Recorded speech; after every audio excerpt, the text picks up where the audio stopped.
The following is a conversation with Cenk Uygur, a progressive political commentator and host of the Young Turks. As I've said before, I will speak with everyone, including on the left and the right of the political spectrum, always in good faith with empathy, rigor, and backbone.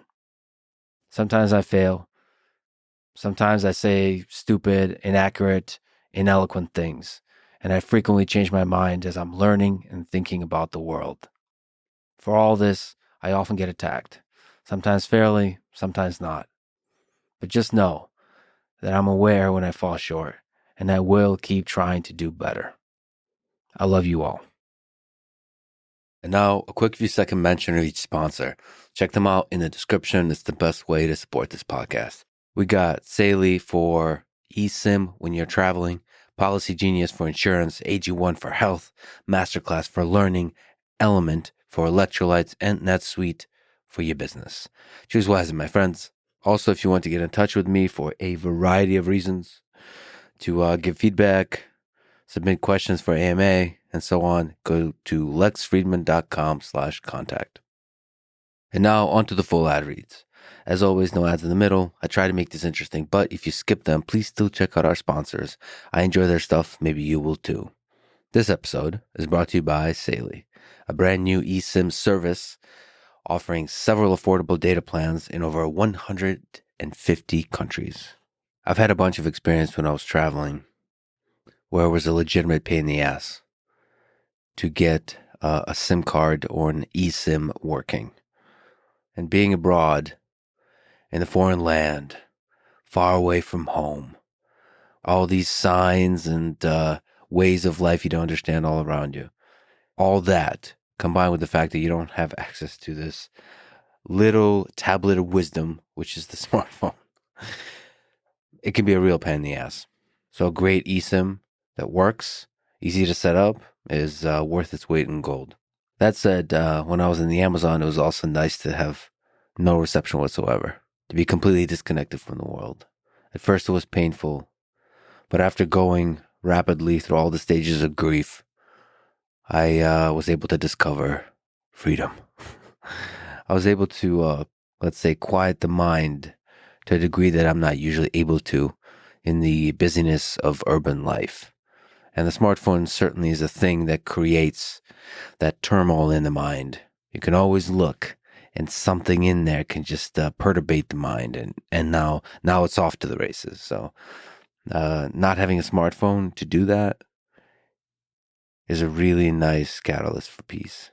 Anyway, when you are traveling, you should have a smartphone, and it should work, and it should be easy.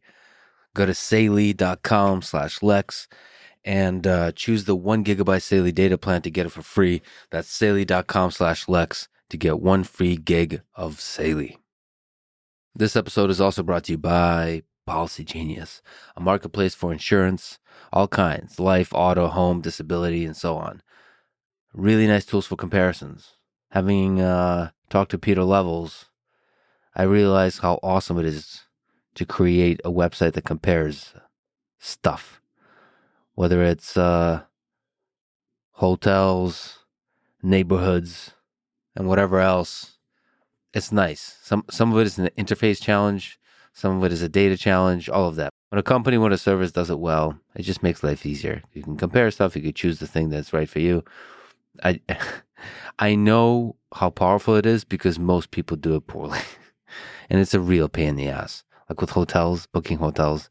And I just saw, I need to check out a little bit better, that Peter threw up hotel list. That looks really exciting. You'll be able to compare all different kinds of hotels. Anyway, Policygenius does that for insurances. You know, insurance is a fascinating thing because basically life is full of risks. Much of progress in a human life occurs when you take risks. You can use insurance to kind of muffle the pain felt when, after taking the risk, the negative consequences are experienced. So it's really interesting just looking at the landscape of human experience and seeing how insurance muffles the lows. It can create a floor, a protection against the lows, especially the real lows. And it works, of course, because a lot of people don't experience those lows, and therefore they're funding the people that do.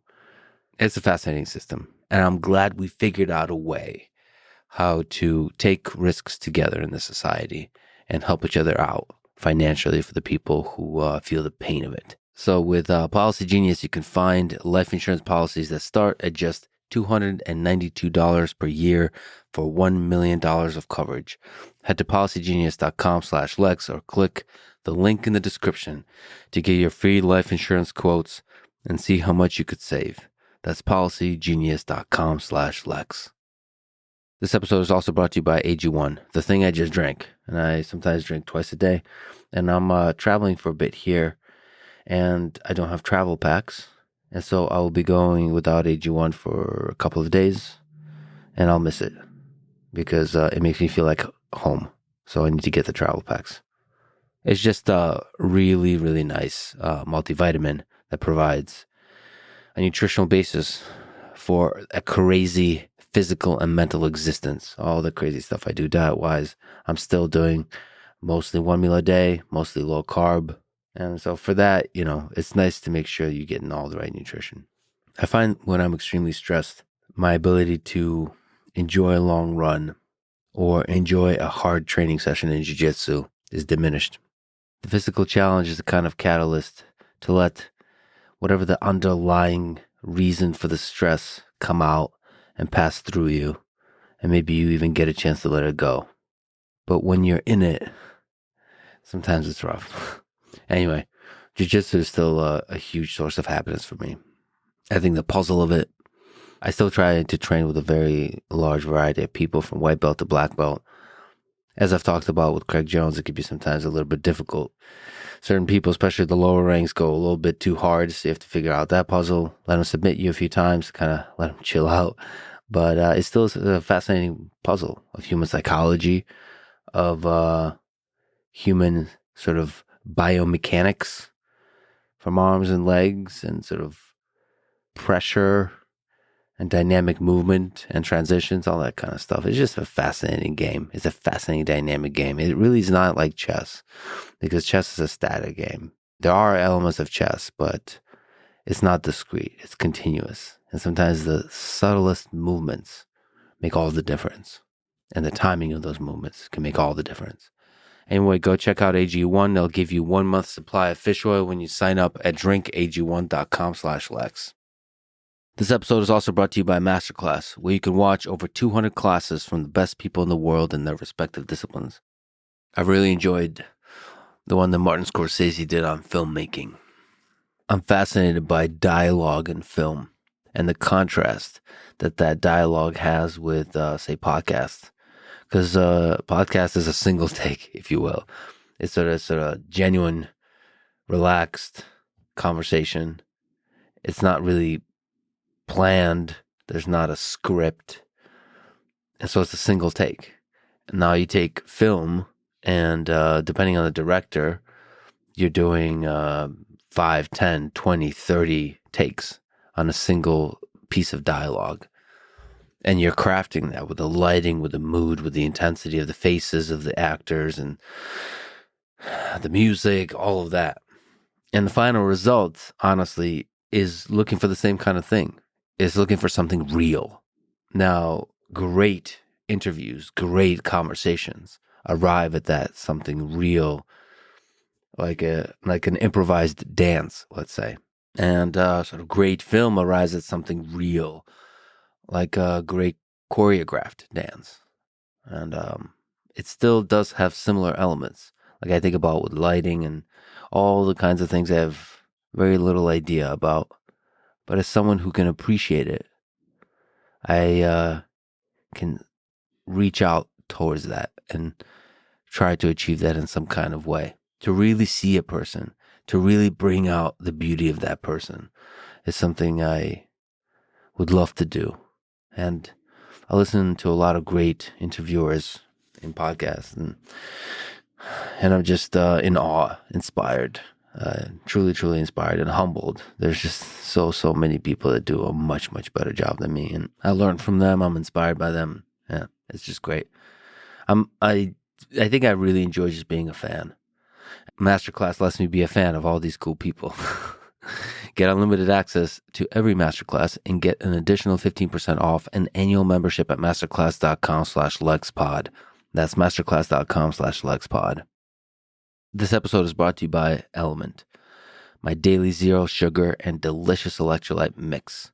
My favorite flavor is watermelon salt, but there's a bunch of other flavors that are great.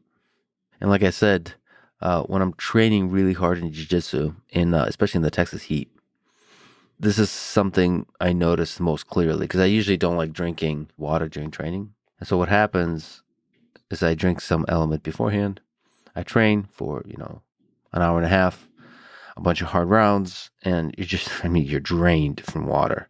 Just I don't know. I don't know how many pounds of water I lose, but it's a lot. And you kind of start to feel shitty. And then the moment I drink LMNT, just within a few minutes, you just start feeling much, much better. And you just feel viscerally the effect of electrolytes, of sodium, potassium, magnesium on the body. Water and electrolytes, it's quite incredible.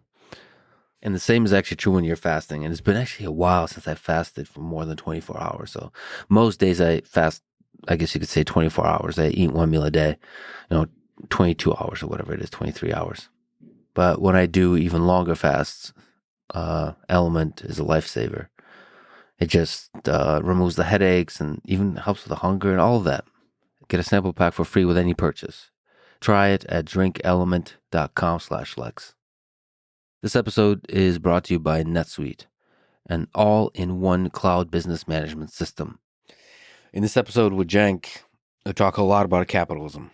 Now, I think I disagree with him, and I do in the episode, and I'll have to really think through it. And really, my favorite episodes is when I'm really challenged to think and learn for weeks and months afterwards.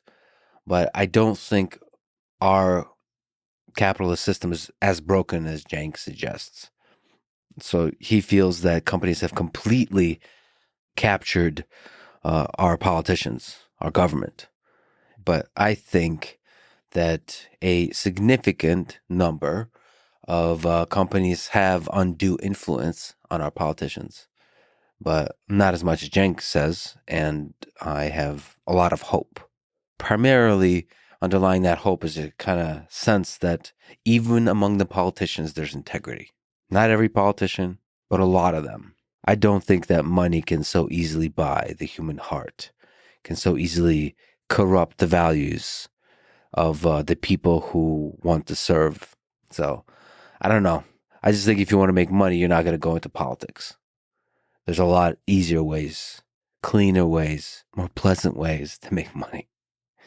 It's just such a dirty game, and I think you go in that game to try to help.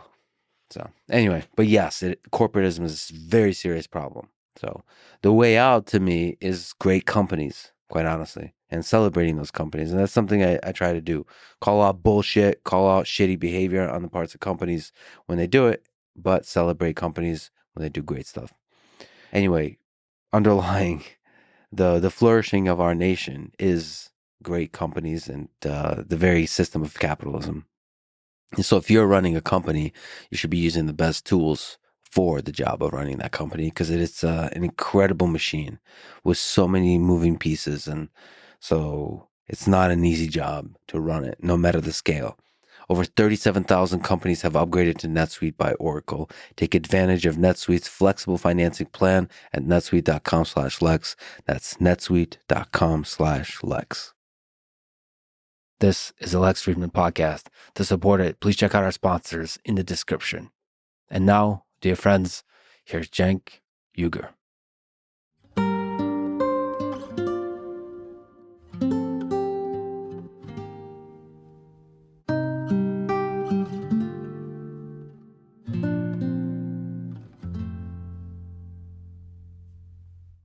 You wrote a book. Yeah. A manifesto that outlines the progressive vision for America. So the big question, what are some defining ideas of progressivism? Yes. So in order to do that, Lex, we got to talk about where we are in the political spectrum. And in fact, there's two different spectrums now. People often think of left, right, and that's true. That exists. But layered on top of that, is now populist versus establishment. So I'm center left on the left right spectrum, but I'm all the way on the populist end of the second spectrum. So where does progressivism lie within that? Well, I would argue that it's exactly in those places. It's populist, and it's on the left, but it is not far left. So far left is a different animal, and we could talk about that in a little bit. So in terms of what makes a progressive, so expand the circle of liberty and justice for all and equality of opportunity. Now, people will say, well, that seems pretty broad and all-American, but is it? Think about it. So expand the circle of liberty. Everybody's in favor of that, right? No, absolutely not. So certainly the King of England was not in favor of expanding the circle of liberty, and the Founding Fathers said, we're going to expand it. And they expanded it to propertied white men. And then progressives have been, they're progressives because they expanded the circle of liberty. They then, from then on, as we were perfecting the Union, progressives always say expand it further, include women, include people without property, include all races. And at every turn, conservatives fight against it. So that doesn't mean if you're a conservative today, you don't want to include women or minorities, et cetera. But today you would say, for example, well, I don't want to expand the circle of liberty to, for example, undocumented immigrants. And maybe you're right about that. And we could have that discussion in terms of a specific philosophy. And I don't believe that undocumented immigrants should immediately be citizens or anything along those lines. But I do believe in expanding liberty overall. And the contours of that are what's interesting. And then you say justice for all. Everybody's for justice. No, right now, marijuana possession is still illegal in a lot of parts of the country. Now, a lot of right-wingers and left-wingers agree that it should be legal. But for my entire lifetime, Black people have been arrested at about 3.7 times the rate of white people, and the entire country has been fine with it. So is that justice? No, they smoke. White people, Black people smoke marijuana at the same rate. Black people get arrested about 4 times the rate. That is an injustice that an enormous percentage of the country was comfortable with. Well, progressives aren't comfortable with it. We want justice for all. So the equality of opportunity is an interesting one because the far left will say, so at least some portions of them will say equality of results, right? So progressives just want a fair chance. So free college education, but afterwards you don't get to have exact same results as either the wealthiest person, or we're not all going to be equal. We don't have equal talents, skills, abilities, etc. There's a lot of questions I can ask there. So on the circle of liberty, yes, so expanding the number of people whose freedoms are protected. But what about the magnitude of freedom for each individual person? So expanding the freedom of the individual and protecting the freedoms of the individual. It seems like progressives are more willing to expand the size of government, where government can do all kinds of regulation, all kinds of controls on the individual. So, Lex, what we're probably going to talk about a lot today is balance. Yeah. And so a lot of people think, oh, I'm on the right, I'm on the left. And that comes with a certain preset ideology. So the right is always correct, the left is always correct. So there's 2 problems with that. Number one, how could you possibly believe in a preset ideology if you're an independent thinker? It's literally, by definition, not possible. If you say, I lent my brain to an ideology that was created 80 years ago or 8 years ago or 800 years ago, and I'm not going to change it, you're saying, I don't think for myself. I bought into a culture. And by the way, there's a lot of different forms of culture you could buy into. Religion, politics, sometimes racial, etc. So that's why you need actually balance. The second reason you need balance, other than independent thought, is because the answer is almost never black and white. And that gets into a really interesting nuance because mainstream media, in my opinion, is the matrix. And its job is to delude you into thinking corporate rule is great for you and we should never change it and the status quo is wonderful. So they have created a false middle. What mainstream media calls moderate is actually, in my opinion, extremist corporate ideology. So, for example, they'll say Joe Manchin is a moderate. None of his positions are moderate other than potentially gun control in West Virginia. He's not for gun control. The people of West Virginia are not for gun control, generally speaking.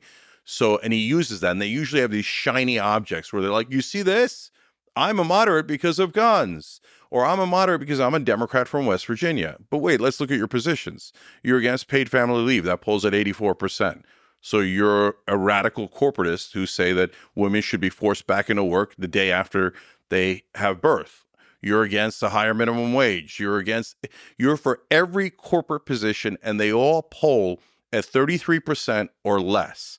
So Joe Manchin is not at all a moderate, and this applies to almost every corporate Republican and every corporate Democrat. They're all extremists in supporting what I call corporatism. So you have to get to a balance in order to get to the right answer. So that's an interesting distinction here. So you're actually, as far as I understand, pro-capitalism.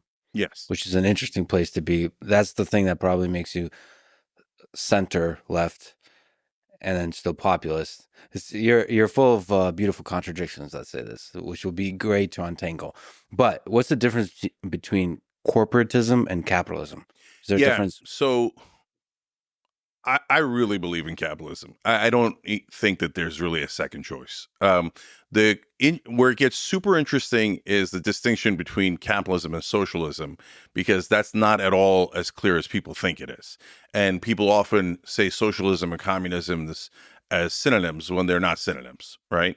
And so I view it as there's basically four distinct areas. It's obviously a spectrum. Everything is a spectrum, right? On one end, you have communism on the left, and on the other end, you have corporatism on the right, okay? And I would argue that capitalism is in the middle.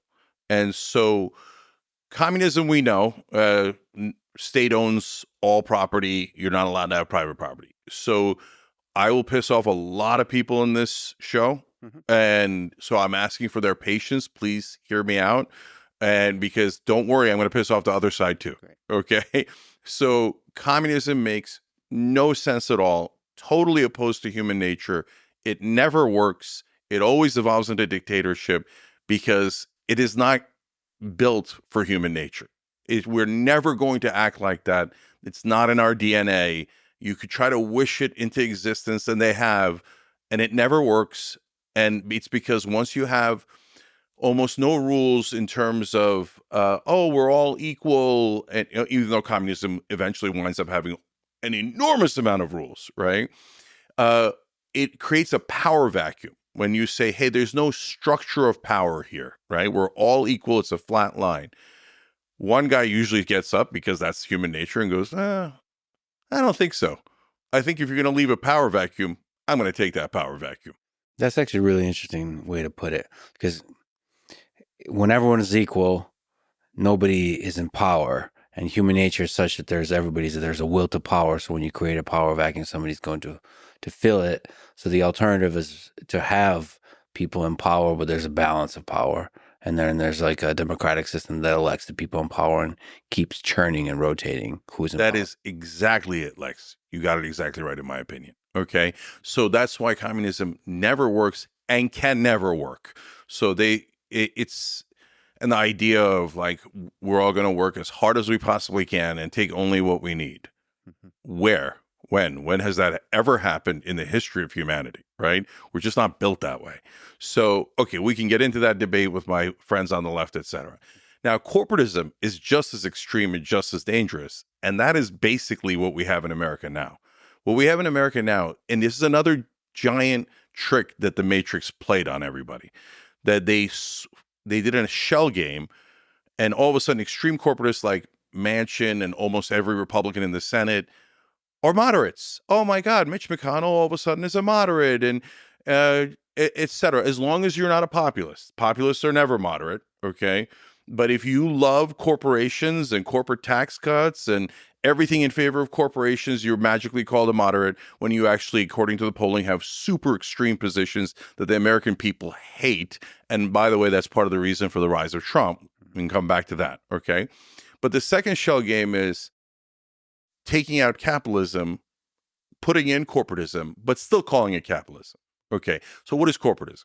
It is when corporations slowly take over the system and create monopoly and oligopoly power. So that snuffs out equality of opportunity. So how do they do that? When people say the system is rigged, they oftentimes can't explain it that well. And then mainstream media goes, oh, you sound conspiratorial. Rigged. Yeah, I wonder how. Yeah, super easy to explain it. Here's one of dozens of examples: carried interest loophole. So that is for hedge funds, private equity, the top people on Wall Street. That's part of their income. They get 2 and 20, right? So 2% is a flat fee no matter what happens to the fund, and 20% of the profits of the fund goes back to the people who invested it. It's not their money. It's not their investment. What they're getting is actually just income and should be taxed at the highest rate. But it's because of this loophole, it's taxed at a much lower rate, at around 20%.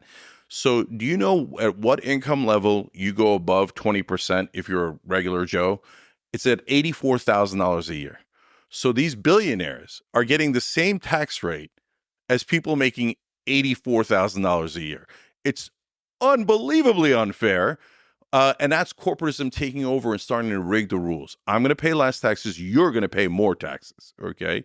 So again, I can give you dozens of those examples. So, and mergers so that they get to oligopoly power. That's how you rig a system, lowering the corporate tax rates, making sure that there is no real minimum wage, making sure there's no universal health care. We all become indentured servants of corporations.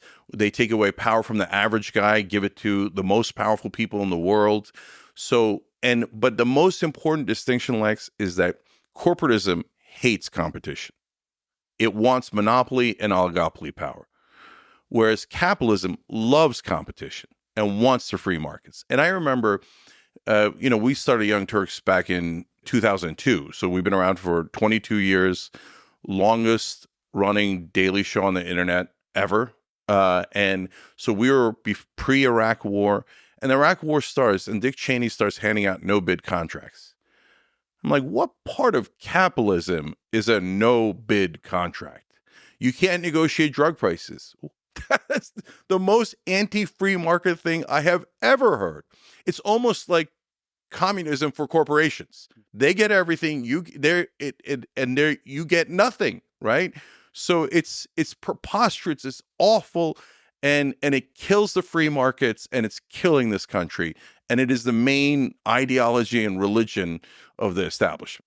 Are all companies built the same here? So when you say corporatism, it seems like, just looking here at the list of by industry lobbyists, it seems like there are certain industries that are worse offenders than others, like pharmaceuticals, like insurance, oil and gas. Yeah.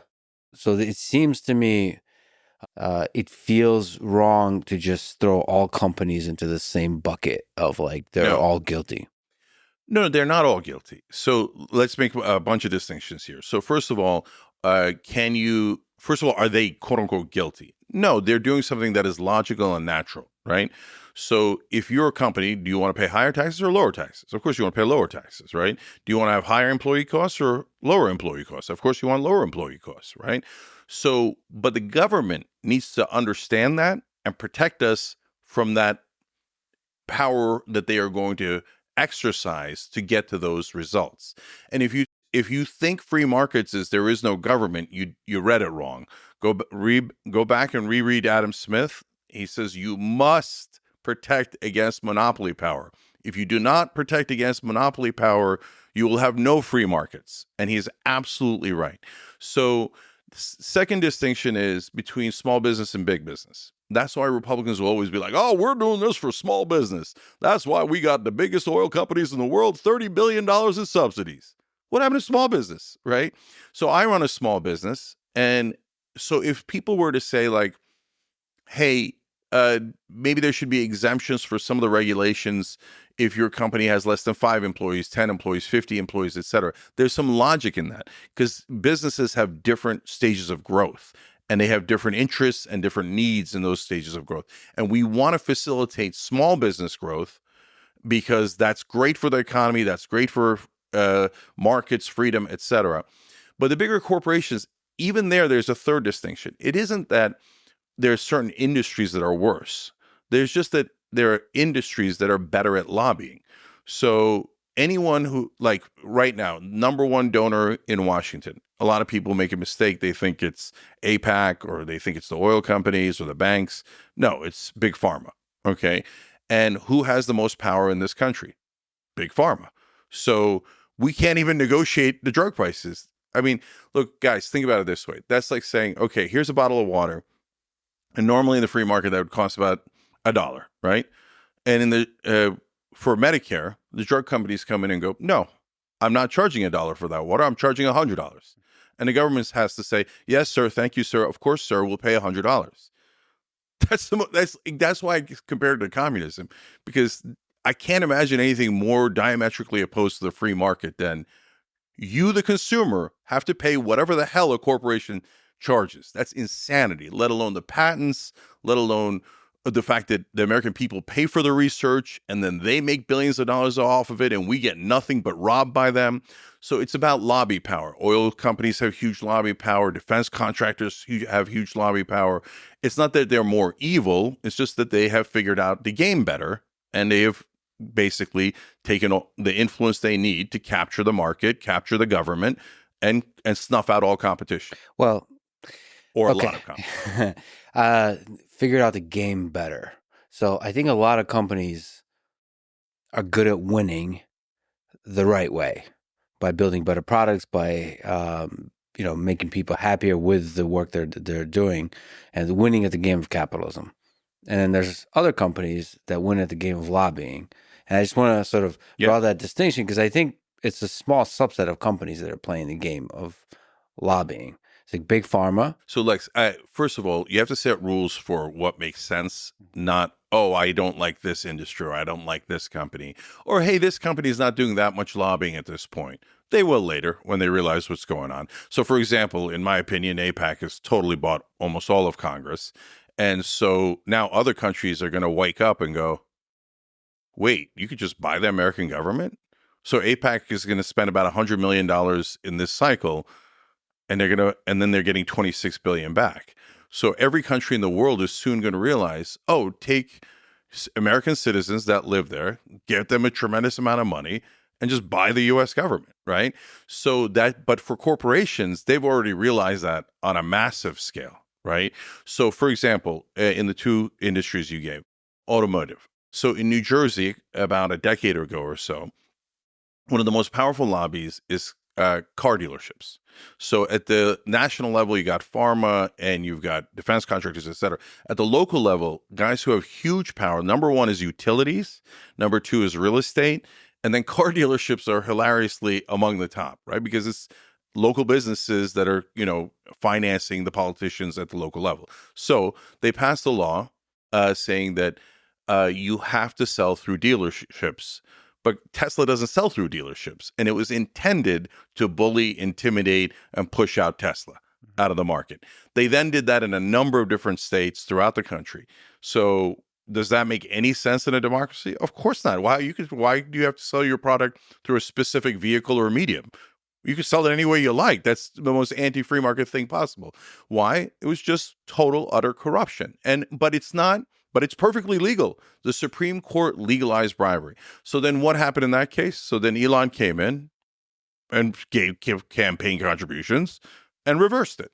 So now we're in a battle where it's an open auction, right? Different companies are buying different politicians, and then they're pretending to have debates about principles and ideas, etc. So now let's look at tech. In the beginning, Facebook was not spending any money in politics, or almost any money in politics. So what happens? They're getting hammered. They get pulled into congressional hearings, and Facebook's got fake news, and oh my God, all this trouble from Facebook. Then Facebook does the logical thing. Oh, it turns out I need to grease these sons of bitches. Okay. So then they hire a whole bunch of Republican consultants. They go grease all the Republicans and most of the corporate Democrats. And then all of a sudden, we're no longer talking about Facebook at all, and Facebook are angels. And now we've turned our attention to who? Facebook's top competitor, TikTok. Funny how that works. Okay. And by the way, then Donald Trump goes, TikTok's big, dangerous company. They're working with China. Okay. And then Jeff Yazd comes in on this cycle, part owner of TikTok. And he doesn't want TikTok banished, of course, right? So he gives Trump a couple of $1 million. Trump turns around the next day and goes, we love TikTok. TikTok's a good company, right? So that's a big contributor to influencing what politicians say and what they think. But it's not the entire thing, right? No, it is. It's 98%. I'll go on mainstream media and they'll be like, oh, I see what you're saying. I can see how that influences politicians about 10%. I'm like, no, it's 98%. So, and even a lot of good people think it's 50-50. They have principles and they have money. No, they have money and this smidge of principles. That's why I wanted to clarify 98 too. Okay, so how do we fix it? So it's really interesting and nice that you're pro-capitalism and anti-corporatism. So how do we create a system where the free market can rule, where capitalism can rule? We can have these vibrant flourishing of all these companies competing against each other and creating awesome stuff. Yeah. So in the book, I call it democratic capitalism as opposed to Bernie's democratic socialism, right? We can get into that distinction in a minute. But so as Adam Smith said, and anyone who studies capitalism knows, you need the government to protect the market as well as the people.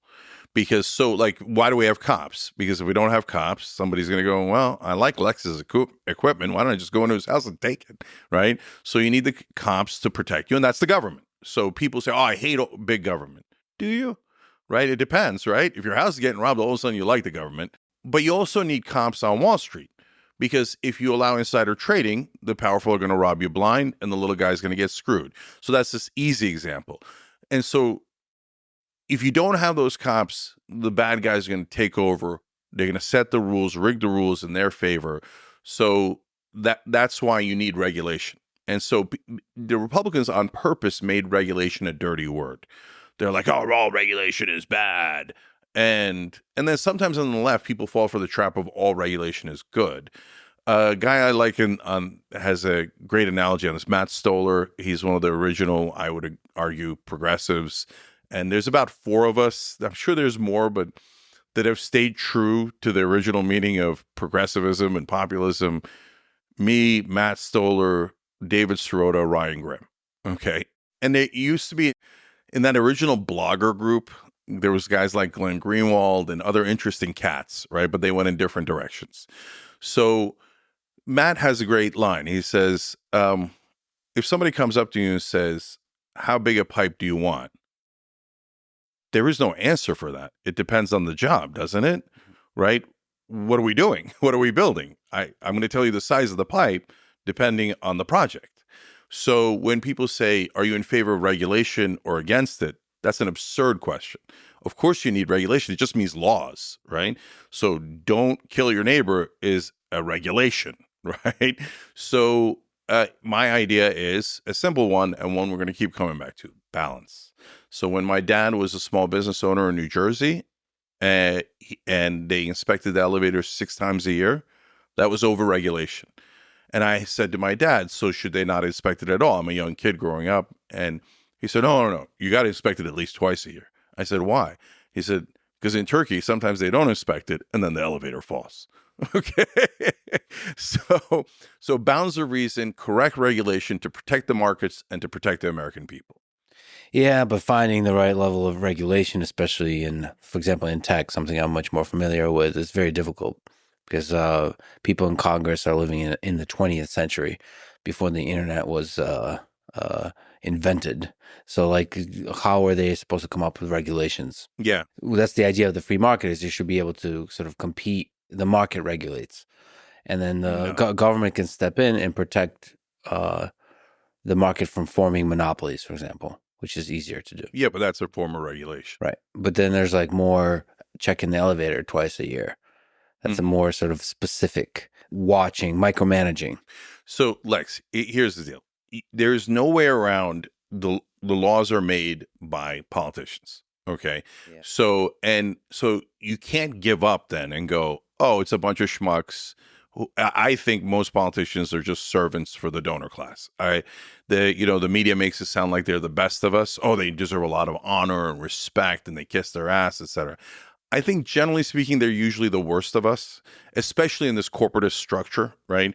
Because they're the guys who their number one talent is, yes, sir, no, sir. What would you like me to do with your donor money, sir? Absolutely, I'll serve you completely, or 98%, right? So in this structure, the politicians are the worst of us. But at some point, you need somebody elected to be your representative to do democratic capitalism so that you have capitalism, but it's checked by the government on behalf of the people. It's the people that are saying, these are the rules of the land, and you have to abide by them.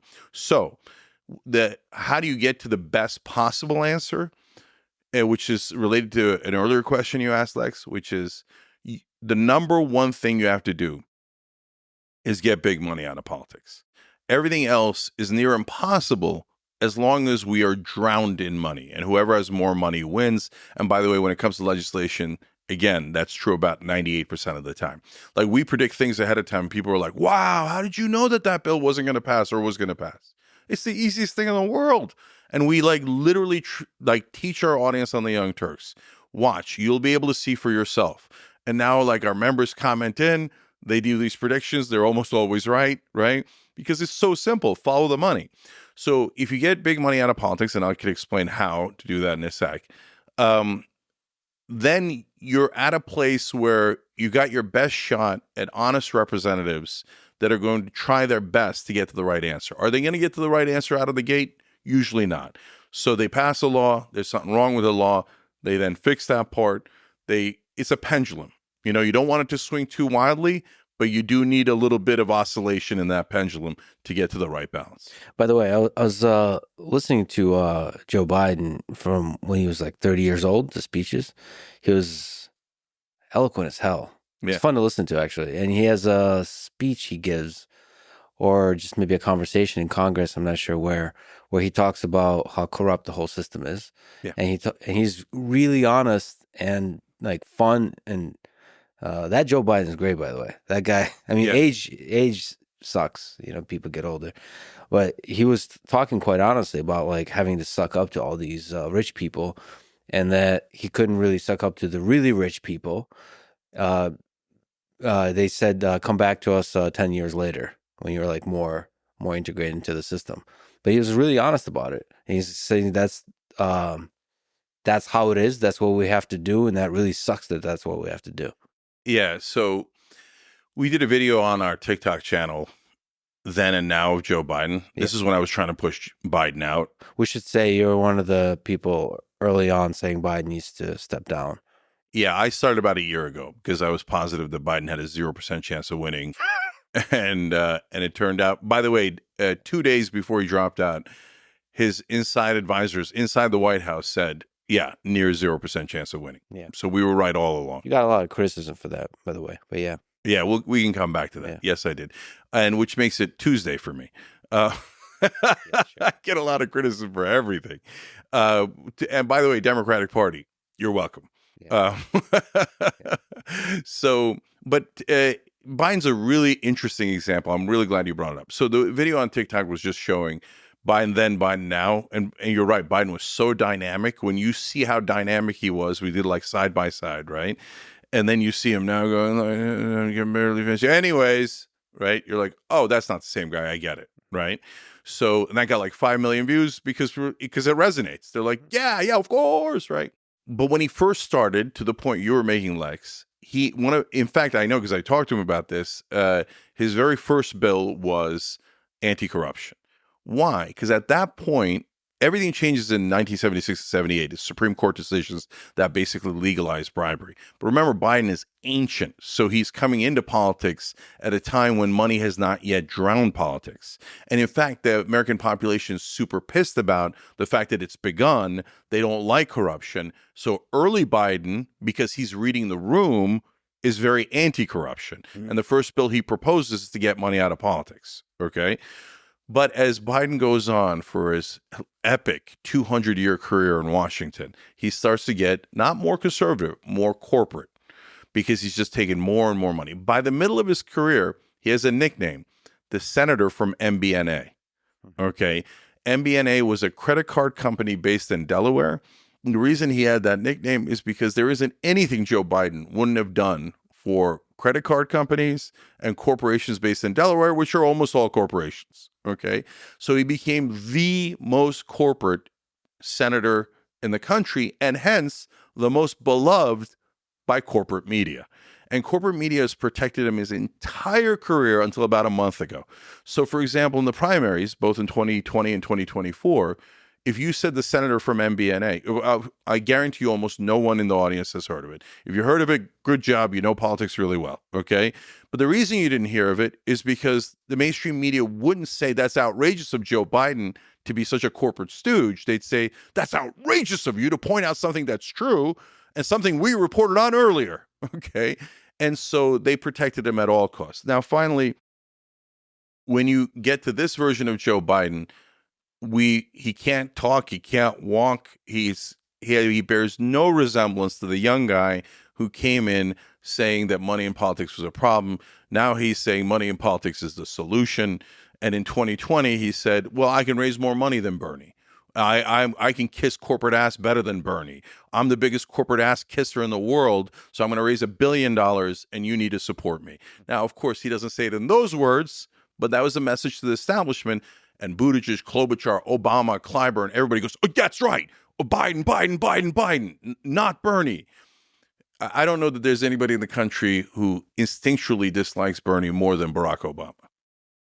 Oh, that's an interesting. I'm not taking that tangent at this moment. Because you mentioned mainstream media. What's the motivation for mainstream media to be corporatist also? So, first of all, they're giant corporations. So they're all multi-billion-dollar corporations. In the old days, we had incredible number of media outlets. So you go to San Francisco, there'd be at least 2 papers, and there'd be a paper boy, and I'm going all the way back, paper boy on each corner, and they're competing with one another. Literally, they'd be catty corner, right? And one guy's going, oh, I hear all this details. They're trying to get an audience. They're trying to get people interested. So they're populist, they're interesting, they're muckrakers, they're challenging the government. Fast forward to now, or not now, but about a decade ago, 5 years ago, in that ballpark. Now there's only 6 giant media corporations left, and it's an oligopoly, right? And they're all multi-billion-dollar corporations. They all want tax cuts. Half of them are also, especially about 20 years ago during the Iraq War, half of them are defense contractors. So they're just using the news as marketing to start wars like the Iraq War. And then GE, which owned MSNBC, makes a tremendous amount of money. So much more money from war than it does from media, that media is a good marketing spend for these corporations. Now, that's part of it, that they themselves want the same exact thing as the rest of corporations do for corporate rule, lower tax cuts, deregulation so they can merge, etc. But the second part of it is arguably even more important. So where does all that money in politics go? So, for example, in 2022, it's just a midterm election, no presidential, should be lower spending. A ridiculous $17 billion are spent, okay, on the election cycle. Where does the $17 billion go? Almost all of it goes into corporate media, mainstream media, television, newspapers, radio. They're buying ads like nuts. So we have a reporter at TYT, David Schuster. He used to work at MSNBC, Fox News, etc. And David once did a piece about money in politics at a local NBC news station. And his editor or GM spiked the story. And David goes into his office and asks him, so why? This story is true. It's a huge part of politics. If we're going to report on this issue, we got to tell you what's actually happening. So he says, David, come here. He puts his arm around his shoulders, takes him to the big newsroom, and he goes, you see all this? Money in politics paid for that. That's really fascinating. So big corporations are giving money to politicians through different channels, and then the politicians are spending that money on mainstream media. And so there's a vicious cycle where it's in the interest of the mainstream media not to criticize the very corporations that are feeding that cycle. So it's not actually direct. It's not like corporations are, because I was thinking one of the ways is direct advertisement. Like pharmaceuticals obviously advertise a lot on mainstream media, but there's also indirect, which is like giving the politicians money, or super PACs, and the super PACs and spend money on the. That's why mainstream media never talks about the number one factor in politics, which is money. Like we all know, I mean, as we talked about earlier, we see it with our own eyes, open auction, any country, any company, anybody that has money, the politicians will now literally say, I am now working for this guy, as Trump says, because he gave me a strong endorsement, which means a lot of money, right? And the press never covers it, almost never, right? So you're telling me you're doing an article on the infrastructure bill or Build Back Better, et cetera, and you're not going to mention the enormous amount of money that every lobbyist spent on that bill? That's absurd. That's absurd. That's 98% of the ballgame. And the reason they hide the ball is because they don't want you to know this whole thing is based on the money that they are receiving. And by the way, that one more thing about that, Lex, it's that the ads themselves actually, they work, and they work pretty well. But that's not the main reason you spend money on ads. You spend the money in ads to get friendly coverage from the content, from the free media that you're getting from that same outlet. And so since every newspaper and every news television station and network knows that the Democratic Party and the Republican Party are their top clients, they're going to get billions of dollars from them. They never really criticize the Republican and Democratic Party. On the other hand, if you're an outsider, they'll rip your face off. That's also really interesting. So if you're an advertiser, if you're a big pharma and you're advertising, it's not that the advertisement works. It's that the hosts are too afraid, not like explicitly, just even implicitly. They're self-censoring. They're not going to have any guests that are like controversial anti-big pharma, or they're not going to make any jokes about big pharma. They're not going to make that continues and expands. That's really interesting. Yeah. Sometimes it's super direct. When I was a host on MSNBC, I had a company that I was criticizing in my script, and management looked at it. And by the way, I used to go off prompter a lot, and it drove them crazy. Not because I wasn't good at it. I think my ratings went up whenever I went off prompter, but because they couldn't pre-approve the script. And what do they want to pre-approve? Hey, are you going to criticize one of our sponsors, one of our advertisers, etc.? So we had a giant fight over it, and the compromise was I moved them lower in the script, but kept them in the story, right? So sometimes it's super direct like that, but way more often it's implicit, it's indirect. You don't have to say it, right? So I give you a spectacular example of it so that you get a sense of how it works implicitly. So since GE is a giant defense contractor, they own MSNBC at the time of the Iraq War. They fired everyone who was against the Iraq War on air. So Phil Donahue, Jesse Ventura, Ashley Banfield. But Ashley Banfield, they did something different with, okay? She was a rising star at the time. She goes and gives a speech in Kansas, not really even having a policy position, but just talking about the actual costs of this Iraq War and how we should be really careful. They hate that. So they take their rising star and they take her off air. Okay. And she goes, okay, good. Let me out of my contract. It's okay. I'll go, because she was such a star at that time. She could have easily gotten somewhere else. And they go, no, we're not going to let you out of your contract. Why not? Well, you're going to pay me to do nothing? Yeah. Not only that, we're moving your office. Where are you moving it to? They literally moved it into a closet. Okay. And they made sure that everybody in the building saw her getting taken off the air and moved into a closet. The closet is the memo, right? That's the memo to the whole building. You better shut up and do as you're told. Okay. So that way I don't have to tell you and get myself in trouble. It's super obvious. There are guardrails here, and you are not allowed to go beyond acceptable thought. And acceptable thought is our sponsors are great, politicians are great, the powerful are great. So how do we begin to fix that? And what exactly are we fixing? Is it the influence of the lobbyists, the influence of, like, it feels like there's companies have found different ways to achieve influence, right? So how do we get money out of politics? So it's very difficult, but doable, and we will do it. So, but in order to do it, the populist left and the populist right have to unite, because, and that, by the way, that is why we have the culture wars. That's why you're voting for Trump. No chance. Okay, so we can get into that in a minute. So the culture wars are meant to divide us. If we get united, we have enough leverage and power to be able to do it. But you can't do it through a normal bill, because if you do it in a bill, the whole point of capturing the Supreme Court was to make sure that they could kill any piece of legislation that would protect the American people. You're saying the Supreme Court is also captured by this? Oh, 100%. So, okay. So let me explain. Again, people, for the uninitiated, they think, oh, that sounds conspiratorial. Well, in this case, that's actually somewhat true, because people now know about this. It's the Powell memo, right? The most infamous political memo in history. Lewis Powell writes a memo for the Chamber of Commerce in 1971. That's basically a blueprint for how the Chamber of Commerce can take over the government. And Lewis Powell explains one of the most important things you have to do is take over the media. But even more important than that is taking over the Supreme Court, because the Supreme Court is the ultimate arbiter of what is allowed and not allowed. And he says, we need, quote, activist judges to help business interests on the court. Okay. And then Nixon reads the memo and goes, well, that sounds like a really good idea. How about I put you on the Supreme Court? And he puts Lewis Powell, the guy who wrote the memo, on the Supreme Court, where he's the deciding vote in Bellotti and Buckley. So Bellotti's, those two decisions are in 76 and 78. And what they say is, yeah, I read the Constitution and it says that money is speech.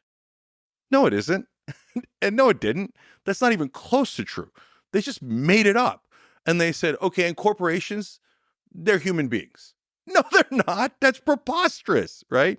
And they have the same inalienable rights as human beings and citizens do. And money is speech, and speech is an inalienable right. So corporations can spend unlimited money in politics. And there goes our democracy. Gone. Okay.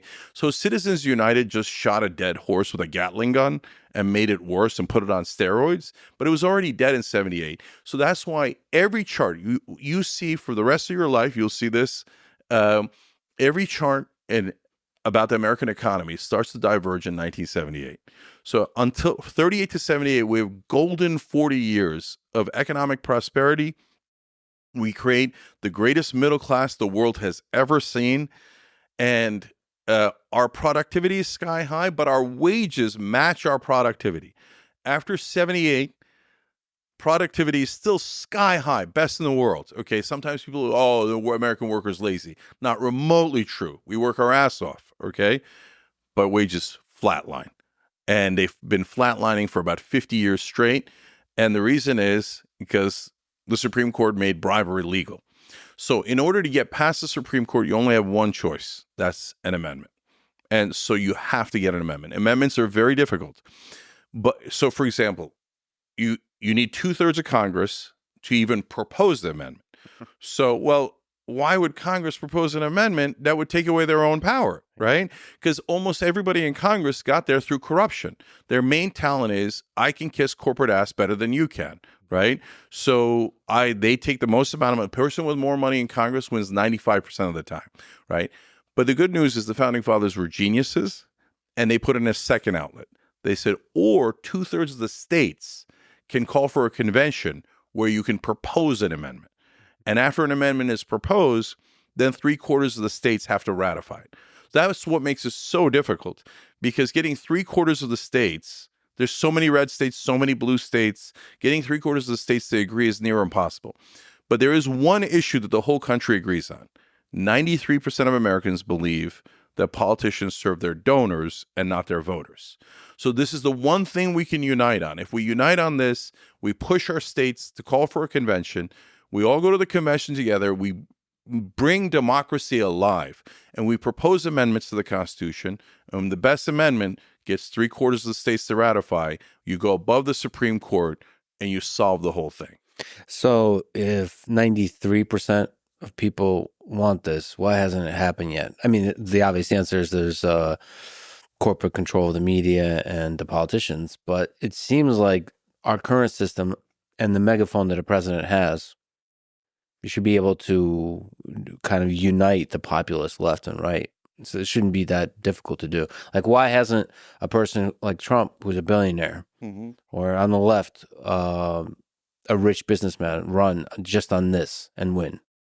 Well, eventually they will, right? And so that's why I actually have a lot of hope, even though things seem super dark right now.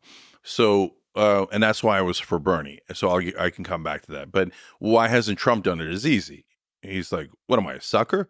The guy gives me money. I do what the guy wants. Why would I get rid of that? That's how I got into power. And so that's how I'm doing it now. Go to Miriam Mendelsohn and say, give me $100 million and I'll let Israel annex the West Bank, right? So I'll go to the oil companies and give me $1 billion and I'll give you tax subsidies. I'll let you drill. I'll take away regulation. Why would I stop that? You think he likes money more than he likes being popular? Because there's a big part of him as a populist in the sense that like he loves being admired by large masses of people. Yeah. So, and you're absolutely right, but that is the fault of MAGA. And so MAGA, you're screwing populists in a way that is infuriating. Okay. And smart libertarians like Dave Smith have figured this out. And that's why he's just as mad at Trump as I am. And it's because he took a populist movement and he redirected it for his own personal gain. MAGA, figure it out. Come on, right? And so if you say, oh, you think Democrats have figured out that these policies? No, they largely haven't figured it out either. And I think there's blue MAGA, and I could talk about that as well. But for those of us on the populist left, yeah, we're not enamored by politicians. And for example, when Bernie does the wrong thing, we call him out. Well, Bernie's not my goddamn uncle. I don't like him for some personality reason. It's not a cult of personality. You do the right thing, I love you for. You do the wrong thing, I'm gonna kick your ass for it, right? So, but Donald Trump does this massive, ridiculous corruption over and over again, and MAGA's like, I'm here for it, love it. As long as you're doing the corruption, I'm okay with it. What does Trump say about getting money out of politics? Does he? He says nothing about it. Go ahead, MAGA. Why haven't you held him to account? Like, so when Bernie it helped Biden take out $15 minimum wage from the Senate bill on the first bill that was introduced in the Biden administration, we went nuts. We did a petition. We sent in videos to Bernie, our audience going, don't kill it, Bernie, don't kill it. And so Bernie then reintroduced it as an amendment. It got voted down, but he did the right thing, right? That is us holding our top leader accountable and saying, you better get back on track, okay? Because we're not here for you and your personal self-aggrandizement. We're here for policy, right? And if MAGA was actually here for policy, they would have absolutely leveled Trump on the fact that remember what he ran on, Drain the Swamp. That's why he won in 2016, right? I predicted on ABC right after the DNC, and Hillary Clinton was up 10, 12 points, whatever she was, and I said Trump would win, okay? And the whole panel laughed out loud, right? They're like, get a load of this crazy guy. I said, he's a populist who seems to hate the establishment in a populist time. And Drain the Swamp is a great slogan. And I knew he would win when he was in a Republican debate. And he said, I paid all these guys. Before I paid them and they did whatever I wanted.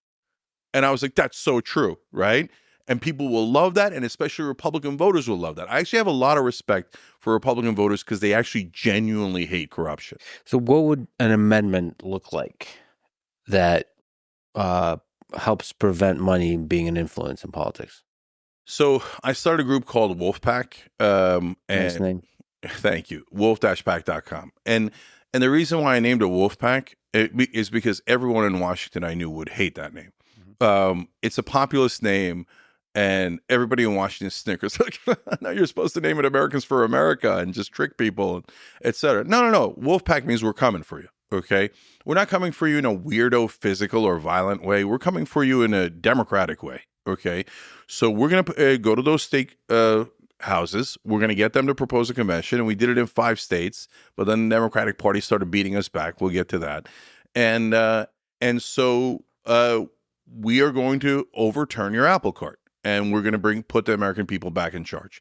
So what does the amendment say? Number one, a lot of people will have different opinions on what it should say, and that's what you sort out in a convention. So, for example, one of the things that conservatives can propose, which makes sense, is term limits. Because the reason why these super old politicians are in charge is because they provide a return on investment. So if you give to Biden, Pelosi, or McConnell, they're going to deliver for you. They love that return on investment. They don't want to risk it on a new guy. The new guy might have principles, or, might want to actually do a little bit for his voters, boo. Whereas these old, And every corrupt system has these old guys hanging around that help maintain power, etc. So my particular proposal in the amendments would be a couple of things. One is end private financing of elections. So and look, if you're a business person, you're a capitalist, you know this with absolute certainty. If somebody signs your check, that's the person you work for, right? So if private interests are funding politicians, the politicians will serve private interests. And then you're going to get into a fight like Elon did in New Jersey, where the car dealerships and Tesla are getting into an auction.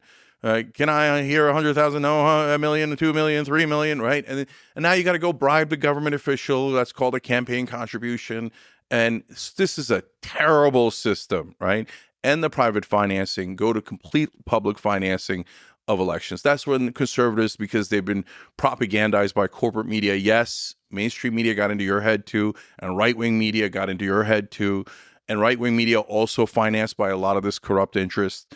And so they tell you, oh, you don't want to publicly finance. Oh my God, you'd be spending like $1 billion on politicians. Brother, they're spending trillions of dollars of your money because they're financed by the guys that they're giving all of your money to. So can you educate me? Does that prevent something like Citizen United? So like super PACs are all gone in this case. So all gone. So indirect funding is also indirect funding's gone. Direct funding's gone. You have to set up some thresholds. Not everybody can just get money to run. You have to prove that you have some sort of popular support. So signature gathering. You would still allow for small money donations, like up to $100, something along those lines. That's not 5,000 or whatever it is now. Yeah, I think 5,000 is too high, but those are fine debates. Yeah, but you basically want to create an incentive. Everything is about incentives and disincentives.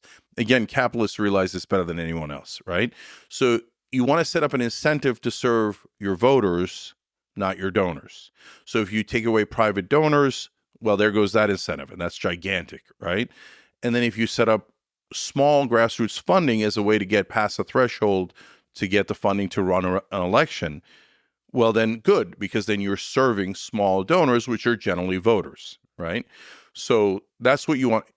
And ending private financing is critical. But the second thing is ending corporate personhood. So this is where you get into a lot of fights, because you have two reasons. One is some folks have a principled position against it, and they say, well, I mean, the Sierra Club is technically a corporation. ACLU is technically a corporation. And so if you end corporate personhood, then that could endanger their existence, right? No, it doesn't endanger their existence at all, right? So it doesn't endanger GM or GE's existence. It doesn't endanger anybody's existence. Corporations exist. We're not trying to take them away. I would never do that, right? That's not smart. That's not workable, etc. We're just saying they don't have constitutional rights. So they have the rights that we give them. And by the way, read the Founding Fathers. This is also in my book.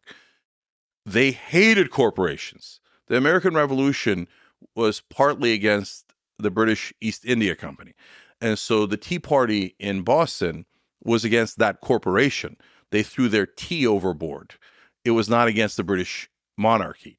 And so and all the Founding Fathers warned us over and over again, watch out for corporations, okay? Because once they form, they will amass money and power and look to kill off democracy. And they were totally right. That's exactly what happened. And so it's not that you don't have them. It's that through democratic capitalism, you limit their power. You can give them a bunch of rights. You say, hey, you have a right to exist. You have a right to do this, this, and this, okay? But you do not have constitutional rights of a citizen. And so you don't have the right to speak to a politician by giving them $1 billion.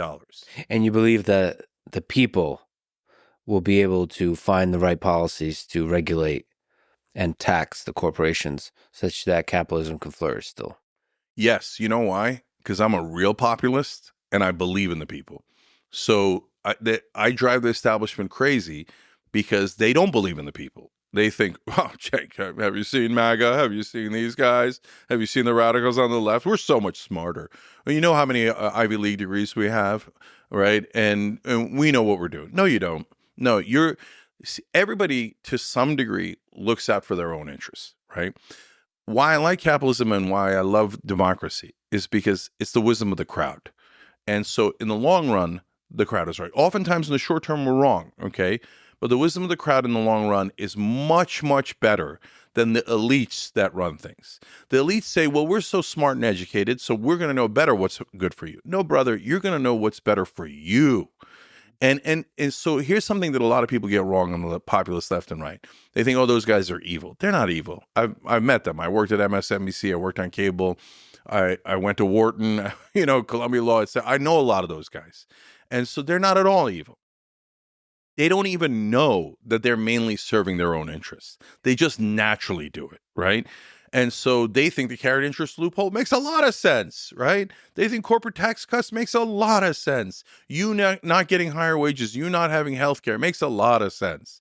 It doesn't make any goddamn sense, but they get themselves to believe it. And that's another portion of the invisible hand in the market. So there's problems with every path. So the elite, like you mentioned, can be corrupted by greed, by power, and so on. But the crowd, I agree with you, by the way, about the wisdom of the crowd versus the wisdom of the elite. But the crowd can be captured by a charismatic leader.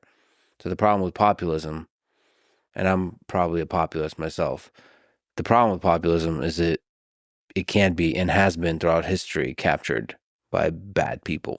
But if you say to me, trust the elites or trust the people, I'm going to trust the people every single time. Well, that's why you're such an interesting, I don't want to say contradiction, but there's a tension that creates the balance. So to me, in the way you're speaking might result in hurting capitalism. So it's easy to, in fighting corporatism,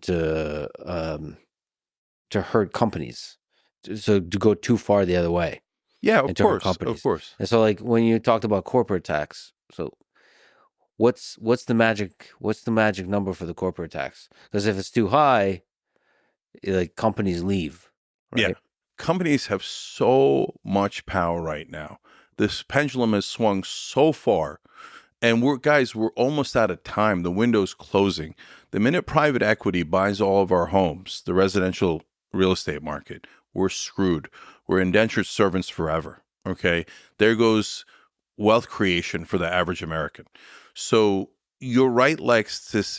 It's not a contradiction. It's a tension that is inevitable to get to balance. The reason why people kind of can't figure me out, they're like, well, you're on the left, but you're a capitalist, etc. That's not a contradiction. That's getting to the right balance. And in order to do that, like if you say, well, if we change the system, I'm afraid of change because what if the pendulum swings too far in the other direction, right? Well, then you would be opposed to change at all times. So if you do that, it actually reminds me of the Biden fight, right? So I'm like, guys, he has almost no chance of winning. He stands for the establishment. He can't talk. But then the number one pushback I'd get from Democrats was, yeah, but what if we change? It's so scary. We don't know about Kamala Harris. What if it's not Kamala Harris? It's so scary. Don't change. And I'm like, yeah, but if you say change might be worse, it also might be better. And you're at zero. Anything is better, right? And right now, in terms of corruption in America, we're at 98% corruption. So we got 2% decency left. Brother, this is when you want change. And so and Lex, if you actually have wisdom of the crowd, just like in supply and demand and how it works in economics, it works the same way in a functioning democracy. You go too far, you come back in. So for example, when Reagan came into office, me and my dad, my family, we were Republicans. Why? At that point, the highest marginal tax rate was at 70%. 70% is too high, right? Now then he brought it all the way down to 28%. That's too low, right? So and that's how the system modulates itself. Already we were headed towards corruption, and because it's the 80s now, we're past 78, magic 78 marker, right? So and even Carter was way more conservative economically than people realized because we were already getting past it by the time it's in his administration. But the bottom line is, yes, whenever you have real wisdom of the crowd, whether it's in business or in politics, you're going to have fluctuation.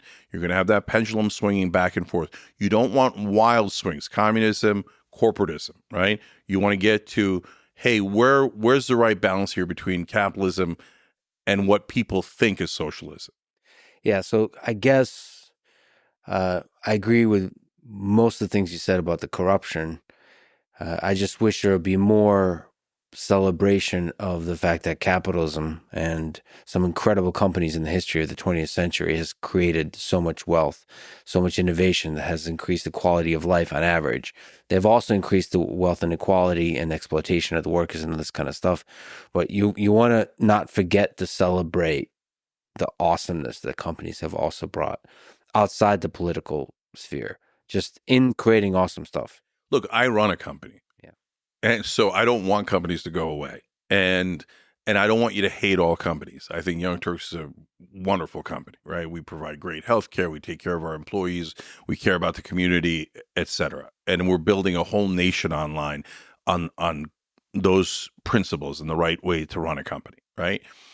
But guys, we're at the wrong part of the pendulum. The companies have overwhelming power and they're crushing us. We're like that scene in Star Wars where the trash compactor is closing in on them. The walls are closing in. We're almost out of time because they've captured the government almost entirely. They're only serving corporate interests. We've got to get back into balance before it's too late. And that's why I care so much about structural issues. So I form Justice Democrats. So that's AOC, et cetera, right? That's people know it as the squad. They know it as Justice Democrats, et cetera. I'm one of the co-founders of that. And my number one rule was no corporate PAC money. Okay. Mm-hmm. So you're not allowed to take corporate PAC money. By the way, now Matt Gaetz and Josh Hawley have stopped taking corporate PAC money and they've become, to some degree on economic issues, genuine populists. It's amazing. It happens overnight. All of a sudden, they're talking about holding corporations accountable, et cetera. Now, just Democrats wound up having other problems. They got too deep into social issues, not economic issues. There's a general sort of criticism of billionaires, right? This idea.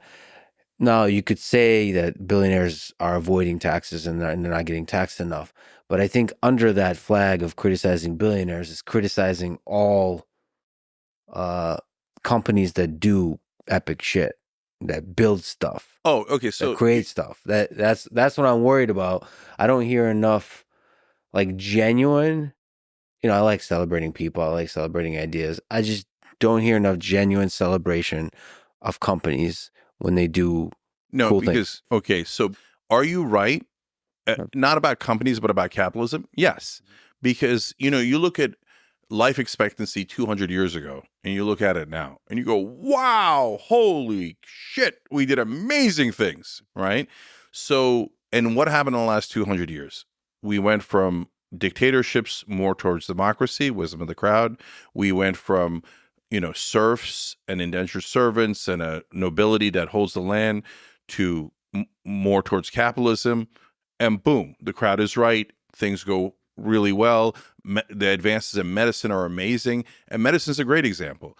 So, and on our show, I point all those things out and I say, look, we hate the drug companies because of how they've captured the government, right?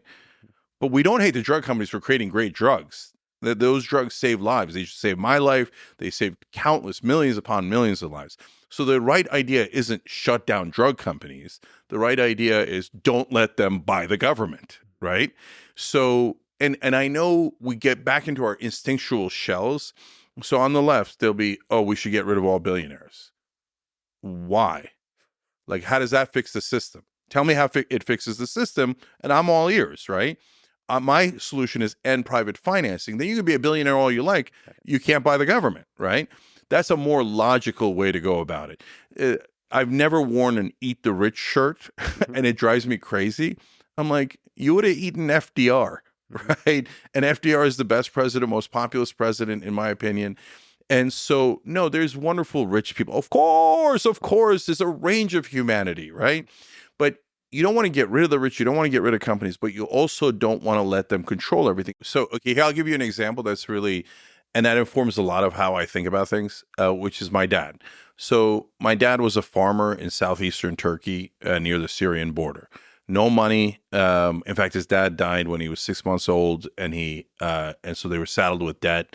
and no electricity in his house, like as poor gets. And he wound up living the American dream. And so how did he do that? What made the difference? Well, what made the difference is opportunity, right?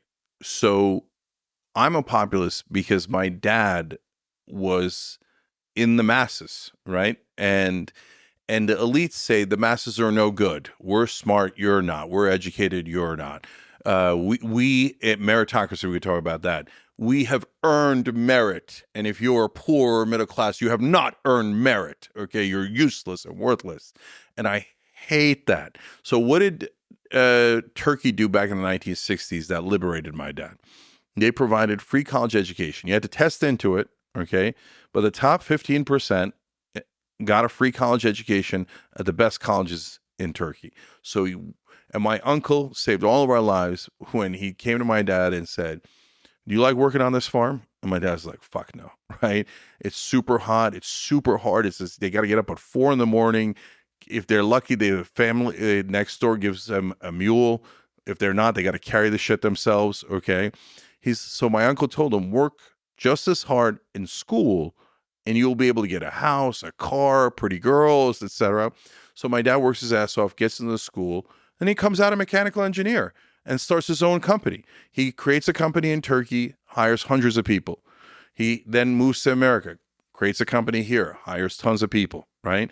So do I hate companies? No, my dad set up 2 companies, and I saw how much it benefited people. I saw how much employees would come up to my dad 20, 30 years later in the street and hug him.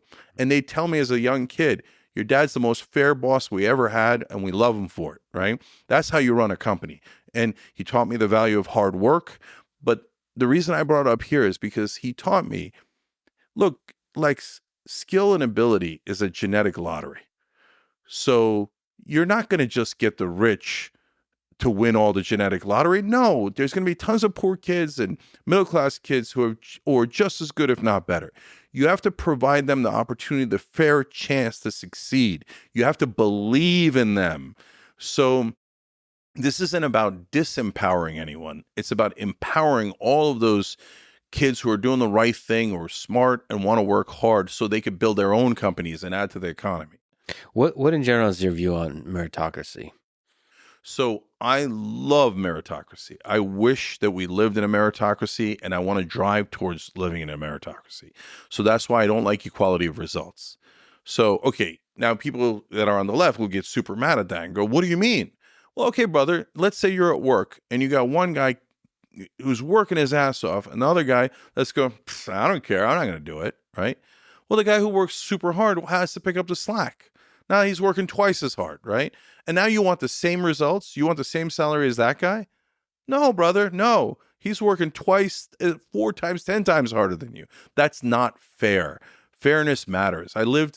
We wound up, we're in the suburbs of Jersey, but we wound up in Freehold eventually. And we lived across a farm, which is kind of, in central Jersey, it happens, right? And it was called Fair Chance Farm. I was like, how did I get this? Is amazing, right? Yeah. And I love that. That's the essence of America, and that's what I want to go back to. So we've got to create that opportunity, not just because it's the moral thing to do, but because it's also the economically smart thing to do. If you enable all those great people that are in lower income classes and middle income classes, you're going to get a much better economy, a much stronger democracy. So that's the direction we got. So again, it's about balance. But what do you think about DEI policies, say in academia and companies? So the movement as it has evolved, where's that on the balance? Is that how far is it pushing towards equality of outcome versus equality of opportunity? Okay, so now we're getting into social issues, right? So this is where we all rip each other apart, and then the people at the top laugh their ass off at us and go, "We got them fighting over trans issues."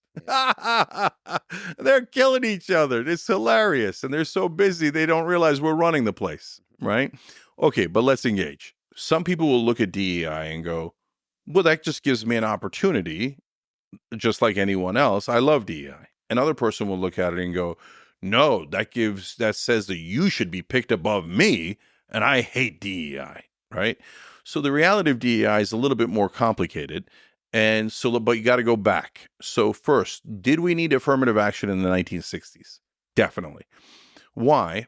All the firefighter jobs in South Carolina, as an example, are going to white guys. All the longshoreman jobs in New York, LA, wherever you have it, are all going to white guys because that's how the system was. Yes, also in the North, right? And so we now are in a civil rights era. We decide we're going to go towards equality. Minorities, in that case, mainly Black Americans, had to find a way to break in. I'm not trying to, like, if you're a longshoreman and it's a good job, you naturally want to pass it on to your son. I get your instinct. I don't hate you for it, right? But we got to let Black kids also have a shot at it, right? So you need it in the beginning. But at a certain point, you have to phase it out. So when I was growing up, it's now in the late 80s, early 90s, I hated affirmative action. And I've been principled on it from day one. And to this day, I'm not in favor of affirmative action. I say it on the show all the time. Why? I'm a minority. Being a Turk, I grew up Muslim. I'm an atheist now, but generally speaking, a Muslim is certainly a minority in America, and pretty much a hated one overall.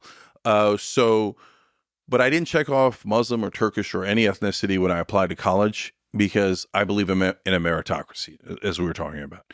But we don't really have a meritocracy now. And so I can come back to that. But right now, so I didn't check it off because I didn't want an unfair advantage because I want to earn it.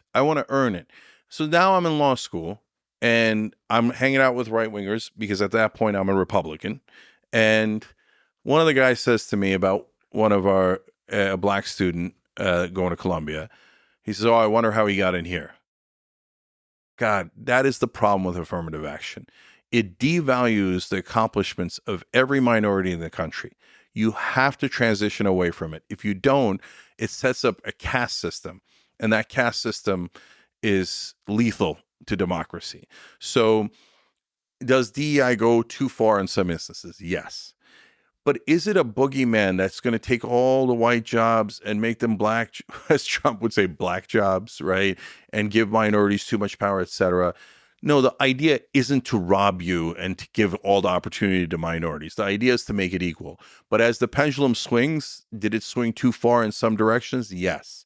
So the left can't acknowledge that, and the right can't acknowledge that. Of course, at some point, you got to give a chance for others to break in so they have a fair chance. By the way, Michelle Obama had a good line about the black jobs in the DNC speech. Great line. Where somebody should tell Trump that the presidency might be just one of those black jobs.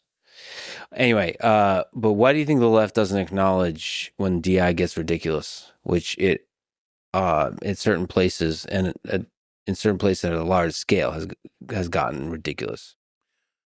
Because people are taught to just be in the tribe they're in and to believe it 100%. Like, I've gotten kicked out of every tribe. I might be the most attacked man in internet history, partly because we've been around forever, and partly because I disagree with every part of the political spectrum because I believe in independent thought. And the minute you vary a little bit, people go nuts. And so the far left tribe is going to go with their preset ideology, just like the far right tribe is. So, for example, on trans issues, we've protected trans people for over 20 years on the Young Turks. We fought for equality for trans people and for all LGBTQ people for 2 decades. We did it way before anyone else did. When Biden came out in favor of gay marriage in 2013, we're like, this is comically late. So, like, we were all supposed to, like, congratulate him in the year 2013 that he thinks gay people should have the same rights as straight people. And then he had to push Obama to get there, right? So, on the other hand, I'm like, guys, if you allow trans women to go into professional sports, not at the high school level, but professional sports, but let's say they go into MMA or boxing, and a trans woman, I mean, it happens in boxing, it happens in MMA, punches a biological woman so hard that she kills her, right? So you're going to set back trans rights 50 years. I'm not trying to hurt you. I'm trying to help you. You have to do bounds of reason. So when I say simple things like that, and I say you give LeBron James every hormone blocker on planet Earth, he's still going to dominate the WNBA. Okay. It would be comical. He might score 100 points a night. Okay. And they'll say, oh, that's outrageous. And some have called me Nazi for saying that trans women or that professional leagues should make their own decisions on whether they allow trans women in or not. So why do they say that? Because they're so besieged, they think we cannot give an inch. We cannot give any ground. If you give any ground, you're a Nazi. Okay. So we've got to get out of that mindset. You can't function in a democracy and be in an extreme position and expect the rest of the country to go towards your extreme position. So why do you think we are not in a meritocracy? So because of the corruption, for example, but remember, corporate media is the matrix and they plug you into cable, right? In the old days. Now it's a little bit different because of online media, but especially 10 years ago. And remember, we started 22 years ago. So I've been losing my mind over how obvious corporate media corruption has been for decades now, right? But no one acknowledged it until online media got stronger. But one of the myths that corporate media creates is the myth of meritocracy. Not that meritocracy can't exist or shouldn't exist, but they pretend it exists today. So the problem with that myth, Lex, is that it gets people thinking, well, if they're already rich, they must have merited it by definition. So all the rich have merit. And the reverse of that, if you're poor or middle class, well, you must not have merited wealth. So you're no good. We don't have to listen to you. And that's a really dangerous, awful idea. And so if we get to a meritocracy one day, I'll be the happiest person in America. But right now, look, here I'll give you an example that I put in the book. And it's not us, this other folks did this YouTube video. I can't even quite find who they were, but it was a brilliant video. And they said, okay, we're going to do a 100-yard race. But hold on, before we start, anyone who has two parents, take 2 steps forward. Anyone who went to college, take another 2 steps forward. Anyone who doesn't have bills to pay for education anymore, take 2 steps forward. And they do all these things, right? And then at the end, before they start, somebody's 20 yards from the finish line, and a lot of people are still at the starting line. And then they go, okay, now we're going to run a race. And the guy who's right next to the finish line wins. And they go, meritocracy. Okay. So the challenge there is to know which disparities, when you just freeze the system and observe, are actually a result of some kind of discrimination or flaw in the system versus the result of meritocracy, of the better runner being ahead. That's right. There are some parts that are easy to solve, Lex. So, if you donated to a politician and he gave you $1 billion subsidy, right, that's not meritocracy. Right. So if you follow the money, you can see the flaws in the system. Exactly. And again, nothing's ever perfect at any snapshot of history, right? Or of the moment.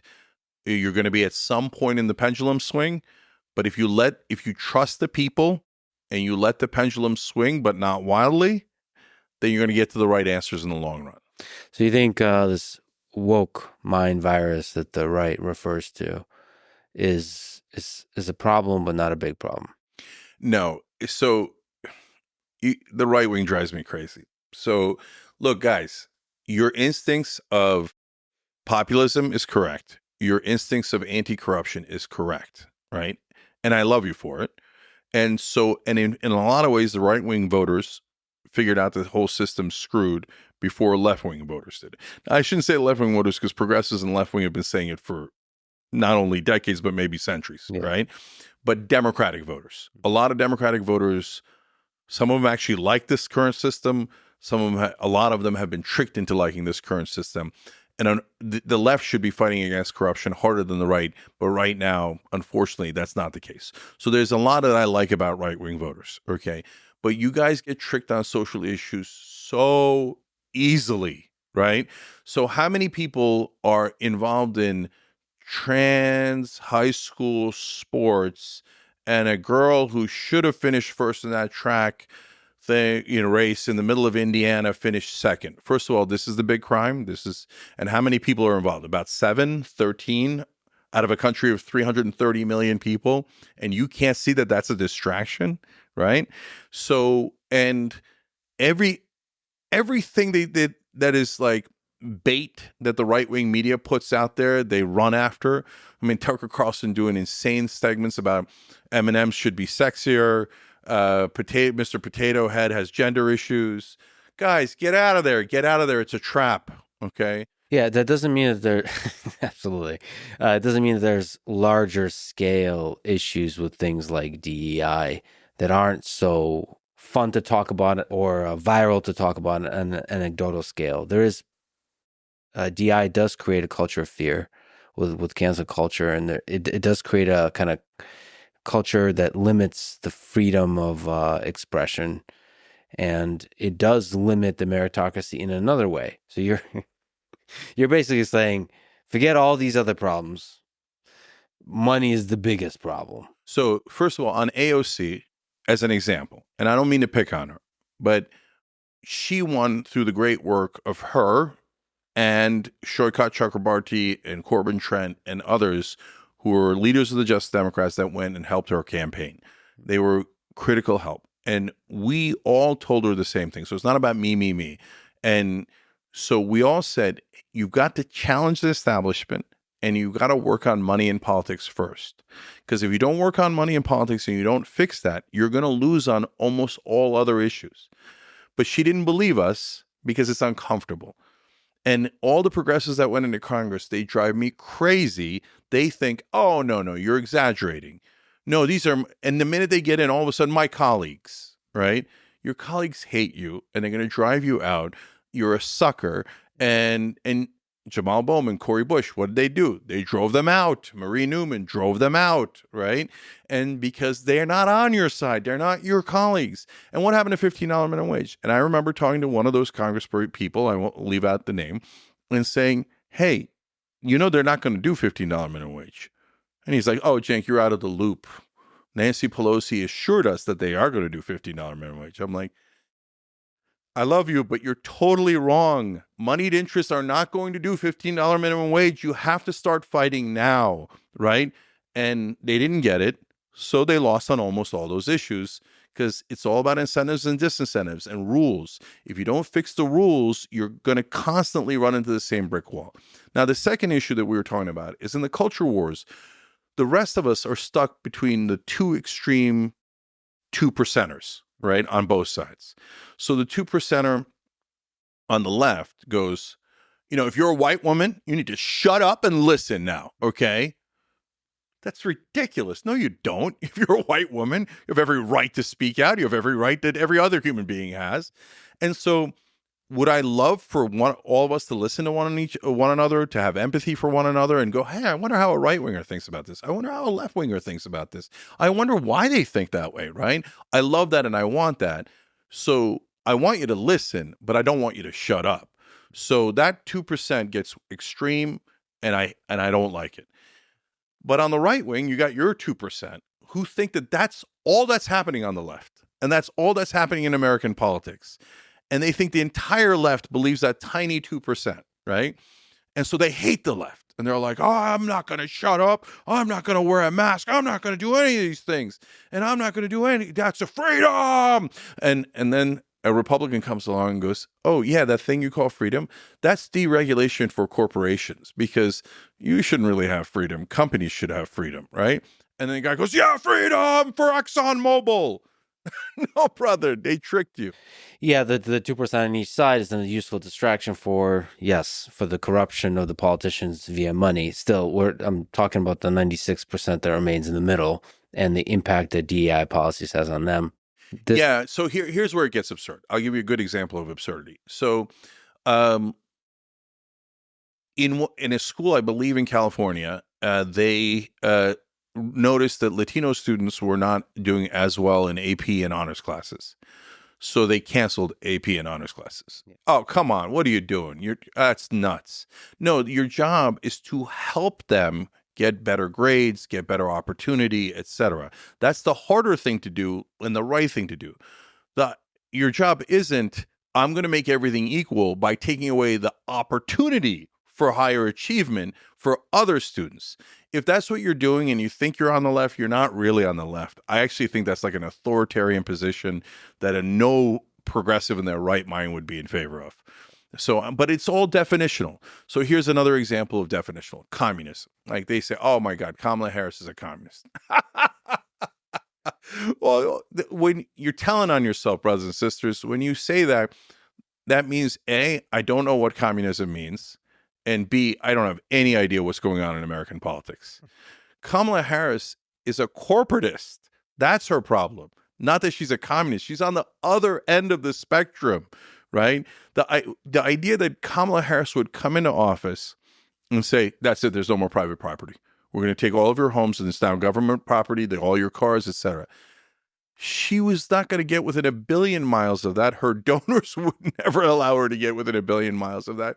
That is so preposterous that when you say something like that, it's disqualifying. Like, I can't debate someone who thinks that Democrats are communists when they're actually largely corporatists. You see what I'm saying? Yeah, so let's go there. So when people call her a communist, they're usually referring to certain kinds of policies. So do you think? I mean, I think it's a ridiculous label to assign to Kamala Harris, especially given the history of communism in the 20th century and what those economic and political policies have led to, the scale of suffering that led to, and it just degrades the meaning of the word, right? But to take that seriously, why is she not a communist? So you said she's not a communist because she's a corporatist. Okay, but that that can't be. Okay, everybody in politics is a corporate. Just almost everybody in politics is a corporate. But that doesn't mean the corporations have completely bought their mind. They have an influence on their mind on issues that matter to those corporations. Yep. Right? Like, outside of that, they're still thinking for the voters because they still have to win the votes. Barely. Okay. So here, let me give you an example so you see what I'm saying. So if you just wanted votes, you would do a lot of what Tim Walz did, okay? And by the way, a lot of what Bernie did, that's why Bernie, who had no media coverage, went from like 2% in 2015 to by the end about 48%, because he was just doing things that were popular, right? And that American people wanted, et cetera, right? Because he's not controlled by corporations. By the way, neither is Tom Massey on the right-wing side, on the Republican side, right? So it's not all, that's why I always say almost all, right? So if you're doing things that are popular, people love it. So today, what would Kamala Harris do if she actually just wanted to win, right? So number one, she would try to pass paid family leave right now. Why? It polls at 84%, and even 74% of Republicans want it. Why? Because it says, hey, when you have a baby, you should get 12 weeks off. Bond with your baby. Right now, in a lot of states that don't have paid family leave, you have to go back to work the very next day, or you have to use all of your sick days, all your vacation days, just to have 1 or 2 weeks with your baby, right? So conservatives love paid family leave. Liberals love paid family leave. That's why it polls so high. So why isn't she proposing it? It's not in our economic plan. Tim Walz already passed it in Minnesota. He showed how easy it was. If you want votes, and then you know what's going to happen if you propose paid family leave. The Republicans are going to go, no! Our beloved corporations don't want to spend another dollar on moms, right? And they fall for that trap. And then you're in an infinitely better shape. So why doesn't she do it? She doesn't do it because her corporate donors don't want her to do it. $15 minimum wage, layup. Over 2/3 of the country wants it because it not only gives you higher wages for minimum wage folks, but it pushes wages up for others. And what do the elites say? Oh, that's going to drive up inflation. Oh, you shouldn't get paid anymore. Wait, hold on. So you're saying all other prices should go up, but the only thing that shouldn't go up is our wages? No, our wages should go up, okay? So these are all easy ones. Here's another one, anti-corruption. Why isn't she running on getting money out of politics? It polls at over 90%. Why isn't Trump running on it anymore? He won when he ran on it in 2016. He didn't mean a word of it, but he ran on it. It was smart. They don't do it because their corporate donors take their heads off if they do. So in contradiction to that, why did she propose to raise the corporate tax rate from 21% to 28%? Because that's easy, because that is something that's super popular, and she's not going to do it. That's why. So guys, this is where I break the hearts of Blue MAGA.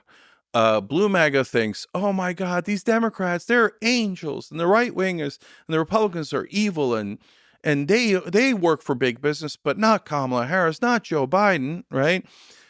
Okay, well, Donald Trump took the corporate tax rate from 35% to 21%. So that's trillions of dollars that got transferred. Because guys, you got to understand, if the corporations don't pay it, we have to pay it, because we're running up these giant deficits, and eventually either they're going to, not eventually, they keep raising our taxes in different ways that you're not noticing. They keep increasing fees and fines and different ways for the government to collect money. So we're paying for it. And on top of that, eventually they're going to cut your Social Security and Medicare, because they're going to say, oh, we don't have any options left anymore. Yeah, you don't have any options left anymore because you kept giving trillions of dollars in tax cuts to corporations. So we're going to have to pay for that. So then Biden says, oh my God, I'm going to bring corporate taxes back up to 28%. I'm like, wait, hold on. They were at 35. You already did a sleight of hand and said 28. Okay, then he gets into office, and Manchin says, no, 25. That's the highest I'll go. And he goes, okay, fine, 25. And then while you're not looking, they just dump it. They don't even do 25. It's still at 21. So hear me now, quote me later. I do predictions on the show all the time, because you should hold me accountable. You should hold all your pundits accountable. Yeah. If you held all your pundits accountable, we'd be the last man standing, and that's kind of what happened. Mm-hmm. Okay, so I guarantee you she will not increase corporate taxes. So would the same be the case for price controls or the anti-price gouging that she's proposing? So it's not price controls, it's anti-price gouging? It is price controls, but I mean, minimum wage is price controls also. Now we're going to get into a lot of minutia, but I'll try to keep it broad. So price controls are a disaster. They never work. If you say, oh, here's a banana, it has to stay at $1 a pound, make up a number, right? Well, supply and demand is going to move. And then and so the minute it moves to $2 where the price should be, then you're going to run into shortages. So we all know this. It's a bad idea, right? But are there laws against price gouging? There already are, and they're a good idea. So why? Like, you have a natural disaster, all of a sudden the water that was $1, now they're charging $100. The government has to come in, democratic capitalism. They come in and go, no, I'm going to protect the people. So you're not allowed to price gouge. You know, maybe you charge $2, et cetera, but you're not going to charge $100. But it is temporary. We get that done. We end the problem there, and then we bring it back to a normal supply and demand. Okay, so that's what she's proposing. That's all political, because the price gouging has already passed. They did it in 21 and 22, and so now the grocery stores are actually a low margin business. She says grocery stores. That's how I know she doesn't mean it, because the grocery stores weren't the problem. Consumer goods were the problem. Yeah. Those companies. She's following the polls where most people will say that the groceries are too expensive. So she's just basically saying the most popular thing. Yeah. 100%. And you could tell in which proposals she means it and which proposals she doesn't, because of the framing, right? So this is a mediocre example, but in housing, she said, we have to stop private equity from buying houses in bulk. I'm like, curious that they put the word in bulk there. Why does it have to be in bulk? Why don't we just stop them from buying any residential home? Like, you could set up normal boundaries, right? For example, Charlie Kirk was on the Young Turks this week. By the way, sorry to take that tangent. I really enjoyed that conversation. I really enjoyed that you talked to... That was like civil. You guys disagreed pretty intensely, but like there was a lot of respect. I really enjoyed that. Thank you, brother. That was beautiful. You and Charlie Kirk, and I think Anna was there. Yeah, that's right. So it's nice. Yeah, quick tangent. And look, I've done a lot of yelling online. Okay, and I yell when there's a issue that you should be passionate about. 40,000 people, 25,000 women and children slaughtered in Gaza. If you're not emotionally upset by that and you think it's no big deal, I think that's a problem. But when you add gaslighting on top, that's what drives me crazy. And then when you add filibustering on top, then that sets me off. So for all my life, right wing has gone on cable and filibustered. They take up so much more time than the left wing guest. And the left wing guest always like goes, oh, okay, well, I'm offended. He's taking up too much time. No, brother, go over the top. Go over the top. You're not going to talk over me. I'm going to talk over you. Okay. So, And then when you gaslight and you go, oh no, 1,200 people in Israel being killed is awful, which it is. But 40,000 people being killed in Gaza is no big deal. We should keep giving them money, keep killing. And that's normal. No, it's not normal. I'm not going to let you say it's normal. That's nuts. Okay. When you, like, we were against the Iraq war. There was only 2 shows that were on the air nationally that were against the Iraq war, us and Democracy Now! With Amy Goodman. And at the time, I used to yell all the time because mainstream media would gaslight the fuck out of us. We're going to be greeted as liberators. Me and Ben Mankiewicz on the air. Ben doesn't yell as much. He's now the host of Turner Classic Movies. But he's saying it in a calm way. I'm saying it in a screaming way. We're not going to be greeted as liberators. When you drop a bomb on someone's head, they don't greet you as a liberator. Stop saying insane things. And 7 out of 10 Americans thought that Saddam Hussein had personally attacked us on 9/11. We got lied into that war by corporate media. Okay. Now there's a couple of good things that Trump has done. One is get people to realize corporate media is the matrix, right? And so now, and get them to an anti-war position. He himself doesn't have an anti-war position, but his voters do, and that's a positive. We can come back to that. But these days, the reason why the Charlie Kirk conversations are going great, and Rudy Giuliani and Mike Lindell, and historically, though, go back again, 10 years, 20 years, we've always been respectful when someone comes on our show and we have a debate. As long as they're not yelling, I match the tenor of the host, right? You and I are having a reasonable conversation. I'm not raising my voice. I'm not yelling at you for no reason, right?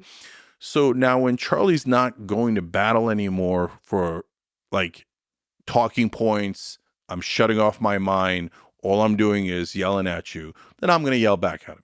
But now he's saying, okay, let's have a reasonable conversation. Great. I love it. I love reasonable conversations.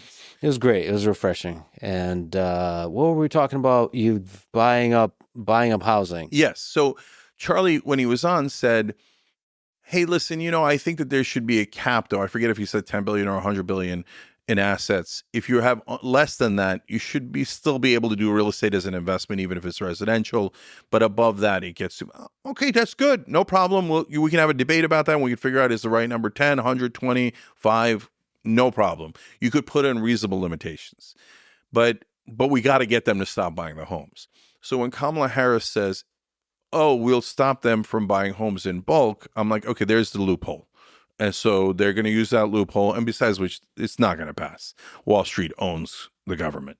So there's no way corporate Republicans and Democrats, which are about 98% of politicians, are going to limit private equity. And so when do we ever get a little bit of change? When Democrats are in charge, they do 5 to 15% of their agenda. And that's not because they're warm-hearted. It's a release valve, right? Oh, see, under Obama, we got about 5% change. And what was that? That was Obamacare, right? That was most of the change that we got. And what's the greatest part of Obamacare? And now a lot of right-wing also agree. Almost all of right-wing agree about this portion, which is they got rid of a bias against pre-existing conditions. Why did they do that particularly? Because the country was about to get in a fucking rage. We all have pre-existing conditions.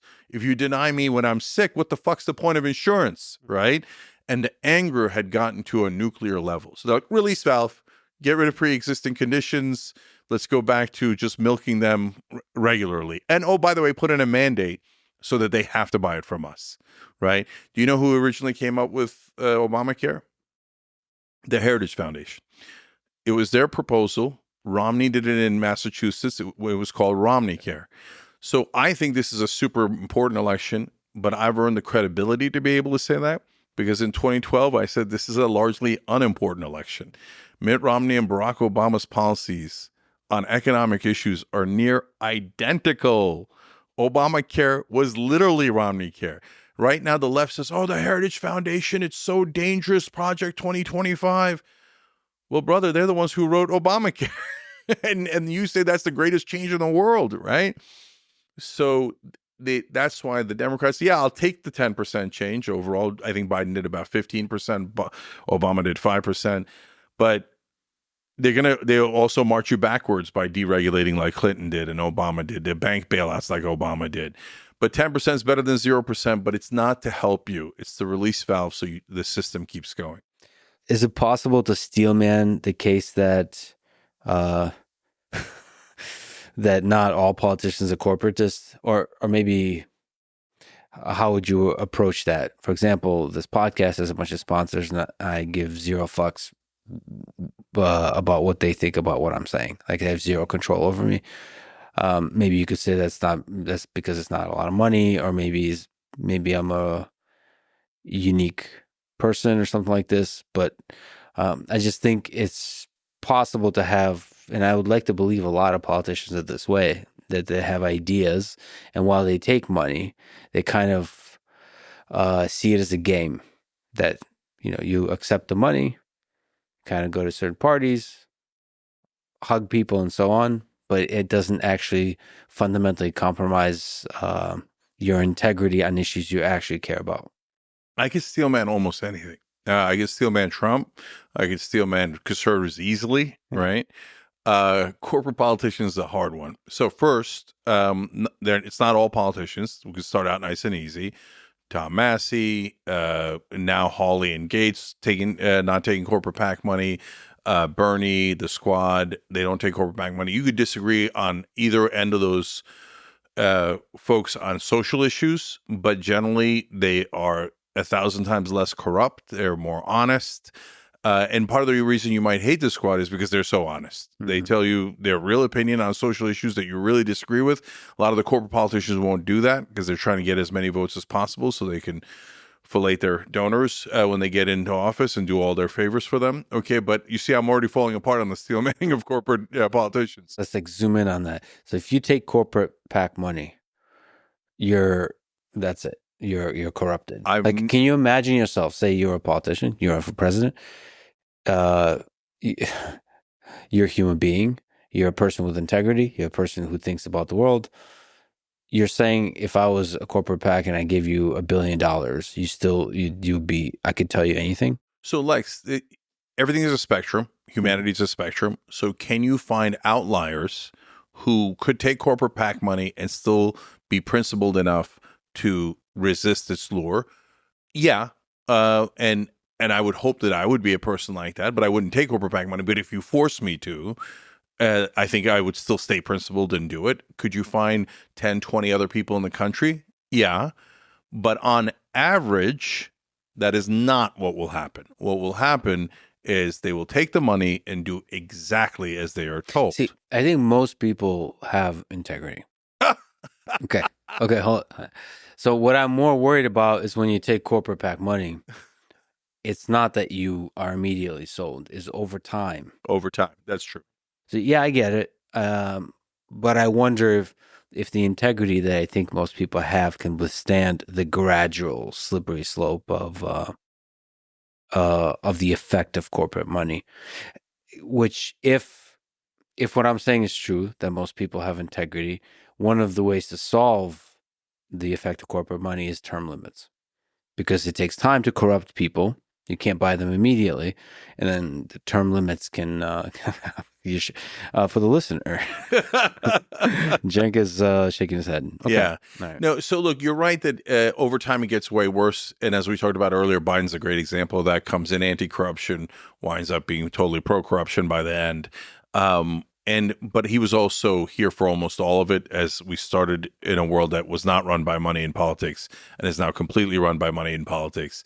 So does it get worse over time? Kristen Sinema in Arizona is a great example of that. Comes in as a progressive, doesn't want to take PAC money, cares about the average person, etc.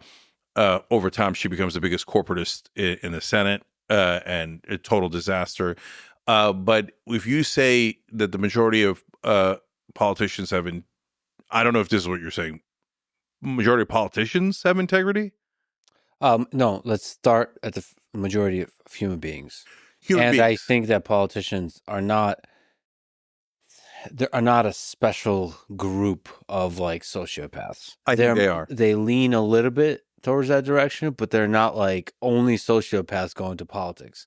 It's like you have to have some sociopathic qualities, I think, to go into politics, but they're not complete sociopaths. I think they do have integrity, because sometimes for very selfish reasons.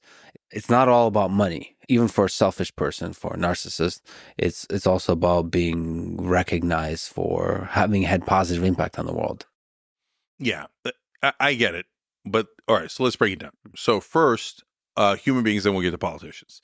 Do human beings have integrity? Well, it's a spectrum. So some people have enormous integrity. Some people have no integrity. So there is not one type or character, right? So some people have a ton of empathy for other human beings and they literally feel it. Like I feel the pain of someone else. And I'm not alone. Most people feel the pain of someone else. If you see on video a baby being hurt, an overwhelming majority of human beings will go, no, right? You have empathy. That's a natural feeling that you have. Some people have no empathy because they're on the extreme end of the spectrum. Serial killers and Donald Trump. Okay. And so I'm partly joking, but not really. He has never demonstrated any empathy that I have ever seen for any other human being. I'm going to trigger some right-wingers because they think every terrible thing he said is out of context or joking or not real or fake news. But his chief of staff didn't make it up. He called people who went into the military suckers and losers. Why? Why did he say that? If just hang with me for a second, don't have your head explode, okay? And I'm not saying to Lex, I'm saying to the right-wingers out there, right? So the reason is because if you're like Trump and you literally don't feel the empathy, you think, why the hell would I go in the military, get killed for someone else? What a sucker. No, I'm going to stay out of the military. I'm going to stay alive. I'm going to make a ton of money and I'm going to look out for myself. And he assumes, because everybody does this, you assume that everyone thinks like you do, but they don't. So Trump assumes everybody's as much of a dirtbag as he is. And because he doesn't feel it, he doesn't feel the empathy. And so he's like, yeah, you'd be an idiot, a sucker and a loser to go into the military and have a sacrifice for other people. So you see the spectrum. Even if you think Trump's not on that end and you think I'm wrong about that, you get that there are people on that end, right? So you have a spectrum of integrity, empathy, etc. That's what I would call your hardware. You layer on top of that your software, okay? And the software is cultural influences.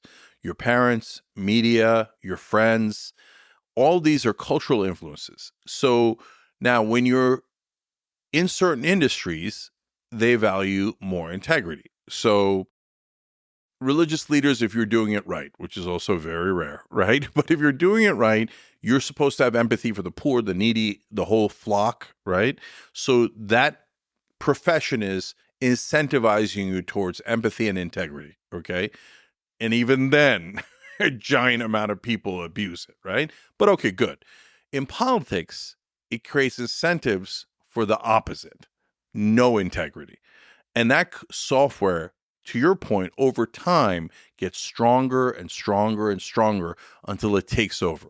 Now, you might have someone with a lot of integrity like Tom Massey, right? A Republican from Kentucky. And whether I agree with him or disagree with him on policy, I get that the brother is actually doing it based on principles. And there isn't any amount of money you can give Tom Massey for him to change his principles. Why? He's on the principled end of the spectrum as a human being, right? So is Bernie. They're on the same part of that spectrum, right? But for most people, the great majority of the spectrum, if you overload them with software that incentivizes them to not have integrity, they will succumb. And now let's switch to politicians in particular. Why do I think that they're, on average, far more likely to be on the sociopathic part of the spectrum? Because of the incentives and disincentives. So this changes every congressional cycle. And when Justice Democrats were winning a lot, it got all the way down to 87.5%. But on average, for congressional elections, the person with more money wins 95% of the time. It doesn't matter if they're a liberal or conservative, Republican or Democrat, or any ideology they have. 95%. Okay. So now let's say you got the 5% that went in that are not hooked on the money. Well, they're going to get a primary challenge. Then they're going to get a general election challenge. And 95% of the time, the one with more money wins. So eventually, this system cycles through until almost only the corrupt are left. Wait, hold on a second. Is that real? 95%. So if you have more money, 95% of the time you win, huh? Yes. I like to believe that's less the case for example, for higher you get. Yes, that's true. You're right. Yeah. So you know why? So the presidential race is ironically, in some ways, the least corrupt. So let's dive into why. If you're running a local race anywhere in the country, you're going to get almost no press coverage, meaning a congressional race, right? If you're running a Senate race in the middle of Montana, you're going to get almost no media coverage. So that's where your money in politics has the most effect, because then you could just buy the airwaves. You outspend the other guy, you get all the ads, plus you get the friendly media coverage because you just bought a couple of $1 million of ads in the middle of Montana. So the local news loves you, the TV stations, the radio stations, the papers. So some of the papers are principled. They might say, oh, no, but overall, they're not calling you a radical. They're not calling you anything. And you're buying those races. But when you get to the presidential race, that's much harder, because presidential race, you have earned media, free media that overwhelms paid media. Perfect example is 2016. Hillary Clinton outraces Trump by about 2-1, but she loses anyway. Why? Because Trump got almost twice as much earned media as she did. And the earned media is better. It's inside the content, right? It is definitely better. So in a presidential election, as long as you got past the primary, you could actually win with not that much money. And that's part of the reason why I have hope, Lex, because all you got to do is get past a Republican or Democratic primary. And now that's very, very, very difficult, but Trump did it, right? Now, he took it in the wrong direction, but he did leave a blueprint for how to do it.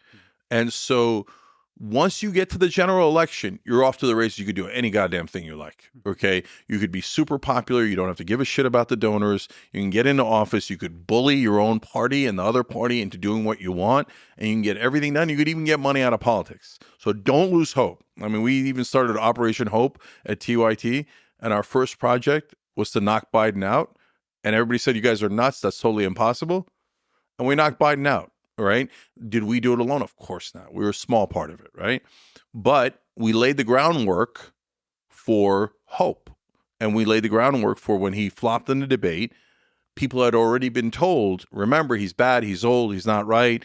And the debate proved it. If we hadn't done that groundwork, and not just Young Turks, obviously, but Axelrod and Carville and Nate Silver and Ezra Klein, etc., Charlemagne the God, Jon Stewart, all these people helped a lot, so that when the debate happened, it confirmed the idea that out there that he was too old and couldn't do it. So my point is, hope is, if you lose hope, you're done for.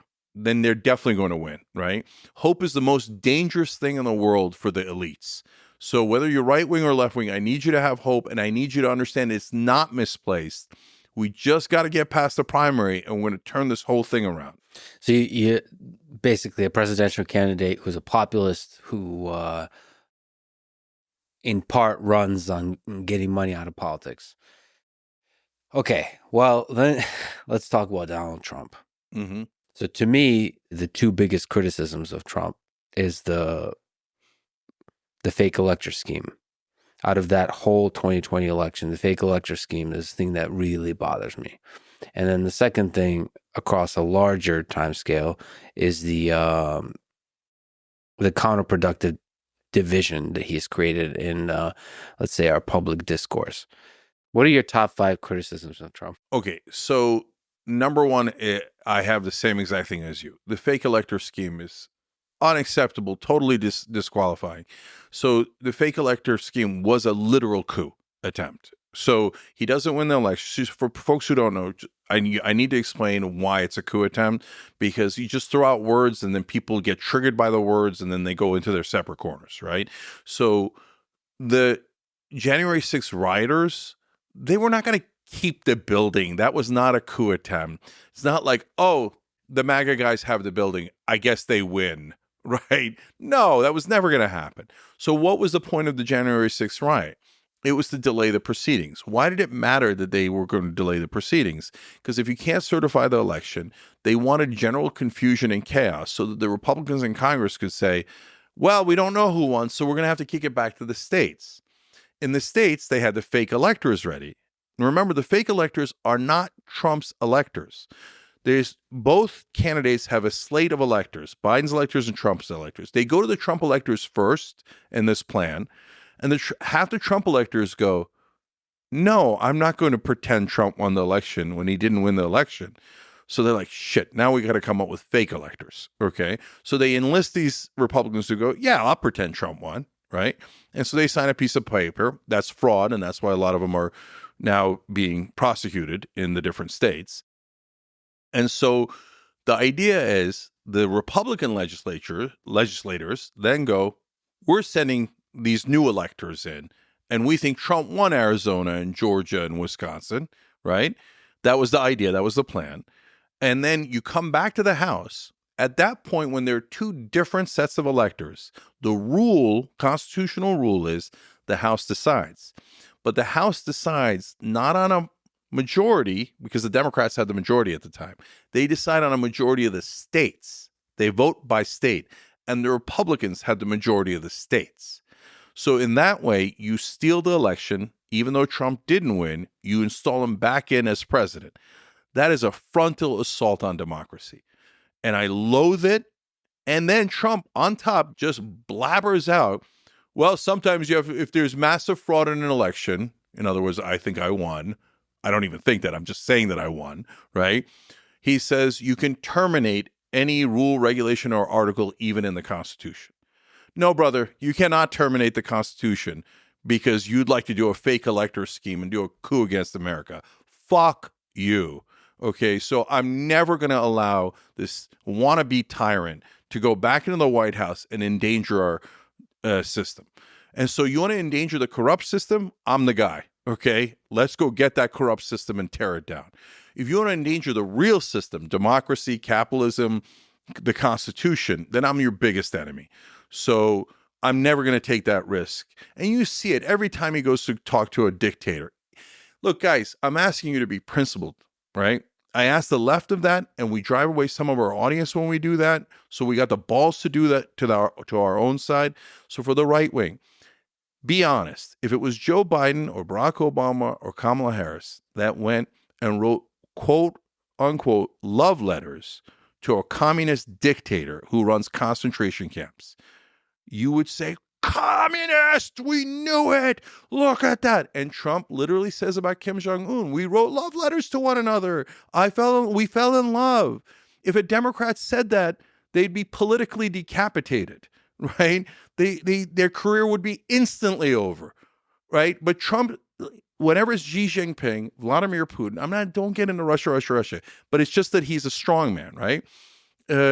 Kim Jong-un, or any Viktor Orban, Duterte in the Philippines. Anytime it's a strong man that says, screw our Constitution, screw our rules, I want total loyalty to one person, Trump loves him. He loves him. And he said once, he's like, oh, it's great. You go to North Korea or China, and when the leader walks in, everybody applauds. And everybody listens to what he says. That's how it should be here. No, brother, that's not how it should be here. You hate democracy. You want to be the sole guy in charge. As a populist, you should loathe Donald Trump. I agree on the fake elector scheme. Can you, Steelman, and maybe educate me on, there's a book, Rigged, that I started reading. Is there any degree to which the election was rigged, or elections in general are rigged? So I think the book Rigged, the main case they make is not that there's some shady fake ballots. It's more the impact of mainstream media and the impact of big tech. So rigged is another one of those words that triggers people and is ill-defined, right? So let's begin to define it. So the worst case of rigged is we actually changed the votes, right? So a lot of Trump people think that that's what happened. Nonsense. That didn't happen at all. Okay. So then you move. And by the way, some on the left thought the votes were changed in the 2016 primary and it was literally rigged against Bernie. No, that did not happen. Okay. That is a massive crime and is very risky and is relatively easy to get caught. People who are in power are not interested in getting caught. They're not interested in going to jail, etc. It is a very extreme thing. Could it happen? Yes, it could happen. Have I seen any evidence of it happening in my lifetime, not really. Given how much people hate this, you probably just need to find evidence of one time, like Yeah. one vote being changed where you can trace them saying something in some room somewhere that would just explode. And Yeah. just that evidence just doesn't seem to be there. And by the way, for the right wing who say verify the vote, goddamn right, verify the vote, right? So you want to have different proposals like paper ballots, recounts, hand recounts, which by the way, you had not the paper ballots, but the 3 recounts and a hand recount in Georgia and so many of these swing states. He lost. There was no significant voter fraud. Now, second thing in terms of rigging is voter fraud. So and the right wing believes, oh my God, there's voter fraud everywhere. Not remotely true. Heritage Foundation does a study. They want to prove it so badly. And it turns out no matter how much they move the numbers, the final number they got was it happens 0.000006% of the time. Okay. It almost never happens. They found like 31 instances over a decade or 2 decades. So it's what counts as voter fraud? So a lot of times these days it'll be Republicans who do it because and it's not nefarious. It's a knucklehead who goes in and goes, I heard they're having the undocumented, the illegals vote. So I voted for me and my mom even though she's dead. But that's fair. They're doing it. And they're like, no, brother, that's not fair. That's not how it works. You're under arrest. So what about non-citizens voting? So it's preposterous. Of course, non-citizens shouldn't vote and they don't vote. But you don't have to prove citizenship when you're voting, right? No, you do. I mean, it depends on what you mean by prove and when you vote, right? So you're not allowed to vote as an undocumented immigrant. So that happens up front. When you go to, like, again, it's a hall of mirrors. Like, there's so many different ways to create mirages.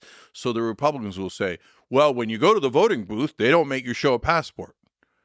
Yeah, that's true, but you showed it earlier when you registered, right? And so, and we can get into voter ID laws. There's all sorts of things, but we'll speed up the spectrum, right? So these things almost never happen. Voter fraud happens, but super rarely, and not enough to swing elections. And by the way, sometimes if there is an issue, they'll redo an election. There is actually a process for that, and it happened in North Carolina because Republicans did voter fraud in this one district, okay? And it wasn't the candidate himself. It was this campaign person, and they did ballot harvesting, but ballot harvesting, again, it depends on what you mean. If you're just collecting ballots, that's okay. He changed the ballots. That's not okay. And so they had to redo that election. So, now, the real place where it gets rigged is before elections. And there's 2 main ways that things get rigged. One is almost exclusively, no, that's not fair. I was going to say Republicans, but Democrats do it too in a different way. So Republicans will come in, like Brian Kemp is the king of this in Georgia. So he was against Trump doing it ex post facto. He's like, no, you idiot. We don't cheat after the election. We cheat before the election. Okay. So they'll go, well, I mean, you got to clear out the voter rolls every once in a while. And that's true because people die, people move, and you got to clean out the voter rolls. So then they come in and they go, we will clean them out mainly in black areas. Okay. Oh, look at that. There goes a couple of million black voters. Well, some of those, I suppose, are real voters, but they'll have to re-register, and then they'll find that out on election day. And, oh, well, now, sorry you couldn't vote this time. Remember to re-register next time.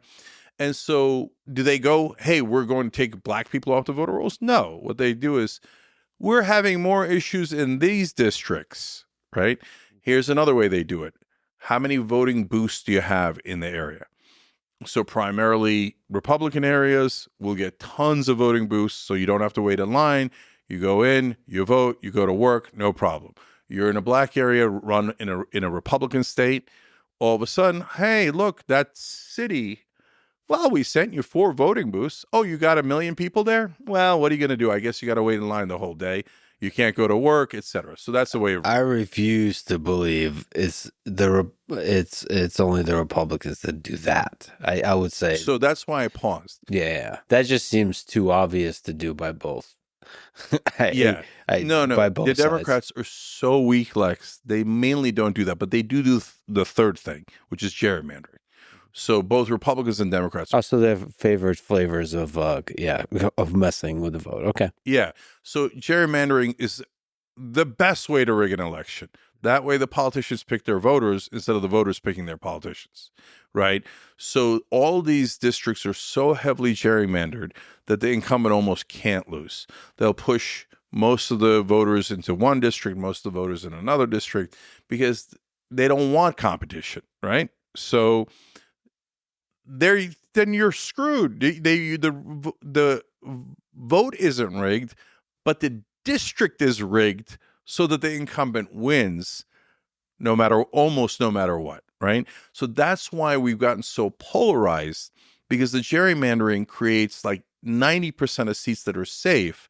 So they don't have to compromise. They don't have to get to a middle. They could just be extreme on either side because they already locked it up.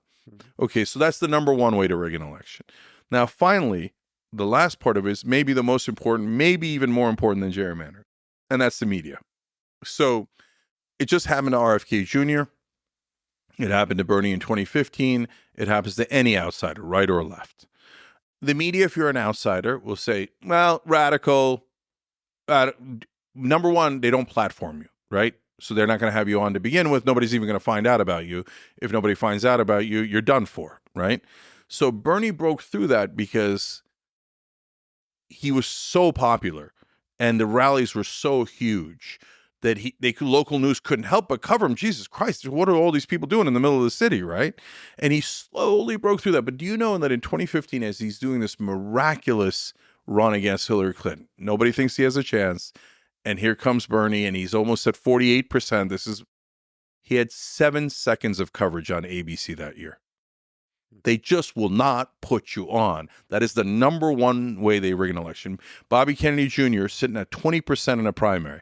No town hall.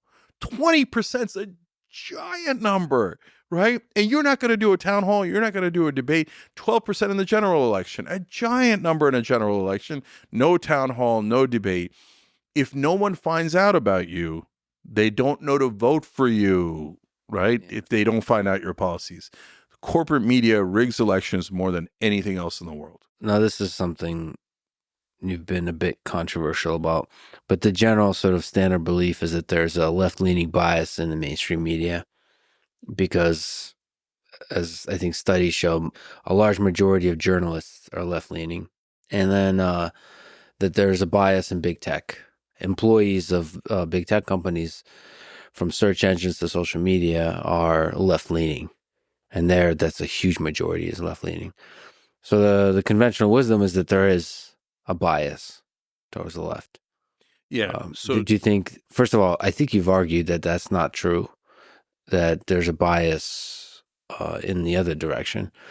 But whether there's a bias or not, do you think that how big of an impact that has on the result of the election? Okay, so let's break that down.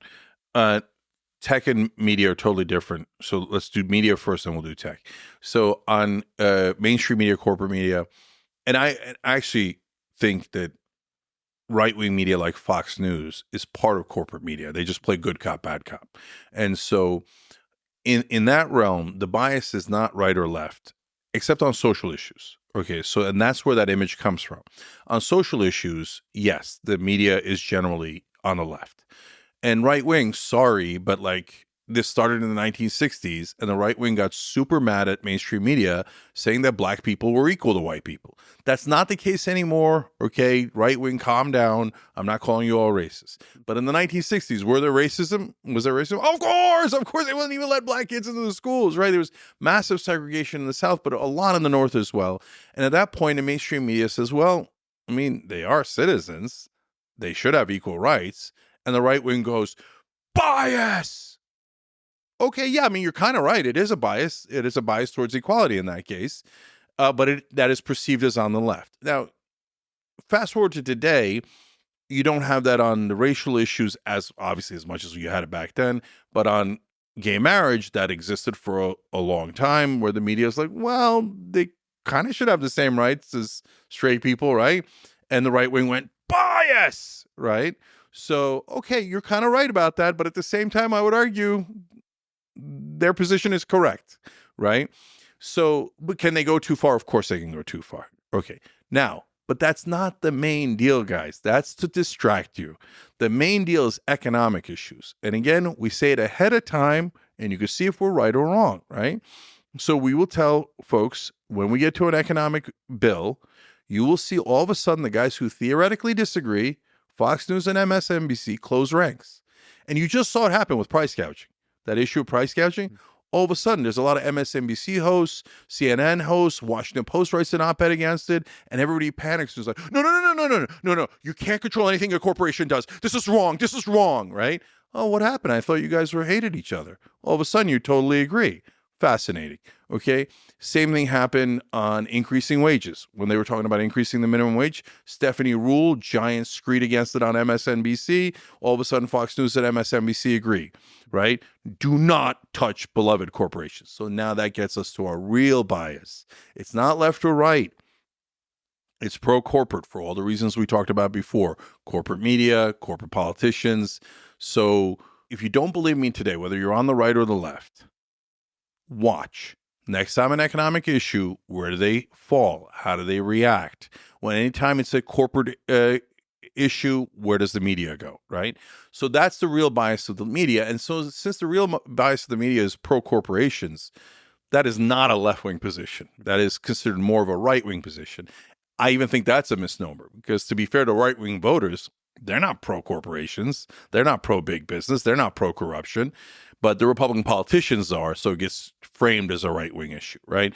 So if you think that the corporate media is too populist, you just don't get it. They aren't. They hate populism. So now when you turn to tech. So tech's a complicated one because, yeah, people write the code. If they're left-wingers, they're going to have certain assumptions, and they might write that into the codes or the rules. And so, but they're also, generally speaking, wealthy. They're usually white. They're usually male. And those biases also go in. And there's a lot of people on the left who object to that bias, right? Okay, but that's a fair and interesting conversation, and one we have to be careful of, and one we could hopefully find a middle ground on. But that's not the major problem.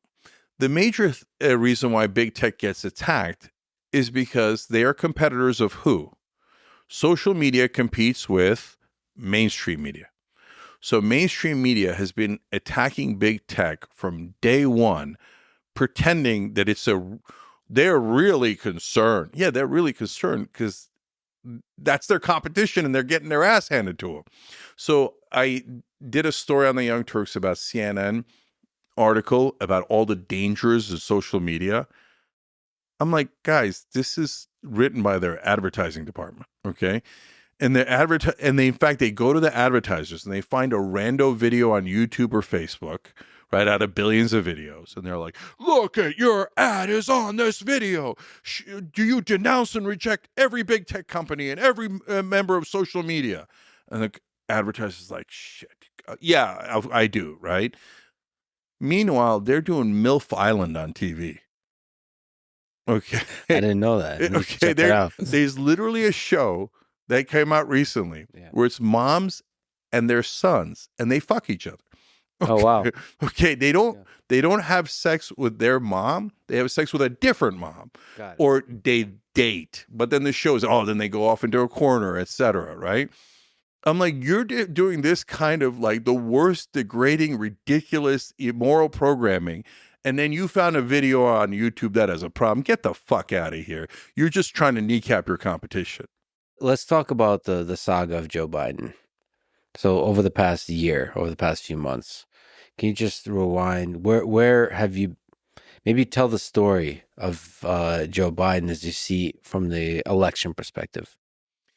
Yeah. So about a year ago, I'm looking at the polling, and first of all, I have eyes, right, and ears. So whenever I see Biden, I'm like, this is a disaster. And then I go and talk to real people. And when I say real people, I mean not in politics. That's not their job, right? Because people involved in politics or media have a certain perspective, and it's colored by all of the exchanges in mainstream media, social media, et cetera.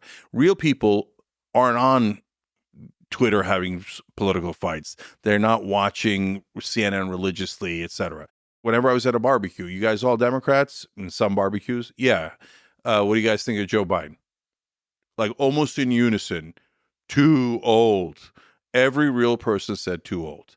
So I look at what real people are saying. That's why I thought Trump was going to win in 2016. I go in the middle of Ohio. I can't see a Hillary Clinton sign for hundreds of miles, right? There's Trump paraphernalia everywhere, right? So that's not end all be all. You could say it's anecdotal, but you begin to collect data points, right? But then the real data points are in polling. Okay, so now I'm looking at Biden polling. He's in the 30s. No incumbent in the 30s has ever come back to win.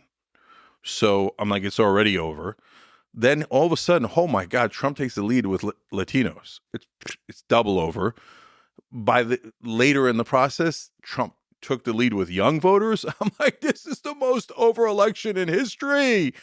A Democrat cannot win if they're not winning young voters. That's impossible. Trump's cutting into his lead with black voters. This thing is over, right? And I go tell people, and they're like, you're crazy. Why do they think I'm crazy? Because MSNBC is lying to them 24/7, telling them that Joe Biden created sliced bread and the wheel and fire. And my favorite talking point was he's a dynamo behind the scenes. Yeah. I'm like, okay, let me get this right. It's like an SNL skit, right? I'm like, so behind the scenes is like, all right, Sally, get me the memo on that, and we're going to do this, and I'm in command of the material. Then he goes in front of the cameras. Anyways, why would any politician do that? Why would they be terrible in front of the camera and great off camera? It doesn't make any sense. But once you get people enough propaganda, and MSNBC created Blue MAGA, right? They'll believe anything. So they believe that Biden was dynamic and young, and that he was the best possible candidate to beat Donald Trump, when in reality, he was about the only Democrat who couldn't beat Donald Trump. So, number one, I don't co-sign on bullshit. I don't care which side you're on. Number two, as you heard earlier, I can't have Trump winning. It endangers the country. It endangers our Constitution, etc. So I'm going to do something about it. And so I start something called Operation Hope on the Young Turks. And we asked the audience, what should we do, right? So there's different projects in Operation Hope. But the first project that pops up is knock Biden out of the race, okay? And so then I ask our paying members on TYT, I say, guys, you're going to vote, and then I'm going to do what you tell me to do. Mm-hmm. If you say, no, I like Biden, or I think Biden's the best candidate, or even if he isn't, we're not going to be able to win on this, so don't do it, right? Should I enter the primary against Biden? Okay. 76-24, go, enter, right? I'm a populist. You tell me to go. You're my paying members. You're my boss. I'm going to go. Okay. So I enter the primary. Now, I'm not born in the country, so people are going to freak out about that. I'm a talk show host. Like the establishment media despises me, right? So I'm not going to get any airtime. In fact, we consider hiring the top booking agent in New York. We talked to him, and he says, well, I'm actually in New York this week. And he says, I'm going to go talk to those guys, and I'll come back to you. And he was really decent, because normally, he charges a lot. Just take the money, right? And go, oh, yeah, I'll get you on. But he was a wonderful guy. He said, I talked to them. You're banned. So don't do it. Like, you're banned at CNN, you're banned at MSNBC, and I think you're banned on Fox News, but I'm not sure. Okay. So long odds, why do you do it? Because if you think we're going to crash into the iceberg, you might as well bum rush the captain's quarters, right? I'm lunging at the wheel. So what difference can I make? Well, I can make a difference by going on every show on planet Earth and going, he's too old. He's in the 30s. He has no chance of winning. No chance of winning. I go on Charlemagne's show, Breakfast Club, right? Mm-hmm. Charlemagne agrees. All of a sudden, we're having buzz. And then people go, oh, Charlemagne said he has no chance of winning. Then Charlemagne's on The Daily Show, talks to Jon Stewart. Jon Stewart does a segment. This is not necessarily causal, but buzz is building, right? Mm-hmm. So then Jon Stewart does a segment, if you remember, and people got super pissed at him. Too old, can't win, and all that buzz is building. Meanwhile, unrelated to us, David Axelrod and James Carville, and I'm like, guys, figure it out. Who does Axelrod speak for? The top advisor for Barack Obama. Who is James Carville the top advisor for? The Clintons.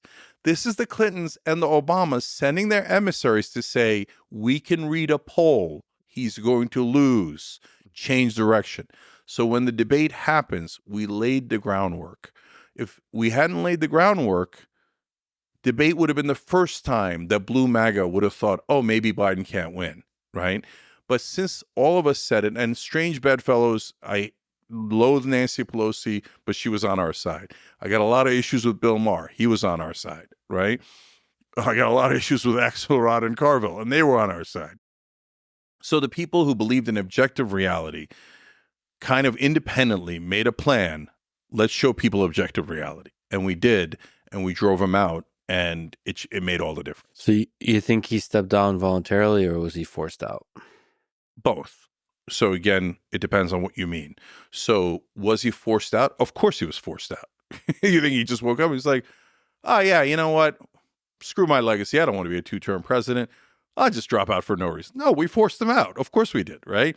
And when I say we, I had a tiny, tiny, tiny role. The people who had the major roles, Nancy Pelosi, Barack Obama, and all those folks. But even they were not the main driving force. The number one driving force were the donors.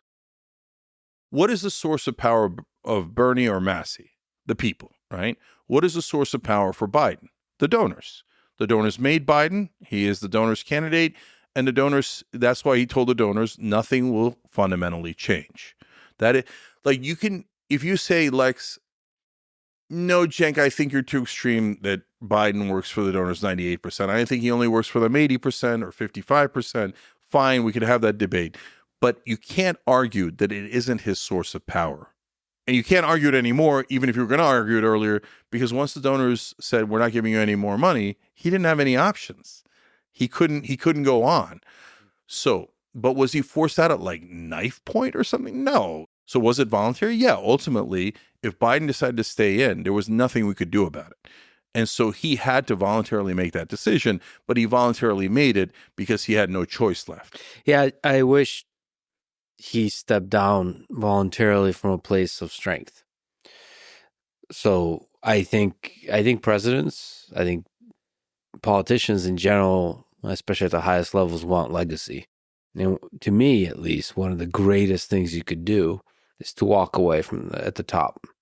I mean, George Washington, so walk away from power is, I think, universally respected, especially if you got a good speech to go with it and you do it really well. Not in some kind of cynical or calculated or some kind of transactional way, but just like as a great leader. And maybe be a little bit even more dramatic than you need to be in doing it. Yeah, I thought that would be a beautiful moment. And then launch some kind of democratic process for electing a different option. Not only did I agree with you 100%, I reached one of his top advisors, one of the guys you see in the press all the time, as in his inner circle. I never said that before because we were in the middle of it, and I'm never going to betray anyone's confidence, and I'll never say who it was, okay? But he was gracious enough to meet with me as I was about to enter the primary.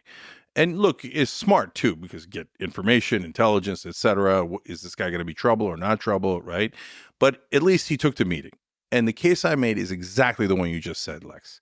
I said, if he drops, this is about 10 months ago. I said, if he drops out now, they built statues of him, right? The Democrats, if you're a right winger, you hate him, I get it. But the Democrats would have said he beat Trump and protected democracy in 2020.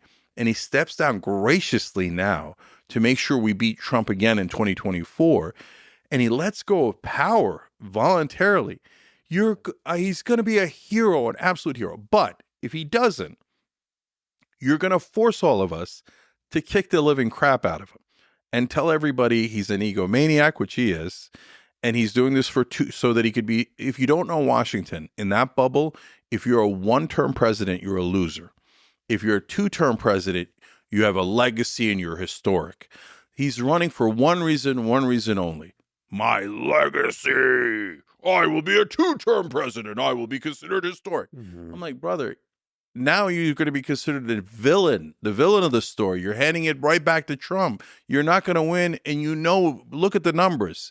Any political professional knows you're not going to win. So you have hero or villain, and you get to choose. But if you think you're going to be a hero and beat Trump, that is not a choice you have. That is not going to happen. And they didn't believe us. But by the end, they did. Were you troubled by the how Kamala Harris was selected after he stepped down. Yes and no. So I argued for an open convention.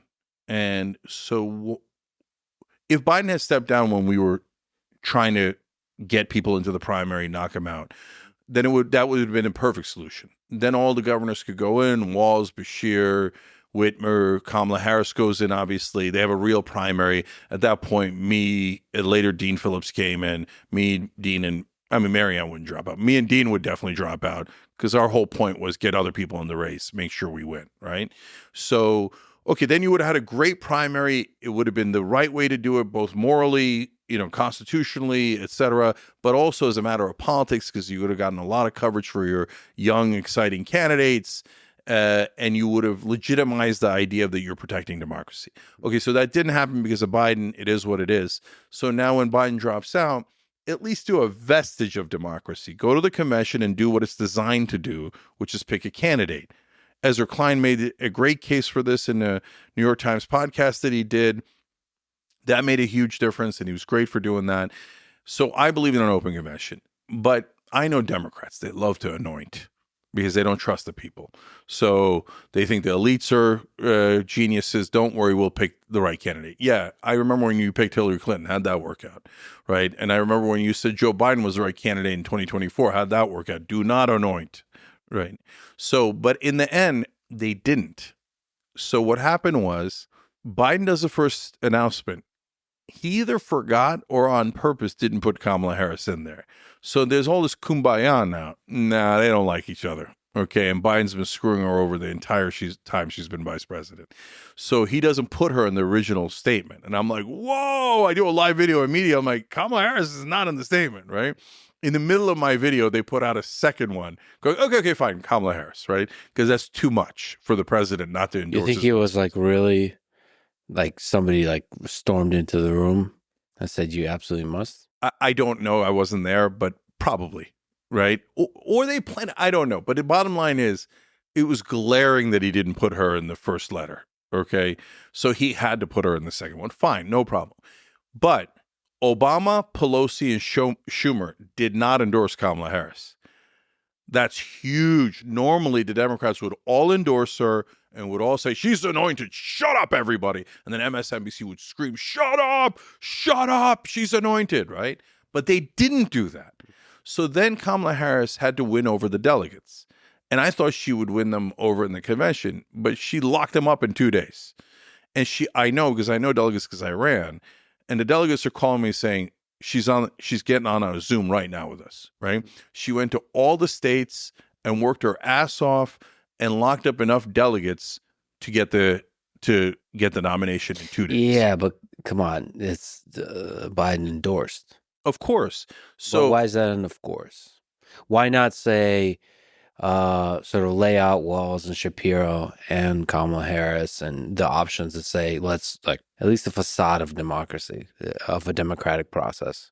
There's what should happen and what is likely to happen. So should Biden not have endorsed? Yeah, of course. I think Biden should have done the same thing as Obama and Pelosi and not endorse and say, hey, we'd love to have a process where we figure out who the right nominee is. And at that point, I'm really worried about Kamala Harris because she's doing word salads nonstop, right? So I'm like, don't make the same mistake we did before and just pick someone out of a hat. Test them. You get stronger candidates when you test them. The authoritarian nature of the DNC drives me crazy. They don't believe in testing candidates. They don't believe in letting their own voters decide. And look, when we were in the primary, they canceled the Florida election. And they took me, Dean, and Marianne off the ballot in North Carolina and Tennessee. I'm like, guys, if you're going to make a case for democracy in the general election and you cancel elections in the primaries, do you not get how ridiculous you look, how hypocritical you look, right? So I didn't want Biden to endorse anyone. But I'm shocked that they didn't all endorse her because normally what happens is they all endorse. So bottom line, Lex, is did she earn it in a perfect system? Not even close, right?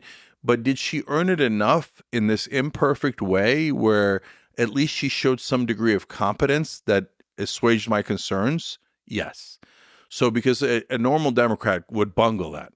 They wouldn't go talk, like Hillary Clinton wouldn't have talked to the delegates. She would assume that she's the queen and that they would all bow their heads. She would, so the fact that she did elementary politics correct for Democrats, that's like a big win. It just really frustrated me because it smelled of the same thing of fucking over Bernie in 2015, 16 and RFK and just the anointing aspect. Now, they seem to have gotten lucky in the situation that it's very possible that Kamala Harris would have been selected through a democratic process. But I have to say, listening to the speeches of the DNC, Walz was amazing. Shapiro was really strong. And Kamala actually was much better as compared to her as a candidate previously. But personally, don't think she would have been the result of a democratic process. So you don't often give your opinions, but when you give the opinions, I actually agree like a huge percentage of the time in this conversation.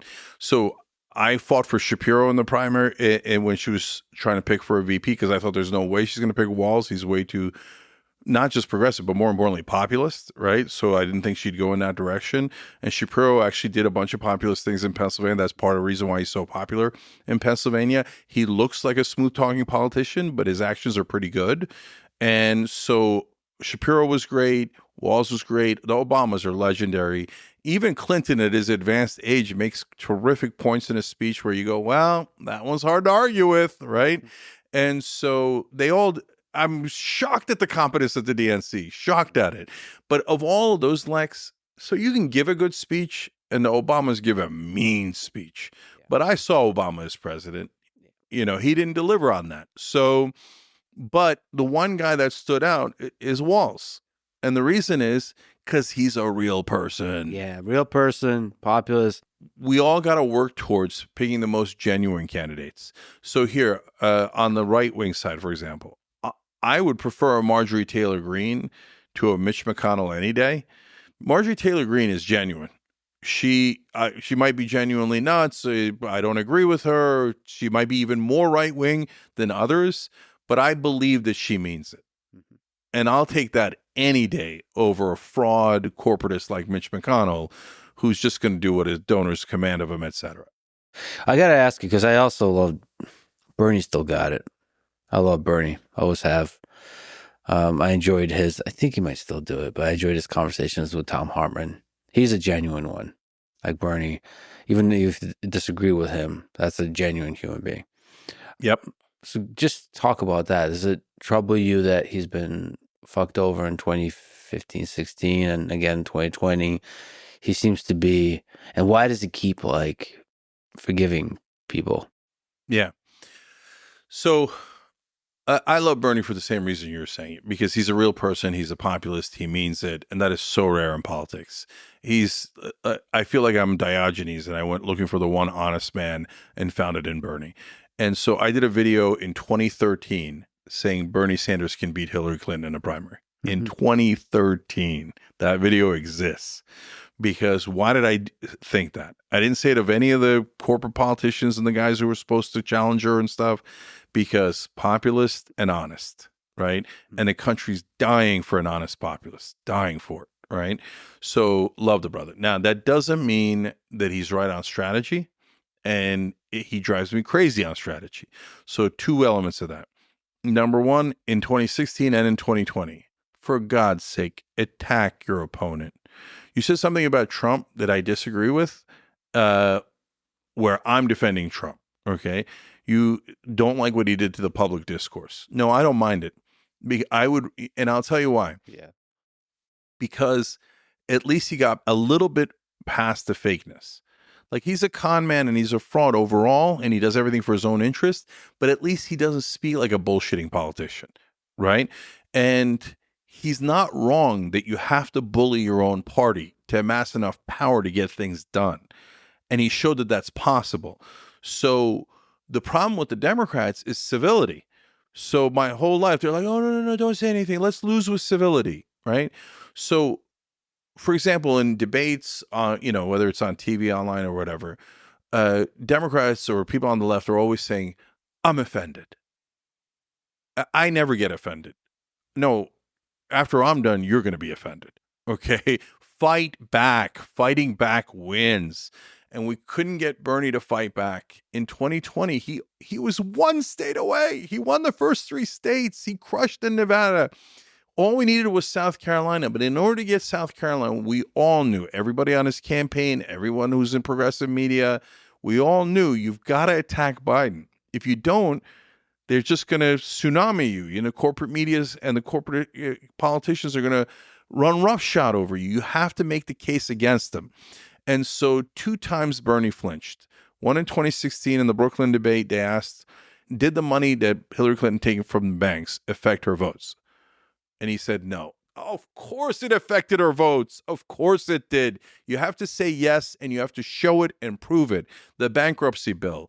When she was first lady, she was totally in favor of the American people and against the bankruptcy bill because it has the banks. You can't discharge any debts that the credit card debt and bank debt, etc. It's an awful bill. It's one of the most corporatist bills.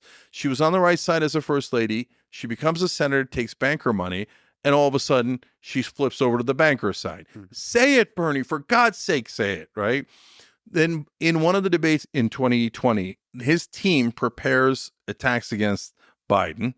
They're not personal. They're not like you can sense by now, if I'm in a political race, my objective is rip the other guy's face off, right? Yeah. Politically, rhetorically, never physically. Yes, right? yes. And so, but I would get it to a point where they'd think, I don't know if I'm going to vote for Cenk, but I know I'm not voting for the other guy. Okay. So you got to do that if you want to win. So they prepare this. He says, I'm going to do it. He goes on the podium and doesn't do it because he can't. He's too damn nice. He just can't attack the other guy. Now, that's problem number 1 in strategy. Problem number 2 is something you alluded to. So Biden gets in office. Bernie thinks they're friends. They're not friends. Biden's just using him. So he uses him to get the credibility, and then he eviscerates 85% of the progressive proposals that Bernie put forward. Biden throws away $15 minimum wage. That was Bernie's signature issue. Doesn't even propose the public option. Dumps paid family leave for no reason. I can go on and on. And Bernie co-signs on it because he thinks he's in an alliance. He thinks Biden's on his side, and he thinks we're going to get things done. And to be fair to Bernie, like I said earlier, Obama got only 5% of his agenda passed, and Biden got 15%. Okay, so you're right, Bernie. You got 3 times more than under Obama, but you're wrong. That is not fundamental change, and without fundamental change, we're screwed. Let me ask you about another impressive speech, AOC. Is it possible that she's the future of the party, future president? No. So AOC, in my opinion, lost her way. And so... In which way? So it's tough talking about these things because people take it so personally, right? And that's why you'll see very few politicians on our shows because we give super tough interviews and the words out in the street, right? Like, don't go on Young Turks. They'll ask you super hard questions, right? So there only a couple do it. Like Rogan does it. He's brave. We'll get into shouting matches sometimes in the middle of bills and stuff, but at least he's there to defend his position. I respect him for that. Tim Ryan, a little bit more of a conservative Democrat when he was in the House.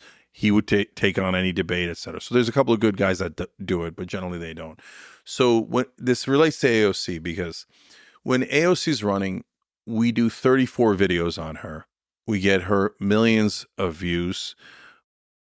We founded Just Democrats and now launched it on the show. Our audience, Ryan Grimm documents it in one of his books. Our audience raises $2.5 million for those progressive candidates overall. And at that point, AOC and all those Rashida Tlaib, et cetera, they're all dying to come on a Young Turks. Makes sense. I would too, of course. It's not because it's the Young Turks, it's any media outlet. And most media outlets, almost all the media outlets reject them. We cover AOC more than all the other press combined, right? And she wins for a number of reasons. That's one of the reasons, but there's many others, and she did a terrific job herself.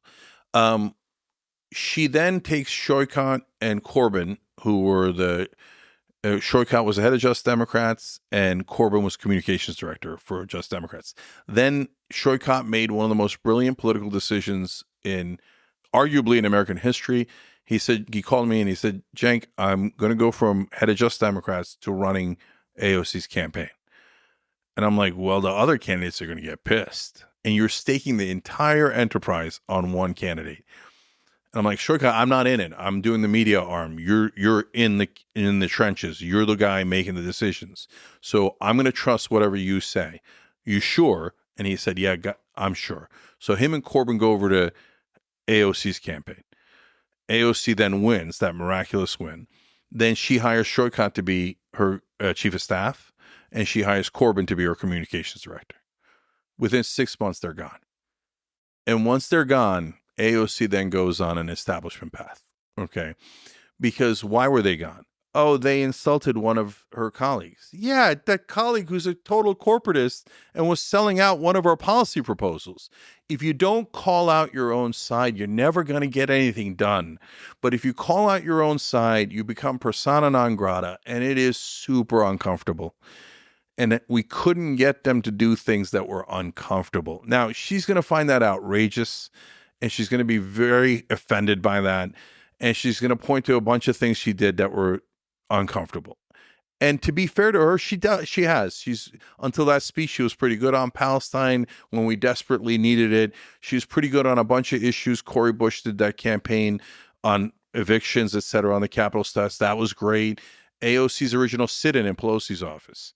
At that point, we're all still on the same team. It's a spectacular success. Me, Corbyn, and Shortcut are saying, do it again, do it again. Like, now don't abuse it. Like, don't be a clown and do it every other day. But like, when it matters, you need to be able to challenge Pelosi, right? And in my opinion, she just got to a point where she got exhausted being uncomfortable. It's like, it's really hard. The media hates you, and they keep pounding away and calling you a radical, and you're destroying the Democratic Party. You're destroying unity. So whereas if you go along, all of a sudden you're a queen, and now all of a sudden the mainstream media is saying, "Oh, AOC, she could be the progressive." I mean, there's some degree to which you want to sometimes bide your time and just like rest a bit. And Yeah. I think, from my perspective, maybe you can educate me. She seems like a legit progressive, legit even populist, charismatic, young. Like a lot of time to develop the game of politics, how to play it well enough to avoid the bullshit. I guess she doesn't take corporate PAC money. That's right. No, she's still true on that. As far as just looking over the next few elections, like who's going to be running, who's going to be a real player. She just seems like to me, it seems like an obvious person that's going to be in the race. So while I fight for the ideal, I'm very practical. So, for example, she wins, and then one cycle later, after 2020, there's these guys who wanted to quote unquote force the vote, and it was on the speakership of Nancy Pelosi, and they wanted to use it to get Medicare for all. I'm like, guys, forcing a vote is a terrific idea. On the speakership, okay, who's your alternative? Oh, we don't have an alternative. Already giant red flag. Okay. What's the issue you're looking to have them vote on? Medicare for all. Oh, you don't know politics. So I love Medicare for all. We have to get Medicare for all. But if that's the first one you put up without gaining any leverage, you're going to get slaughtered. Put up something easy. Force a vote on $15 minimum wage, or pick another one that's easy, paid family leave. These are all polling great, because if you force a vote on that, you can actually win. And if you win, you gain leverage. And then you do the next one and the next one. And then you do Medicare for all. Not bullshit gradualism that the corporate Democrats do, but actually strategically, practically building up power and leverage and using it at the right times. So if I thought that's what AOC was doing, I would love it. Right? So I don't need her to force a vote on Medicare for all. I don't need her to go on some wild tangents that don't make any sense and is only going to diminish your power. But when they eviscerated all the progressive proposals in Build Back Better, how did that happen? Manchin and Sinema used every ounce of leverage they had. They said, I'm just not going to vote for it. I don't care. Okay? The status quo is perfect for my donors, so I don't need you. I vote no. Okay. Now take out everything I want. And Biden did, right? Progressives had to push back and say, here is 2 to 3 proposals, right? Not everything, 2 to 3 proposals. They all poll over 70%. They're all no-brainers, and they're all things that Joe Biden promised. We want those in the bill, otherwise we're voting no. At that point, the media, what would have happened is the media would have exploded, and they would have said AOC and the rest are the scum of the earth. They're ruining the Democratic Party. We're not going to get the bill. They're the worst. You have to withstand that. If you cannot withstand a nuclear blast from mainstream media, you're not the person. Because you have to run that obstacle course to get to change. If they had stood their ground, they definitely would have won on 1 to 2 of those issues. Instead, they went with a strategy that was literally called Trust Biden. All right. So, big question: Who wins this election, Kamala or Trump? And what's Kamala's path to victory? And if you can steel man, what's Trump's path to victory? Yeah. So there's not enough information yet. So since I make a lot of predictions on air and then brag about it unbearably, people are always, they'll stop me in the streets and they'll be like, predict this, predict my marriage. Brother, I don't know anything about your marriage. Yeah. How could I possibly predict something without having any information? So in the case of this campaign, right now I got Kamala Harris at 55% chance of winning. Okay, which is not bad.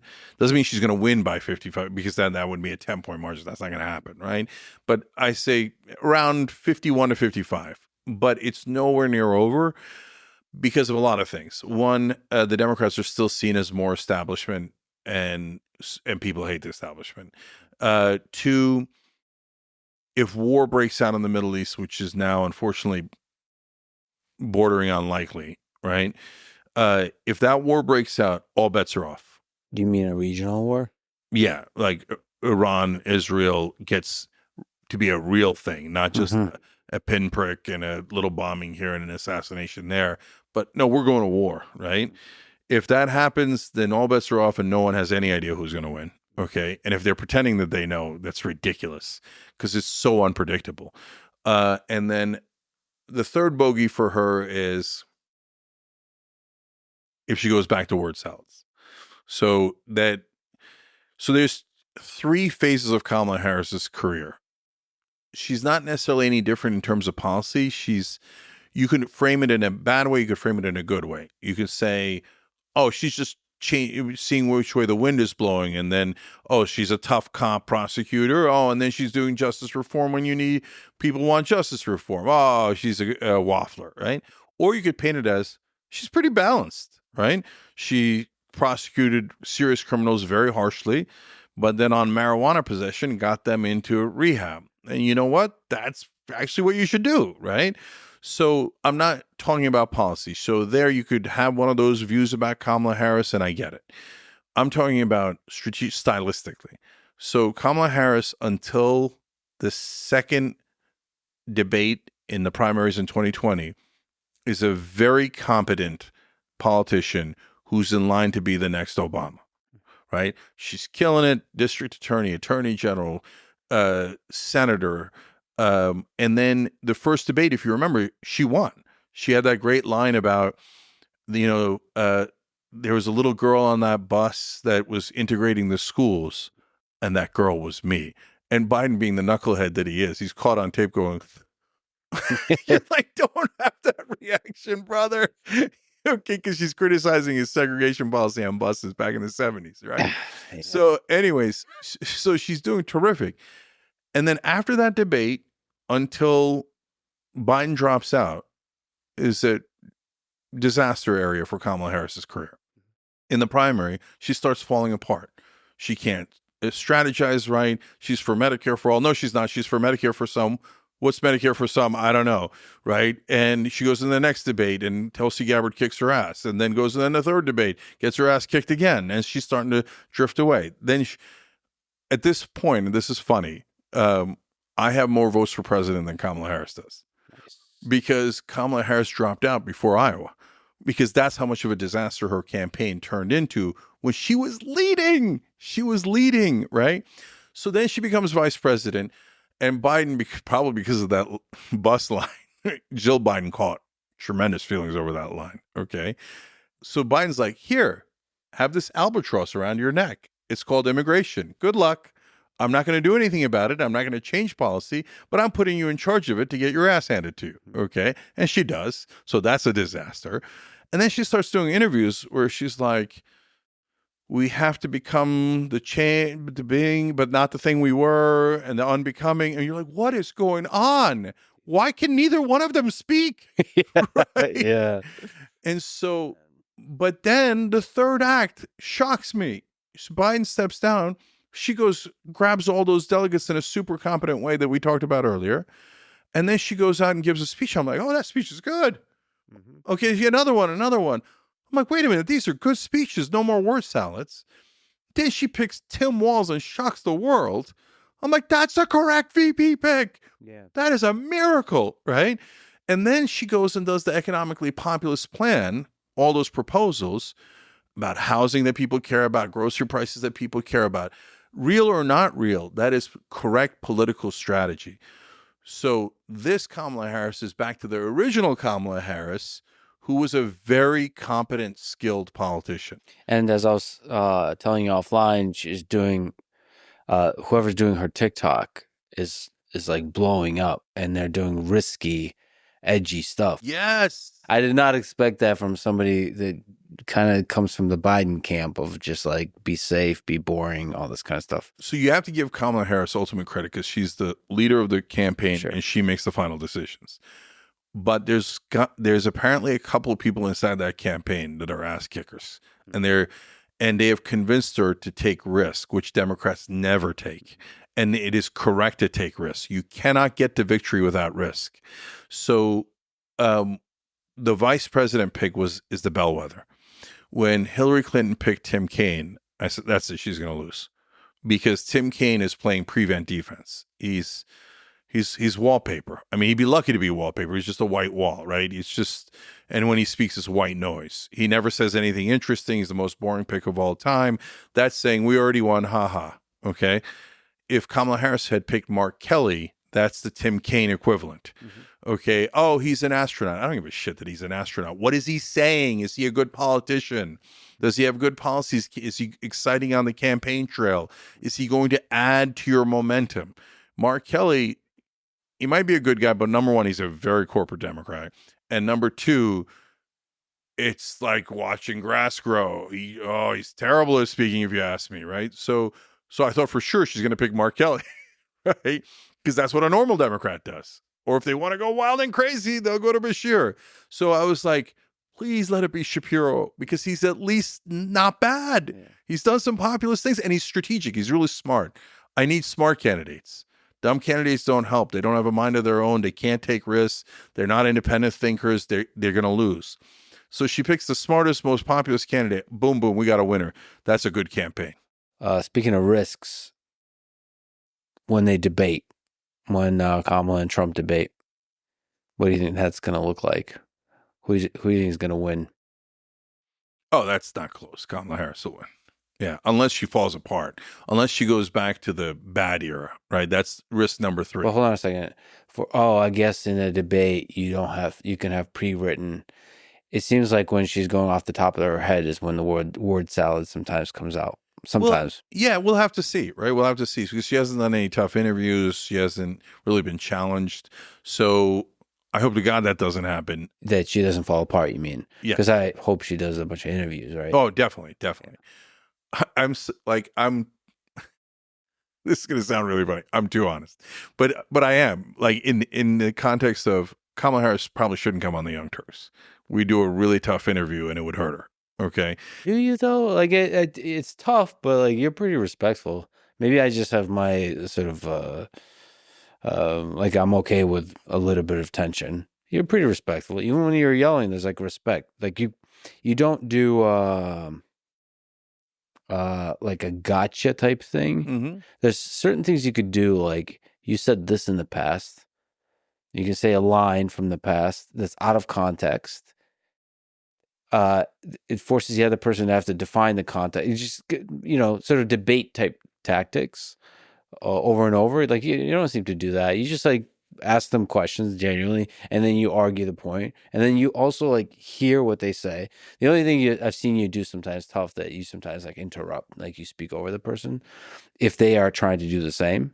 Right. Which Only if they're filibustering. Yeah, Right. if they're filibustering. But like that's a tricky one. That's it's a tricky Right.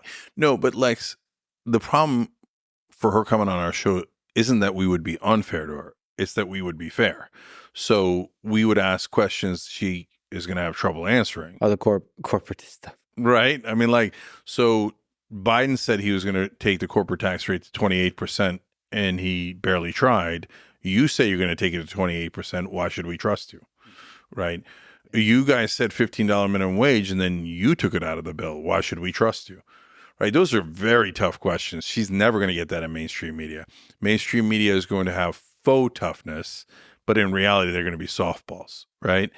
And so the debates, you're right, Lex, is a little bit easier because Sarah Palin proved that you could just memorize scripted talking points.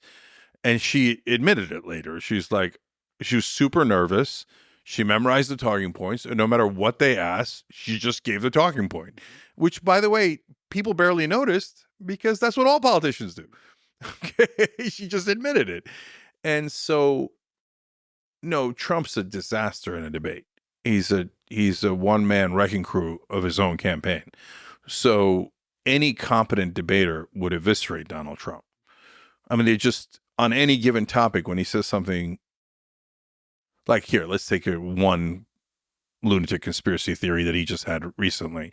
And by the way, if you're a right winger and you keep getting hurt every time I say he's a lunatic or I insult Donald Trump, don't like you sound like a left winger. I'm offended. I'm offended. I'm offended. Get over it. Get over it. Okay. So we have disagreements. Hear what the other side is saying. And by the way, I say the same thing to the left. Okay. I say, you think everybody on the right's evil? You're crazy. No, they just have a different way of looking at the world, which, by the way, is an interesting conversation. We should talk about that in a minute, too. But so I do it to both sides. But okay, but Trump says, oh, I don't think there's anyone at Kamala Harris's rallies. It's all the pictures are AI. Okay, so let's say he says that in a debate because he's liable to say anything, right? You just say, okay, so you think every reporter that was there, every photographer that was there, every human being that was there, they're all lying. They have a conspiracy of thousands of people, but none of them were actually there. Do you understand how insane you sound? So this is a good place to, can you steel man the case for Trump? Yeah. Yeah. So Trump is a massive risk because of all the things we talked about earlier. But there is a percentage chance that he's such a wild card that he overturns the whole system. And that is why the establishment is a little scared of him. So if he's in office, here, I'll give you a case of Donald Trump doing something right. Something wrong first and then something right. So he bombs Soleimani, the top general of Iran, and kills him. That risks World War III. That risks a giant war with Iran that devolves. Iran is 4 times the size of Iraq. If you're anti-war, you should have hated that he assassinated Soleimani. But after the assassination, Iran doesn't want to get into it, even though they're in a rage, and they do a small bombing. You could tell if it's a small or a big one, right? So that's them saying, we don't really want war, but for our domestic crowd, we have to bomb you back, right? And that's when the military-industrial complex comes to Trump and says, no, you have to show them who's tough and bomb this area. And Trump says, no, they did a small bombing, not a large bombing. I don't want the war. I'm not going to do that bombing. That was this shining moment. Yeah, for me, one of the biggest steel man for Trump is that he has both the skill and the predisposition to not be a warmonger. He, I think, better than the other candidates I've seen, is able to end wars and end them. Now, you might disagree with it, but in a way where there's legitimately effective negotiation that happens. Like, I just don't see any other candidate currently being able to sit down with Zelensky and Putin and to negotiate a peace treaty that both are equally unhappy with. So on the one hand, almost all other politicians are going to be controlled by the military-industrial complex, and that complex wants to bleed Russia dry. And that's what the Ukraine war is doing. It's a double win for the defense contractors. Number one, every dollar we send to Ukraine is actually not going to Ukraine. It's going to U.S. defense contractors, and then they are sending old weapons to Ukraine. The money is to build new weapons for us. So a lot of people don't know that. So the defense contractors want that war to go on forever, and they're an enormous influence in Washington. The second win is they're depleting Russia, and Russia's gotten themselves into a quagmire like we did in Iraq and Afghanistan, and they're bleeding out. So the military-industrial complex wants Russia to bleed out for as long as humanly possible. They actually care more about their own interests, of course, than they do about Ukrainian interests. So, in fact, there's a good argument to be made that Ukraine could have gotten a peace deal earlier, and we prevented it. So, but the bottom line now is probably how a deal gets done is they let go of 3 more areas in Ukraine. They already lost Crimea. They'd have to let go of 3 more regions. And that is tough because at that point, Russia's a little bit encouraged. Every time they do an invasion, they get more land. They might not get all the land they wanted, but they get a lot of land. So it's a very difficult issue. But literally, which person, if they become president, will end the war? Trump will end that war because Trump will go in and he loves Russia and Putin anyway. I just disagree with he loves Russia, the implication of that, meaning he will do whatever Putin tells him. I think he'll do 90% of what Putin tells him. I just disagree with that. I think he wants to be the kind of person that says "fuck you" to Putin, while patting him on the back and being, but out negotiating Putin. So I don't like talking about Russia because there's so much emotions that go into that topic. Yeah. The right wing, the minute you mention Russia, they're like, "Oh, it's a hoax," and all this baggage that comes with it, etc. To me, Russia's not any different than Saudi Arabia or Israel for Trump. You give me money, I like you. You buy my apartments, I like you, right? If you don't give me money, I don't like you. It's not that complicated. So, okay, don't worry about the Russia part of it. Like, the bottom line is Trump thinks, what do I care about those 3 regions of Ukraine? I want to get this thing done, right? So he'll go and he'll say, Ukraine, we're going to withdraw all help unless you agree to a peace deal with Russia. And Russia wants those 3 regions. That's the peace deal. That's it. So Ukraine will lose a part of their country and we'll get to a peace deal. Yeah, I hope not. I hope not. I think Trump sees themselves and wants to be a great negotiator. So, and I personally want the death of people to end. And I think Trump would bring that much faster. And I disagree with you. At least my hope is that he would negotiate something that would be fair. His anti-war record is so complicated because moving the embassy in Israel and killing the top Iranian general were super provocative. And they could have easily triggered a giant war there. And then you know what's going to happen if you get into any kind of real war. Trump's going to want to prove his buttons larger. So then he's going to do massive, ridiculous bombings. I mean, I worry about nukes. And so we had Giuliani on the show on the RNC, and I asked him this question. I said, he keeps saying, oh, they wouldn't do it if I was in charge. I'm like, what does that mean? Because it sounds like what it means is they wouldn't do it because they know if they did it, I would do something insane, like attack Russia or use nukes. And Rudy said, yeah, that's what it means.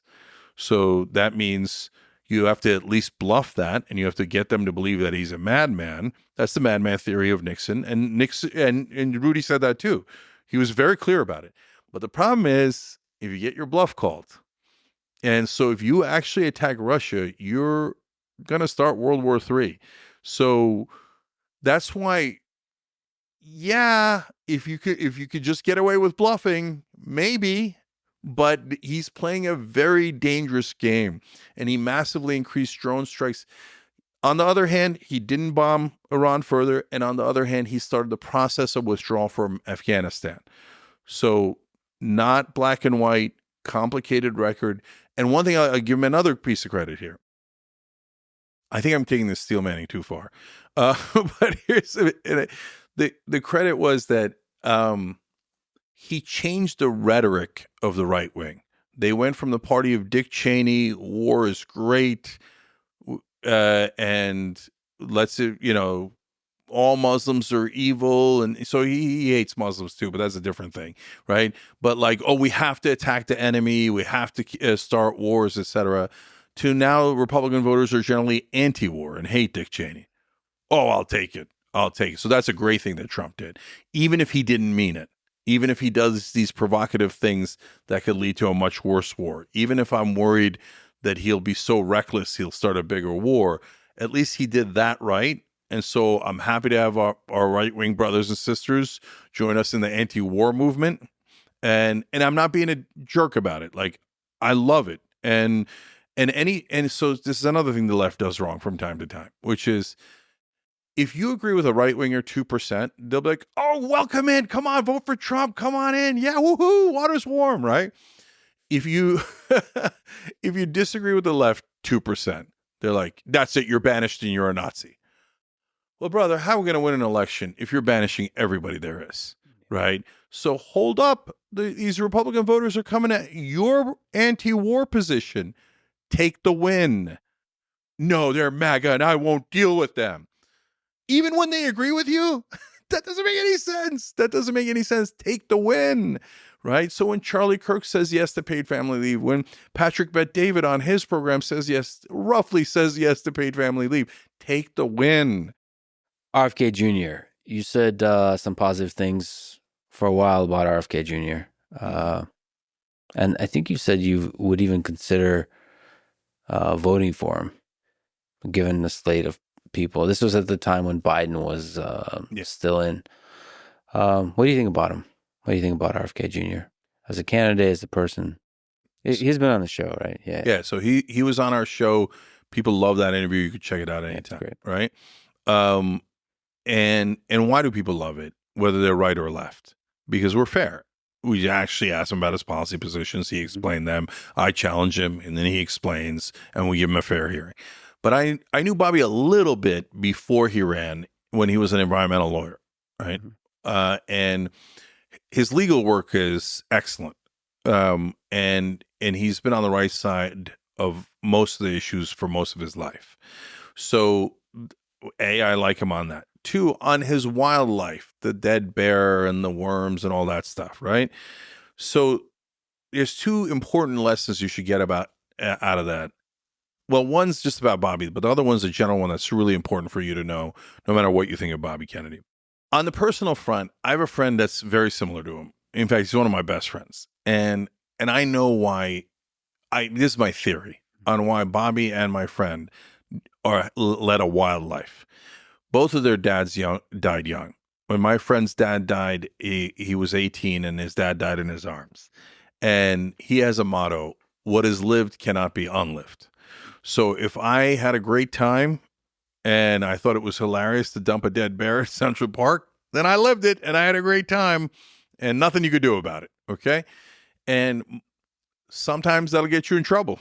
And sometimes you'll have a fantastic time. Right. And obviously Bobby's dad was killed when he was young. And maybe that got into his head of you better live strong and live an interesting life. And so I don't begrudge him that. Even if I begrudge some of the things that he did in that life, I get why he did it. So I don't hate him like other people hate him for some of those personal stuff, right? So, and I like him for all the things that he did positive, holding, fossil fuel companies accountable, protecting communities that had poison dumped into their rivers, et cetera, right? So the thing that affects everybody is when he gets, corporate media smeared the hell out of him and they didn't allow him to speak. And then they did the needle in a haystack trick.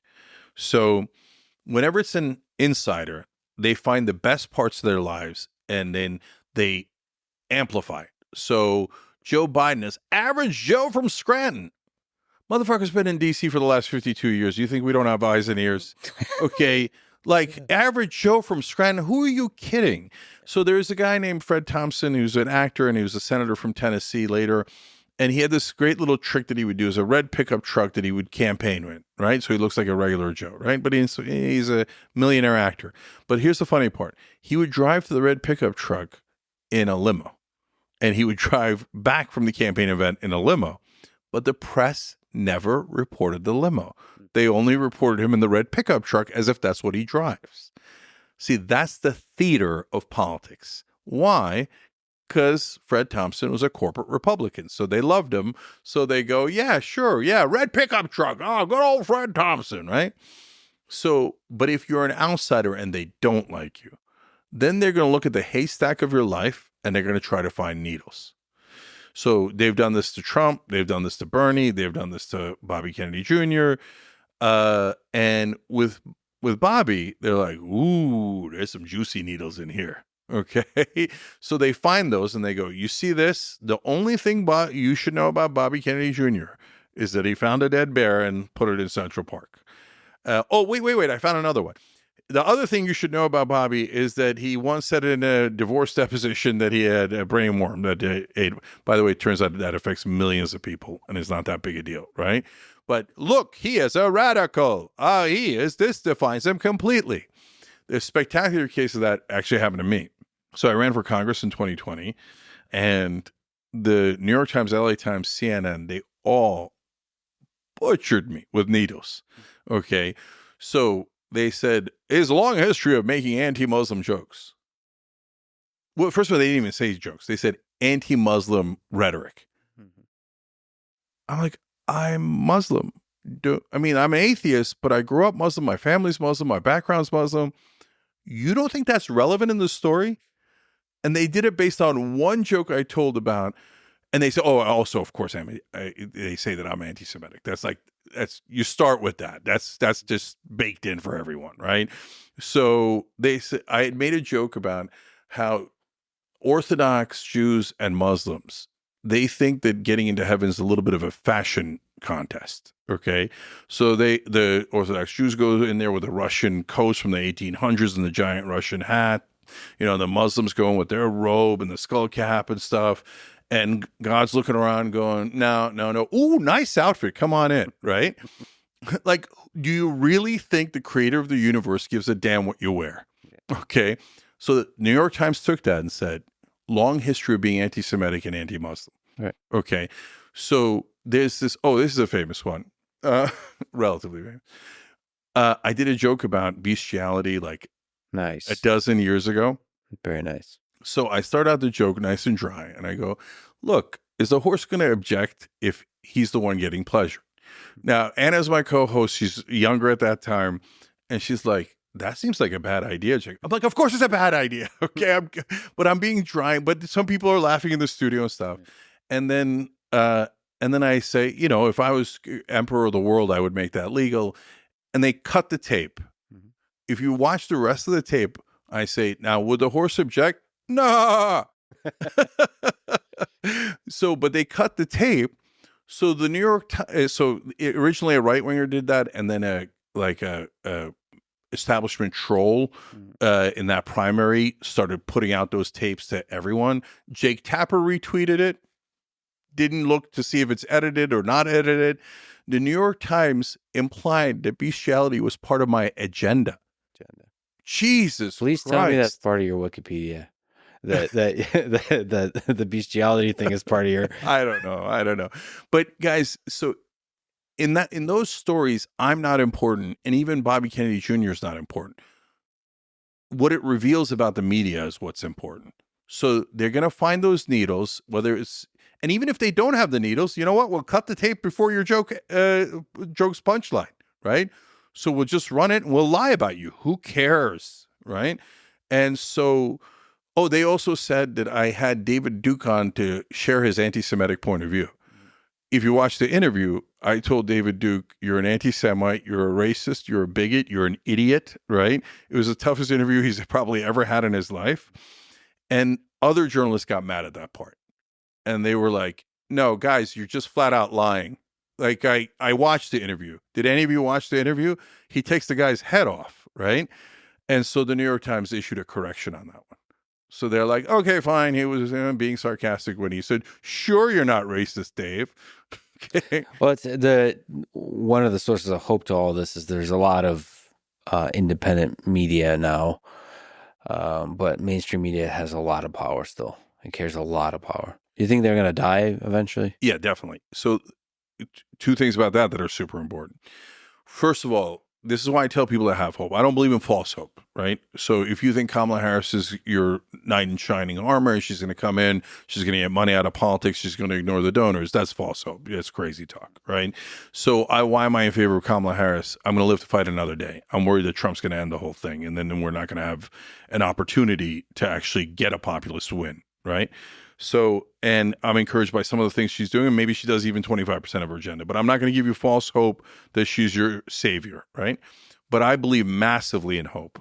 And number one, because it's true to the point that we were talking about earlier, Lex, and how last 200 years have been choppy, but overall fantastic. Terrible things have happened in that time period, some of the worst things that have ever happened in history, but overall life expectancy is higher, everything is, incomes are higher, health is better, etc., right? So hope is not misplaced, it's real, it's empirical, okay? So now we talked about how you could get money out of politics and that's a legitimate hope, but media is another place where we have huge hope. So of all the corporate robots, the most important robot is media. So when mainstream media has you hooked in at the back of your neck, you're going to believe all these fairy tales about how politicians are nice people and they're trying to do the right thing and donor money doesn't have any influence on them, right? So once you unplug from the matrix, well, then you begin to see, oh, yeah, hey, look, he took the donor money, did what the donors wanted. He took the donor money, did what the donors want, 98% of the time, right? So then you see clearly. So now what's happening at large? Mainstream media is losing their power. And now online media is swarming. And so this goes back to why I started the Young Turks. So let me touch on that here, and then we can come back to it if you want. So in 1998, I write an email to my friends, and I say, online video is going to beat television. And unsurprisingly, and they say, you're nuts. That's never going to happen. At that point, we're still doing AOL dial-ups, like, right? Online video barely exists, and television's mammoth. I say, guys, it's just a matter of logic. Like, for me, there's so many ironies. I'm known for yelling online sometimes, but in reality, I'm obsessed with logic. So when you have gatekeepers pick based on what they want, what the powerful want, in that case, advertisers, politicians, etc.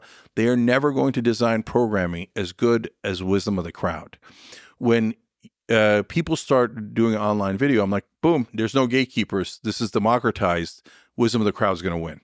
So if you start with no money, and let's pick a different example, not the Young Turks. Let's say Phil DeFranco. He's been around forever, okay? And he also does news.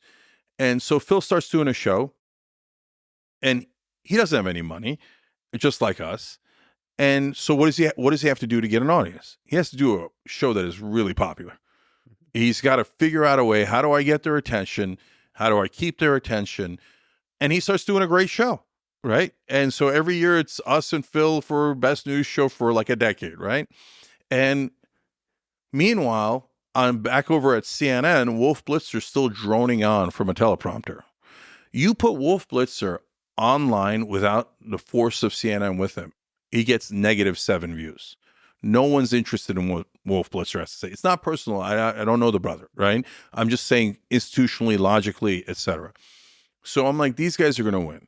So when YouTube starts, we go on YouTube right away. We're the first YouTube partner. So I am literally the original YouTuber. Okay. Nice.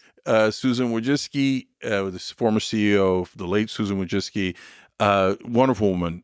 And if that triggers you again on the right, you're wrong. She was a terrific person. And she, when she started her own YouTube channel, I was the first interview because we were the first YouTube partner. So I love that. So we're in that, but let me connect it back to the hope. When mainstream media has you hooked, you got no hope because you don't have the right information. You have propaganda, you have marketing, you don't have real news. When you're in the online world, it's chaotic. And don't get me wrong, it's got plenty of downsides, right? But within that chaos, the truth begins to emerge. And so, for example, Young Turks has had dozens of fights with different creators throughout history. Why? When you're number one in news online, the algorithm rewards anyone attacking you because then you get into their algorithmic loop. Mm-hmm. It's not an accident that we've been attacked dozens of times. One, we're independent thinkers, so anyone, if we don't match their ideology, they're going to attack us. But number two, they get in our algorithm loop. It's too hard to resist, right? So all of a sudden, they think that we're being funded by Nancy Pelosi or the CIA, and then, oh, we're off to the races. There's another fight, right? But our competition is a graveyard, and so we won almost all of those fights. Why? Because we try really hard to stick with the truth, with logic, and we don't do audience capture. Even if our audience is going in one direction, we don't think it's right, Anna and I will come out and go, no, sorry guys, love you, but rent control is not a good idea, okay, etc. So in that world, the people, it's going to take a while, guys, but people who are telling the truth are eventually going to rise up. And when they do, now we're free. And now the second part is even more devastating for mainstream media because I'm a businessman, right? I keep looking at the revenue for CNN, et cetera, and they have a massive problem. And people don't realize how big the problem is. That thing's going to capsize. I don't talk about it often because I don't want more competition.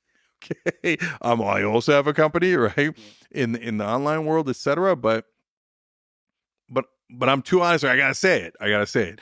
So they have two revenue streams. One is ads. That's why they serve advertisers, and politicians are huge advertisers, as we mentioned.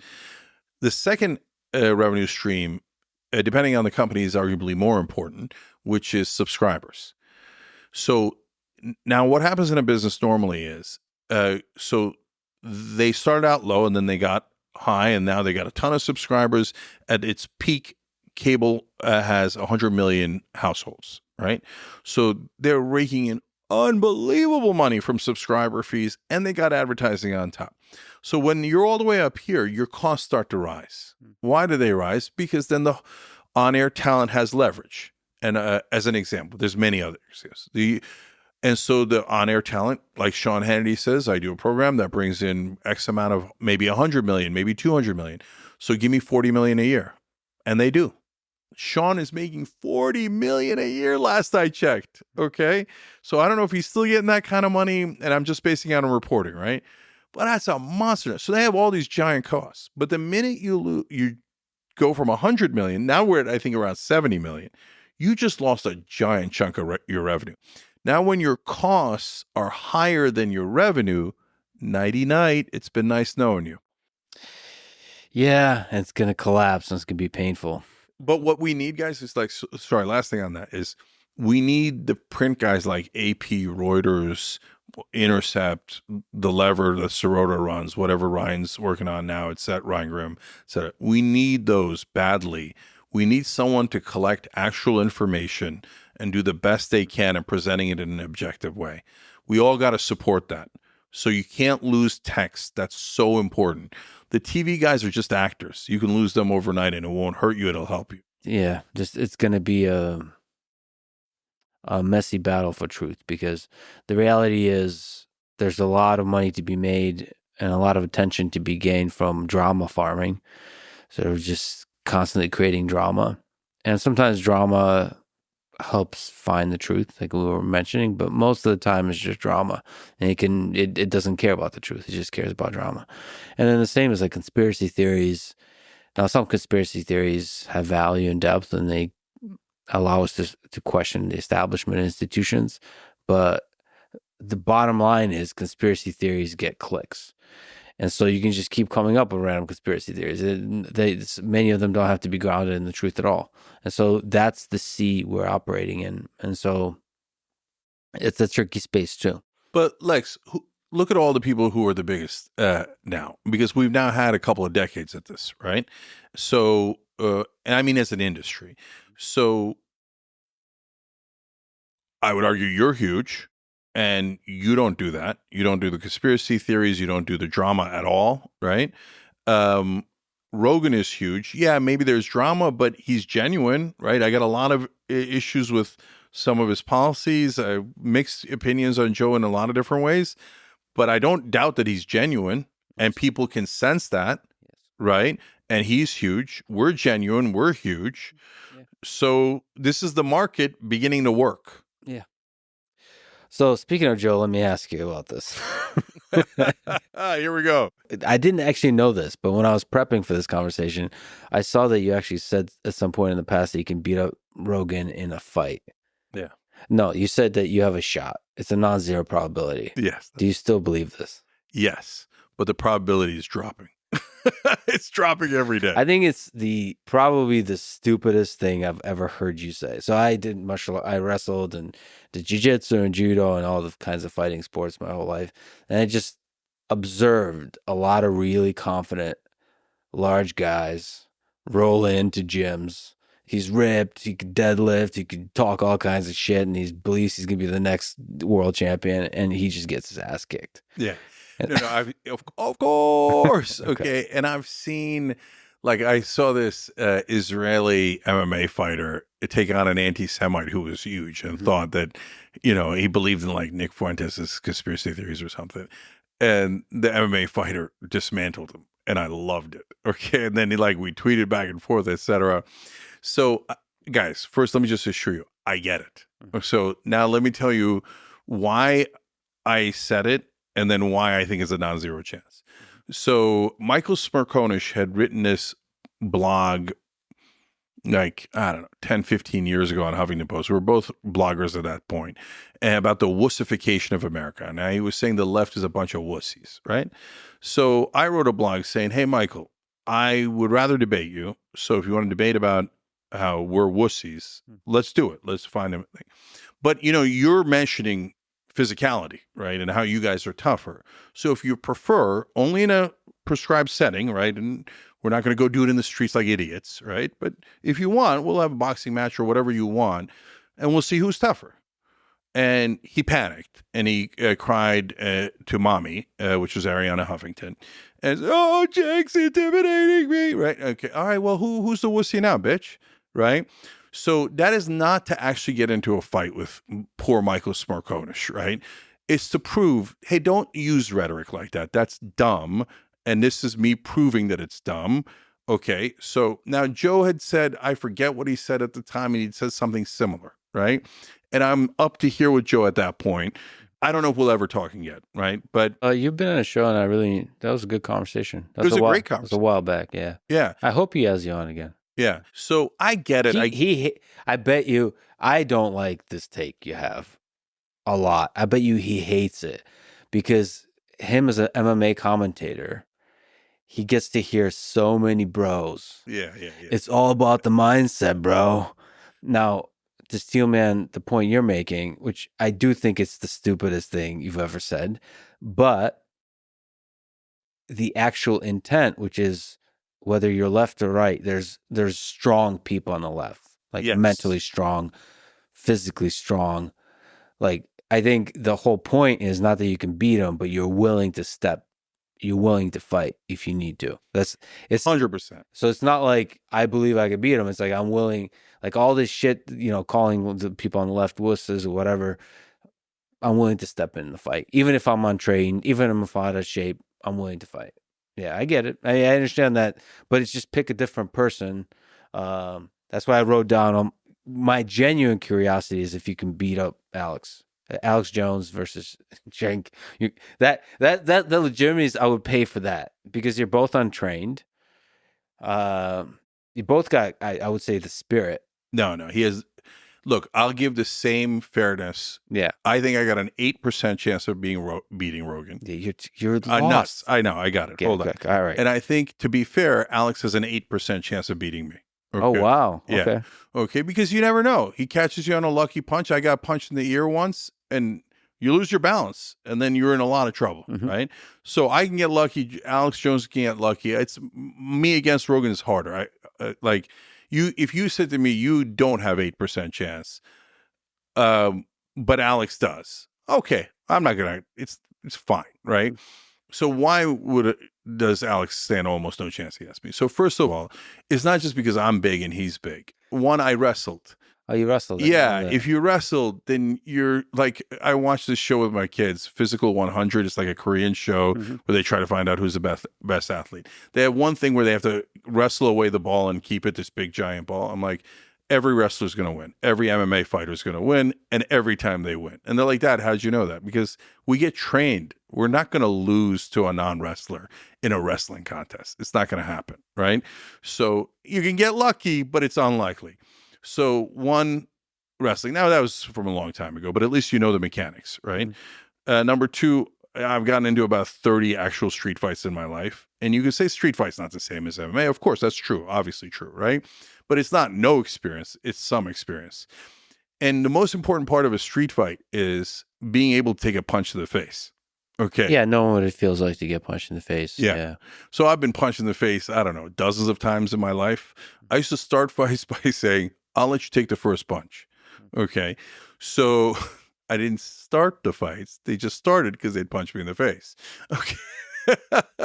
So, and then for Alex, the main thing, and also true for Rogan, is it's about willpower, right?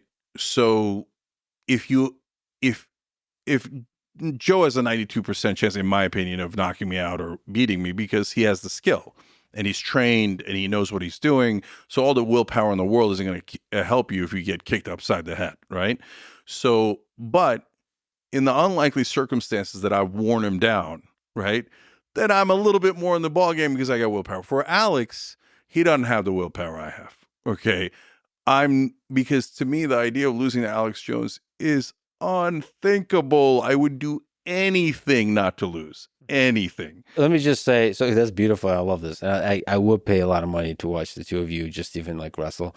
But with Joe, I think I have to say it's like it's 0.0001% chance you have a chance before you even get to the mentality. And the other thing is, on the mentality side, one of the fascinating things about Joe is he's actually a sweetheart in person like this.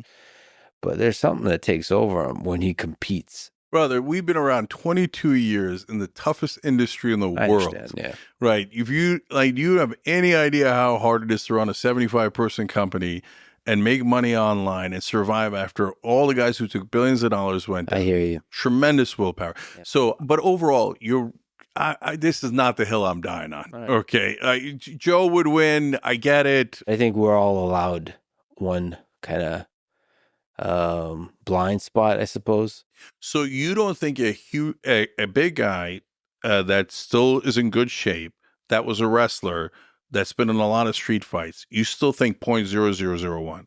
It depends on street fights, but yeah, 0.001. I just see technique. Yeah, and it's such a minute disagreement because, so take me out of it. So you take out the willpower part of blah, blah, blah. Yeah. I think it's 1% to 2%. Yeah, he could catch the guy on I think and get lucky. I think it's because I've talked to, so I trained with a coach named John Donaher, and we talk about this a lot. And I think technique is technique is the thing that also feeds the willpower. It actually builds up your confidence in the way that like nothing else does, in the more actionable way, because you won't need that much willpower. No, if the technique is backed. But you don't have to be like a tough guy to win debates if you're just fucking good at debates, right? So I think people just don't understand the value in sport and especially in combat of technique.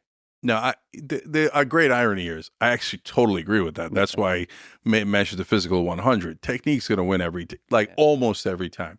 We're having a debate about whether it's 8 or 1 or 0.01, right? Like it's either way, technique wins. Yeah. We agree. Okay, beautiful. In the one of the controversial things you've done, in the 90s as a student at UPenn, you publicly denied the Armenian genocide, which is the mass murder of over 1 million Armenians in 1915 and 16 in the Ottoman Empire. You have since then publicly and clearly changed your mind on this. Um, Tell me the process you went through to change your mind. Yeah. So when you're a kid, you're taught a whole bunch of things. That's the software that we talked about earlier, right? So cultural software is media, family, friends, social media, etc. And so growing up in any tribe, whether it's a religious tribe or an ethnic tribe, you're going to get indoctrinated into that tribe's way of thinking. So you take a Turkish person who's super progressive, loves Bernie, believes with all their heart in peace, and you tell them something about Kurds, and they'll say, "Oh no, not those guys. They're terrible and evil, and we have to do what we do to them." You see, that's the tribe taking over, right? And so you tell any religious person what's wrong with the other religions, they're like, "Oh yeah, that's totally true." You get to their religion, tribe takes over. No, how dare you? I'm offended, right? So I grew up with Turkish propaganda. So I'll tell you a couple of funny instances of it. When we were kids, we'd go Turkish American Day Parade. I'm like 10 or 12 years old. It's in the middle of New York because I grew up in Jersey. That's why I got in all those fights. Uh, and we would chant in Turkish, "Turkey is the biggest country. There's no other country that's even big." And I was like, "This is crazy." I'm like, "Dad, isn't this crazy? America's big, China's big. Why are we chanting this nonsensical chant?" Right? So that's the beginning of beginning to realize you're indoctrinated. I'm in college and I read about some battle that the Ottoman Empire lost. And I'm like, that can't be right. The Turks have only lost one war, World War One, right? And I was like, oh my God, I'm an idiot. I got taught that in third grade in Turkey. Of course that's not true. That's ridiculously untrue, right? All those thoughts are in your head. You don't even realize it. And so on the Armenian genocide, I read the Turkish version. And the Turkish version has all of this evidence, right? So it's real in that it exists. But here, I'll give you a great example of it.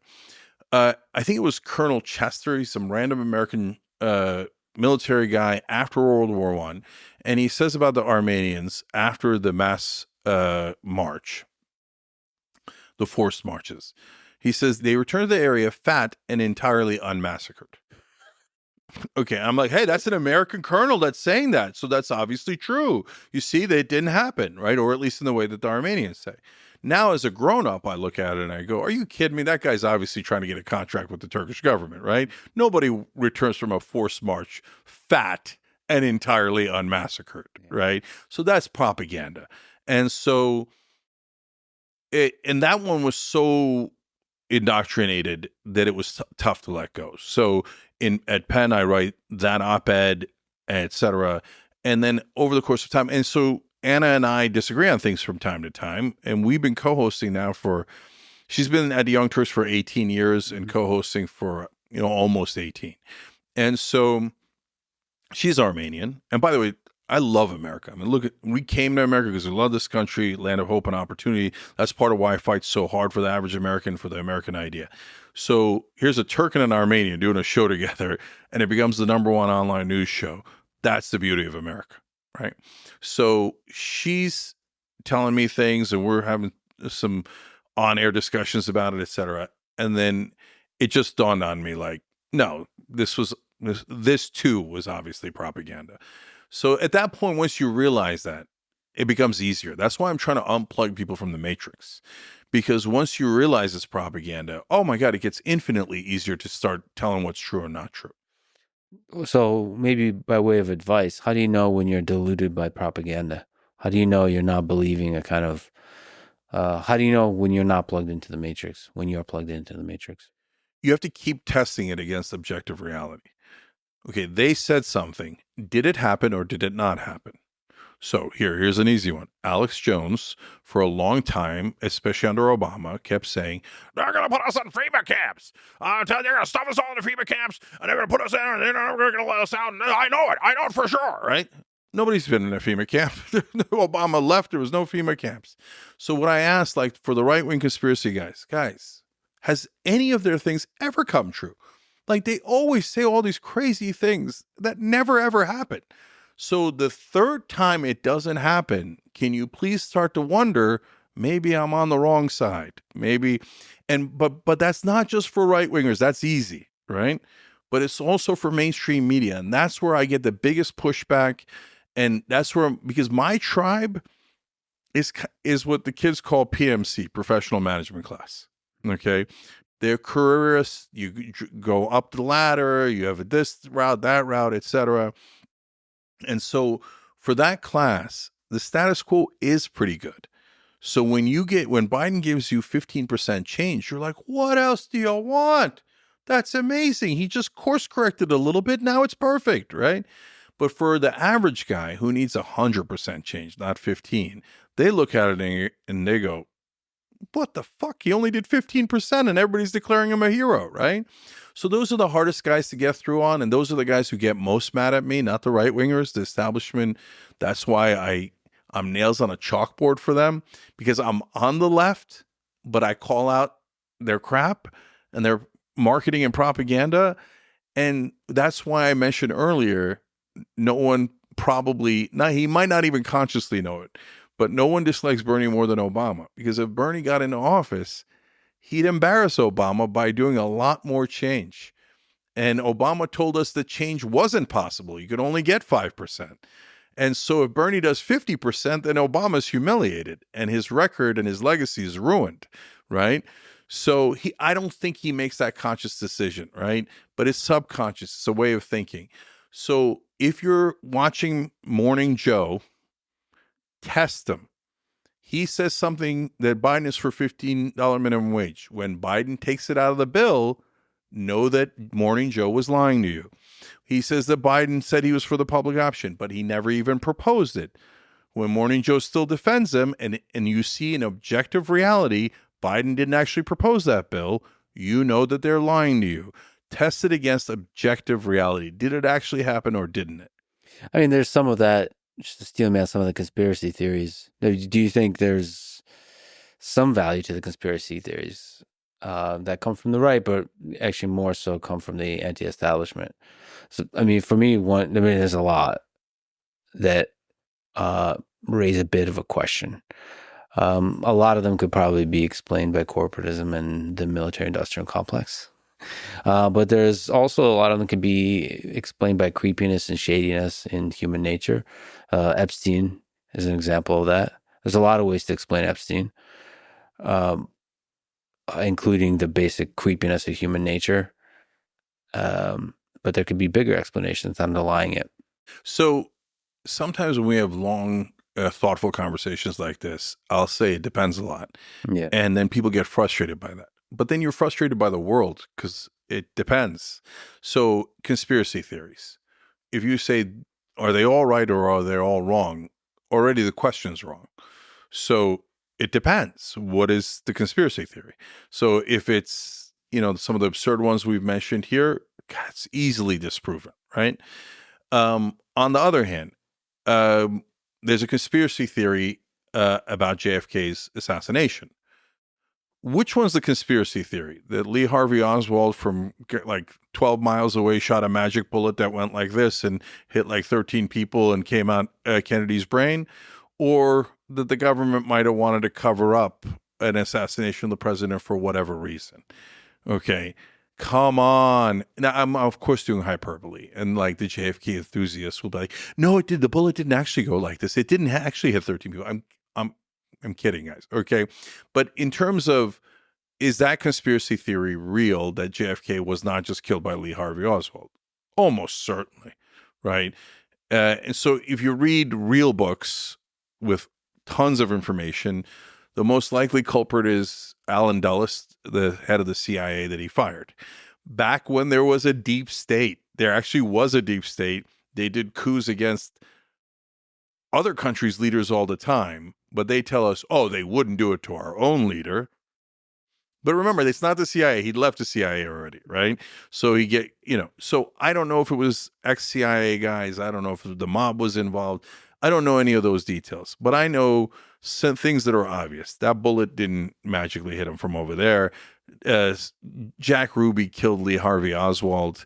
Jack Ruby was a mobster who, on the record, had said that he hated Kennedy. All of a sudden, he became patriotic overnight and shot the assailant who was unguarded.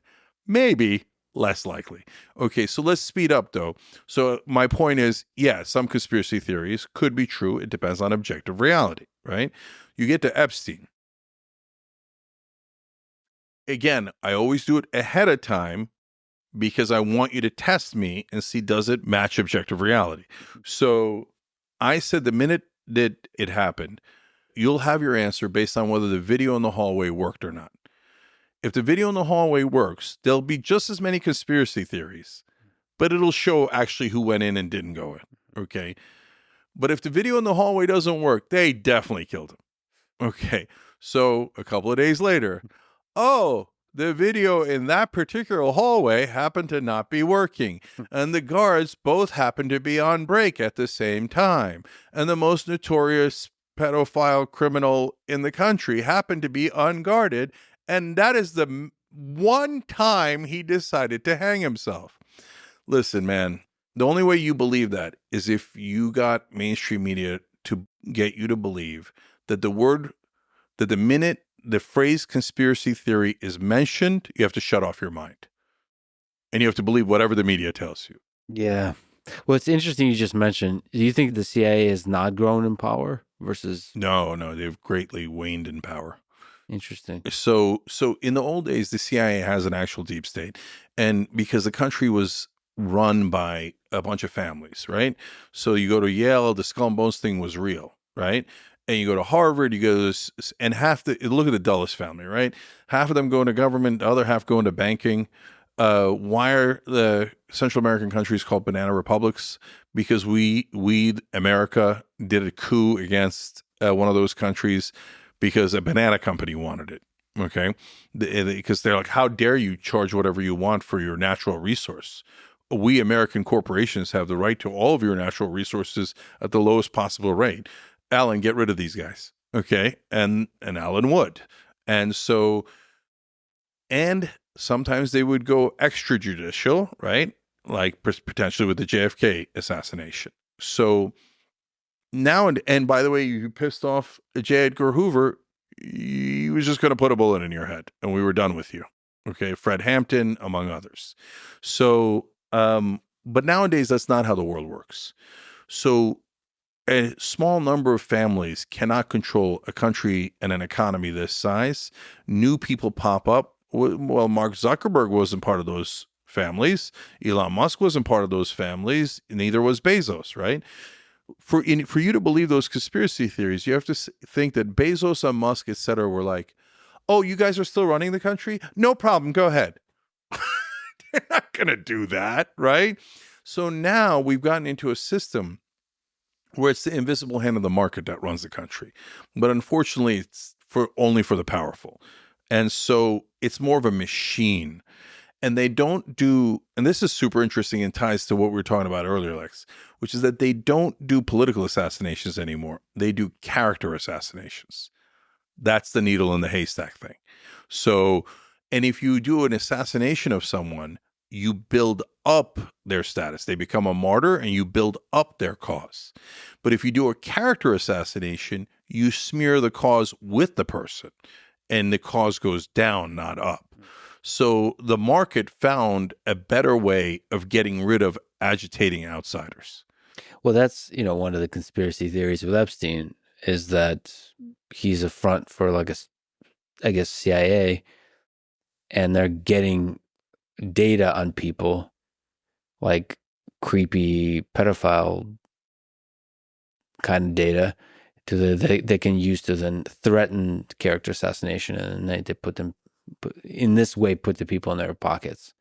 So look, we're not in on it, so there's no way we can know, right? But I just always go back to logic. So he has dirt on a lot of powerful people. He dies in a way that is an obvious murder and not a suicide.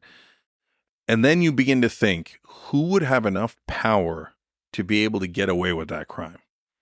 And that is a very limited number of either people or governments, right? Yeah. So that's probably your answer without knowing anything that's internal. Yeah. That's crazy we don't have the list of clients. What is the best way to achieve stability and peace in Israel and Palestine? in the current situation and in the next 5-10 years? If people wanted to get to peace, it's relatively straightforward. There's already a deal that was negotiated. The Saudis agreed to it, and they're an important player in this game. The Palestinians and the Israelis have initially agreed to it. Even Hamas has kind of agreed to it. That deal exists, and it's just waiting on the shelf to get done, right? And it's pretty straightforward. Israel gets out of the West Bank and Gaza Strip, but they keep X percentage. It used to be 4%, then it went up to 6%. It's probably a higher number now. The Palestinians keep losing leverage as we go, right? So you remember how hard it was to get a deal on Ukraine, I thought. That's a very complicated one. Israel's much more straightforward. Get the hell out of the occupied territories. Keep some of the those settlements are the worst thing. They're cancer. But anyway, I don't know. There is an answer to the settlements, and it's probably that Israel keeps them, even though that drives me crazy. No right of return for Palestinians. There'll be symbolic right of return for a couple of families. And so Palestinians go, oh, no way. Guys, you have no leverage. Take the deal. Take the deal. Okay? So you're not going to get a right of return. Israel's not going to allow millions of Palestinians to go and vote in Israel. It would end the Jewish state. You have to get to a practical solution. So honestly, the number one person blocking it now is Netanyahu. It's not even, that's obvious. That doesn't take a lot of courage to say that. He says publicly, I don't want a Palestinian state. I'm against a two-state solution. He's been monstrous. He's one of the worst terrorists of my lifetime. So that's easy. The right wing of Israel has lost its mind. So the Smotrich and the Ben Gvir is openly talking about ethnic cleansing and driving them into other Arab countries. This is the definition of ethnic cleansing. So, but I know that the Arabs are going to take the deal. Saudi Arabia cannot wait to take the deal because they just want to get business going, right? Do you think Hamas takes the deal? So I have a solution where you don't need Hamas. But yes, Hamas would definitely take the deal. Hamas already publicly said that they would even get rid of that Israel doesn't have a right to exist. But there's so much propaganda in American media. It's maddening, right? So, and this idea that you don't deal with Hamas is so dumb. So the reason it's dumb is you don't negotiate with your friends. You negotiate with your enemies. Well, I don't want to negotiate with them. I don't like them. Well, then you're not going to get to peace, right? But still, there is a path that doesn't include Hamas. So make a deal with Fatah that runs the best West Bank. Then they get, right now, if Fatah went into Gaza Strip, they wouldn't be able to manage it because they don't have enough credibility. They're mainly seen as in cahoots with the occupiers, whereas Hamas is hardcore and fighting against the occupiers. But if Fatah delivers a peace, not only a peace deal, but a Palestinian state, then they come in as heroes. So you make the deal with them, you let them run the Gaza Strip, and you empower them to drive out Hamas. That way, they do your dirty work for you, in a sense, right? But good, because Hamas is a terrorist organization. They're not helpful. And especially if the Palestinians get a state, the violence has to stop immediately. That's the whole point. The trade is you get a state, Israel gets safety and peace. So no more rockets at Israel. No more rockets. If you do any other rockets, and Israel does the barbaric thing they just did, even I would say, hey, brother, we had a peace deal, okay? So if you violate a peace deal and you do a bomb, they're going to do a bomb, and their bomb is much larger, okay? So that, and by the way, can it work? It already has worked. Israel already did it with Egypt. So Egypt was 100 times Hamas. Egypt gathered all the Arab armies and actually physically invaded Israel when Israel could lose, and they did it several times. And Lex, at the time, not just the right, like the war hawks, but most people thought there's no way Egypt will keep that peace deal. Oh, they're suckers. We're giving them the Sinai Peninsula back, and then they're just going to keep bombing and attacking us. There hasn't been a single bomb from Egypt since the peace deal. Peace deals work. War gets you more war. Peace deals get you peace. And if you should never, this is true of all of life, don't let the perfect be the enemy of the good. So if you're saying, well, I'm not positive that a peace deal is going to be perfect, and 12 more rockets might be fired. Well, brother, what do we have now, right? We have endless rockets now. If Israel's supposed to be a safe haven for Jews, and I get it and I want it, okay, then become a safe haven. The way that you're a safe haven is stop the occupation. It's not complicated. And the reason they're not, let's be honest, the reason the right-wing government of Israel is not stopping the occupation is because they want to take more and more land. And so they have throughout time taken way more of the West Bank than they had originally.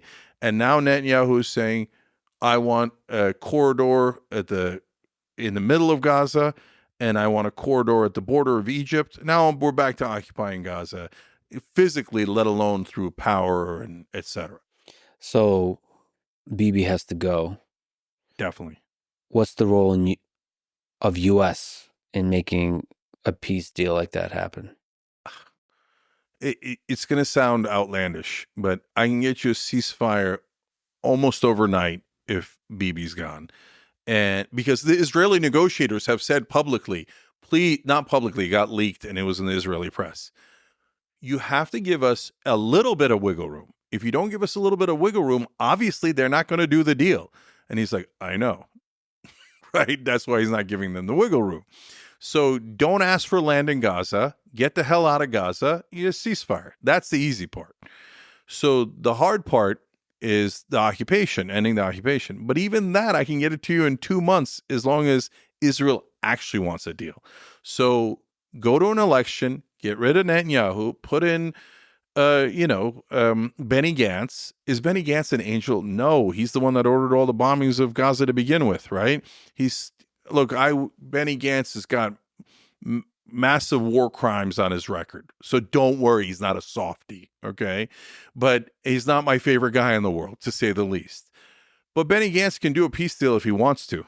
So, look, only one group of people can actually settle this.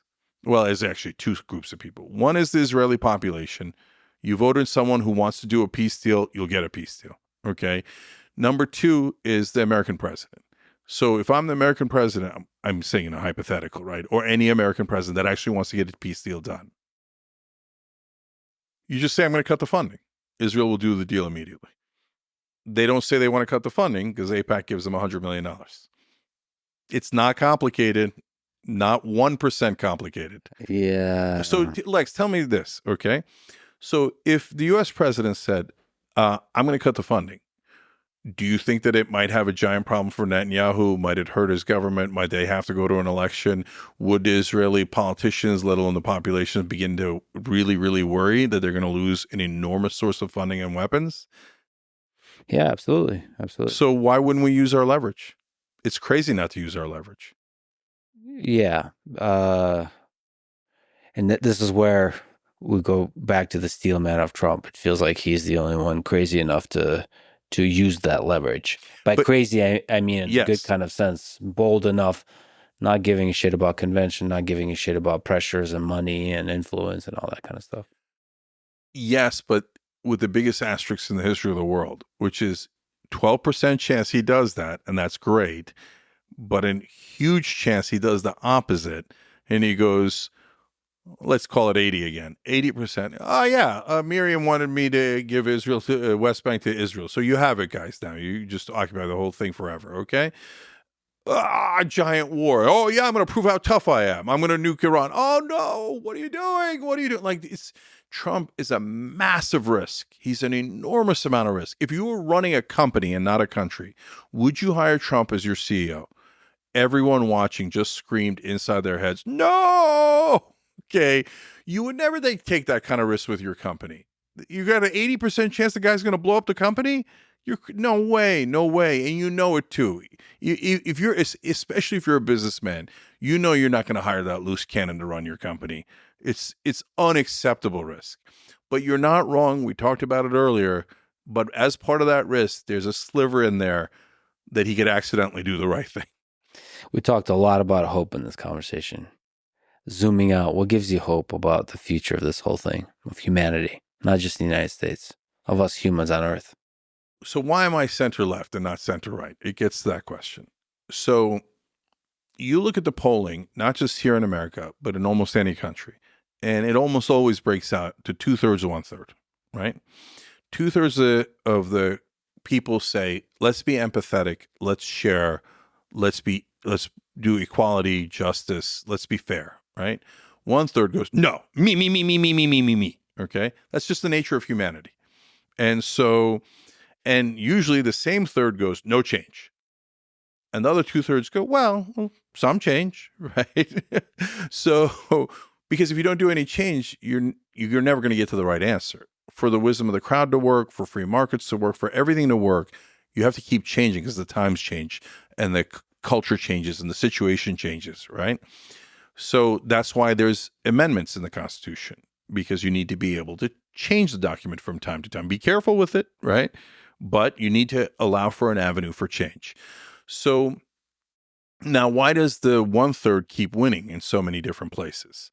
Because they have more money and power. And by the way, if you're more selfish, you're more likely to get more money and power, right? And I wish that weren't the case, but it is. And these are not blanket rules. They're on average. So that third winds up winning in so many circumstances. But the bottom line is we are a species that requires consent. So, I mean, I'm a stone cold atheist. So I don't think we're kind of like apes. I think we are apes. Okay. And so, and all the scientists out there are going, well, of course we are. Everyone else is going, that's crazy. Okay. So when you look at it as a species, different species react in different ways. Snakes have no empathy because it's not in their DNA. And that's why we have a sense of what a snake does, right? So for good news is for higher level apes like us, bonobos, chimpanzees, and humans, we all roughly want consent. So a chimpanzee, for example, has a violent, reputation, and they are violent. And unfortunately, we're pretty close to them. But what people don't know is a leader doesn't win through violence, especially for bonobos. They win by picking lice off of other chimpanzees, by going and doing favors, going to a hunt, getting food, and giving it to someone else. Because what they're gathering is the consent of the governed. Mm-hmm. And that's how you become the alpha. You don't do it through physical dominance, you do it through consent.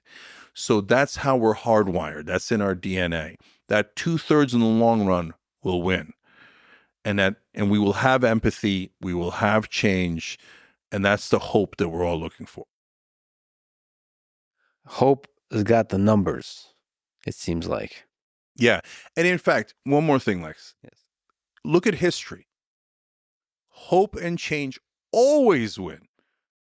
And so, again, conservatives don't catch feelings. There is a need for conservatives because you have to balance things out. If you just had, even though wonderful 2/3, that still wouldn't be the ideal system. You need a Winston Churchill if you're in the middle of World War II. You need someone to say regulating, 6 inspections of the elevators is too many, right? So you need that balance, and conservatives have a role, and it's a really important role. But having said that, they're assigned to losing throughout history because they're fighting on losing ground. A conservative says no change, but the world is constantly changing, so they're destined to lose. That's why the founding fathers won against the British monarchy. That's why the civil rights movement won. They didn't win overnight. It took them 100 years to get equal rights, let alone pass slavery, right? So we won on women's rights. We won on gay rights. We keep winning. But every snapshot in time makes it feel like we're losing. There's a bad guy in charge. We aren't living under corporate rule, etc. But in the long tide of history, change always wins. So the empathetic, generally speaking, left wing, but again, don't worry about the titles, right? People get obsessed with the labels. The 2/3 that's empathetic, that includes a lot of right wingers, right? You win at the end in history every single time. So we fight forward. We're tough when we need to be. We need that willpower to win any fight, right? But we're civil and respectful to the other side because they are us. So progressives all the time, we say, look, and this is like the ending of my book, which is for conservatives, you have a lot of empathy for inside the wagons. So conservatives are great to their family, generally speaking, to their community, to their church, to anyone that's inside the wagons. But they set up electric fences and barbed wire around their wagons. So if you're on the outside, you're the others, and you're going to get electrified. And it's constantly zzz, zzz, zzz, zzz, right?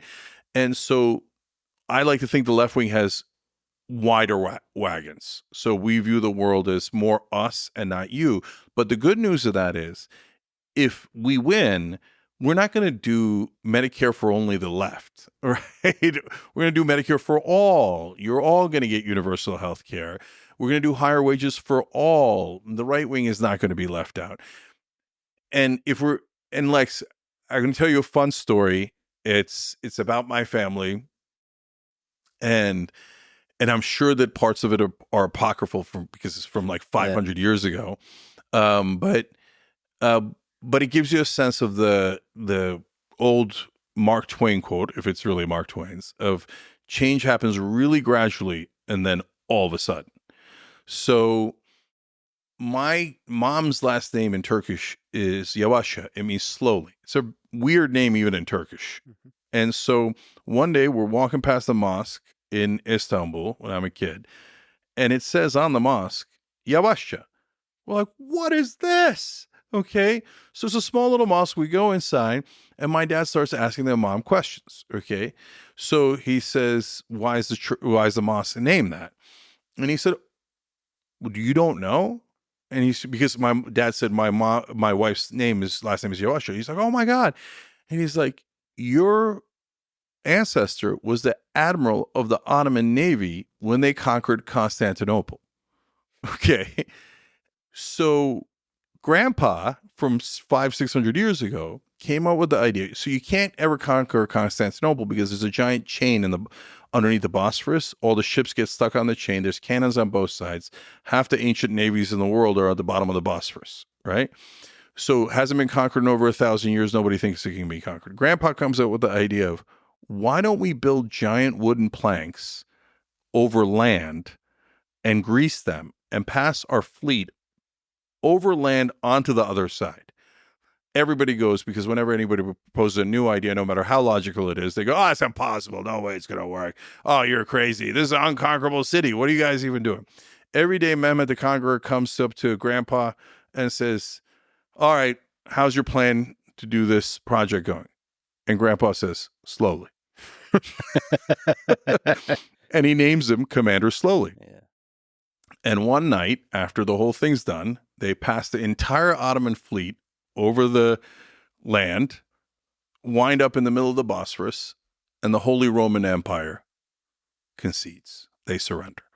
Because change happens really gradually, and then all of a sudden. Good story.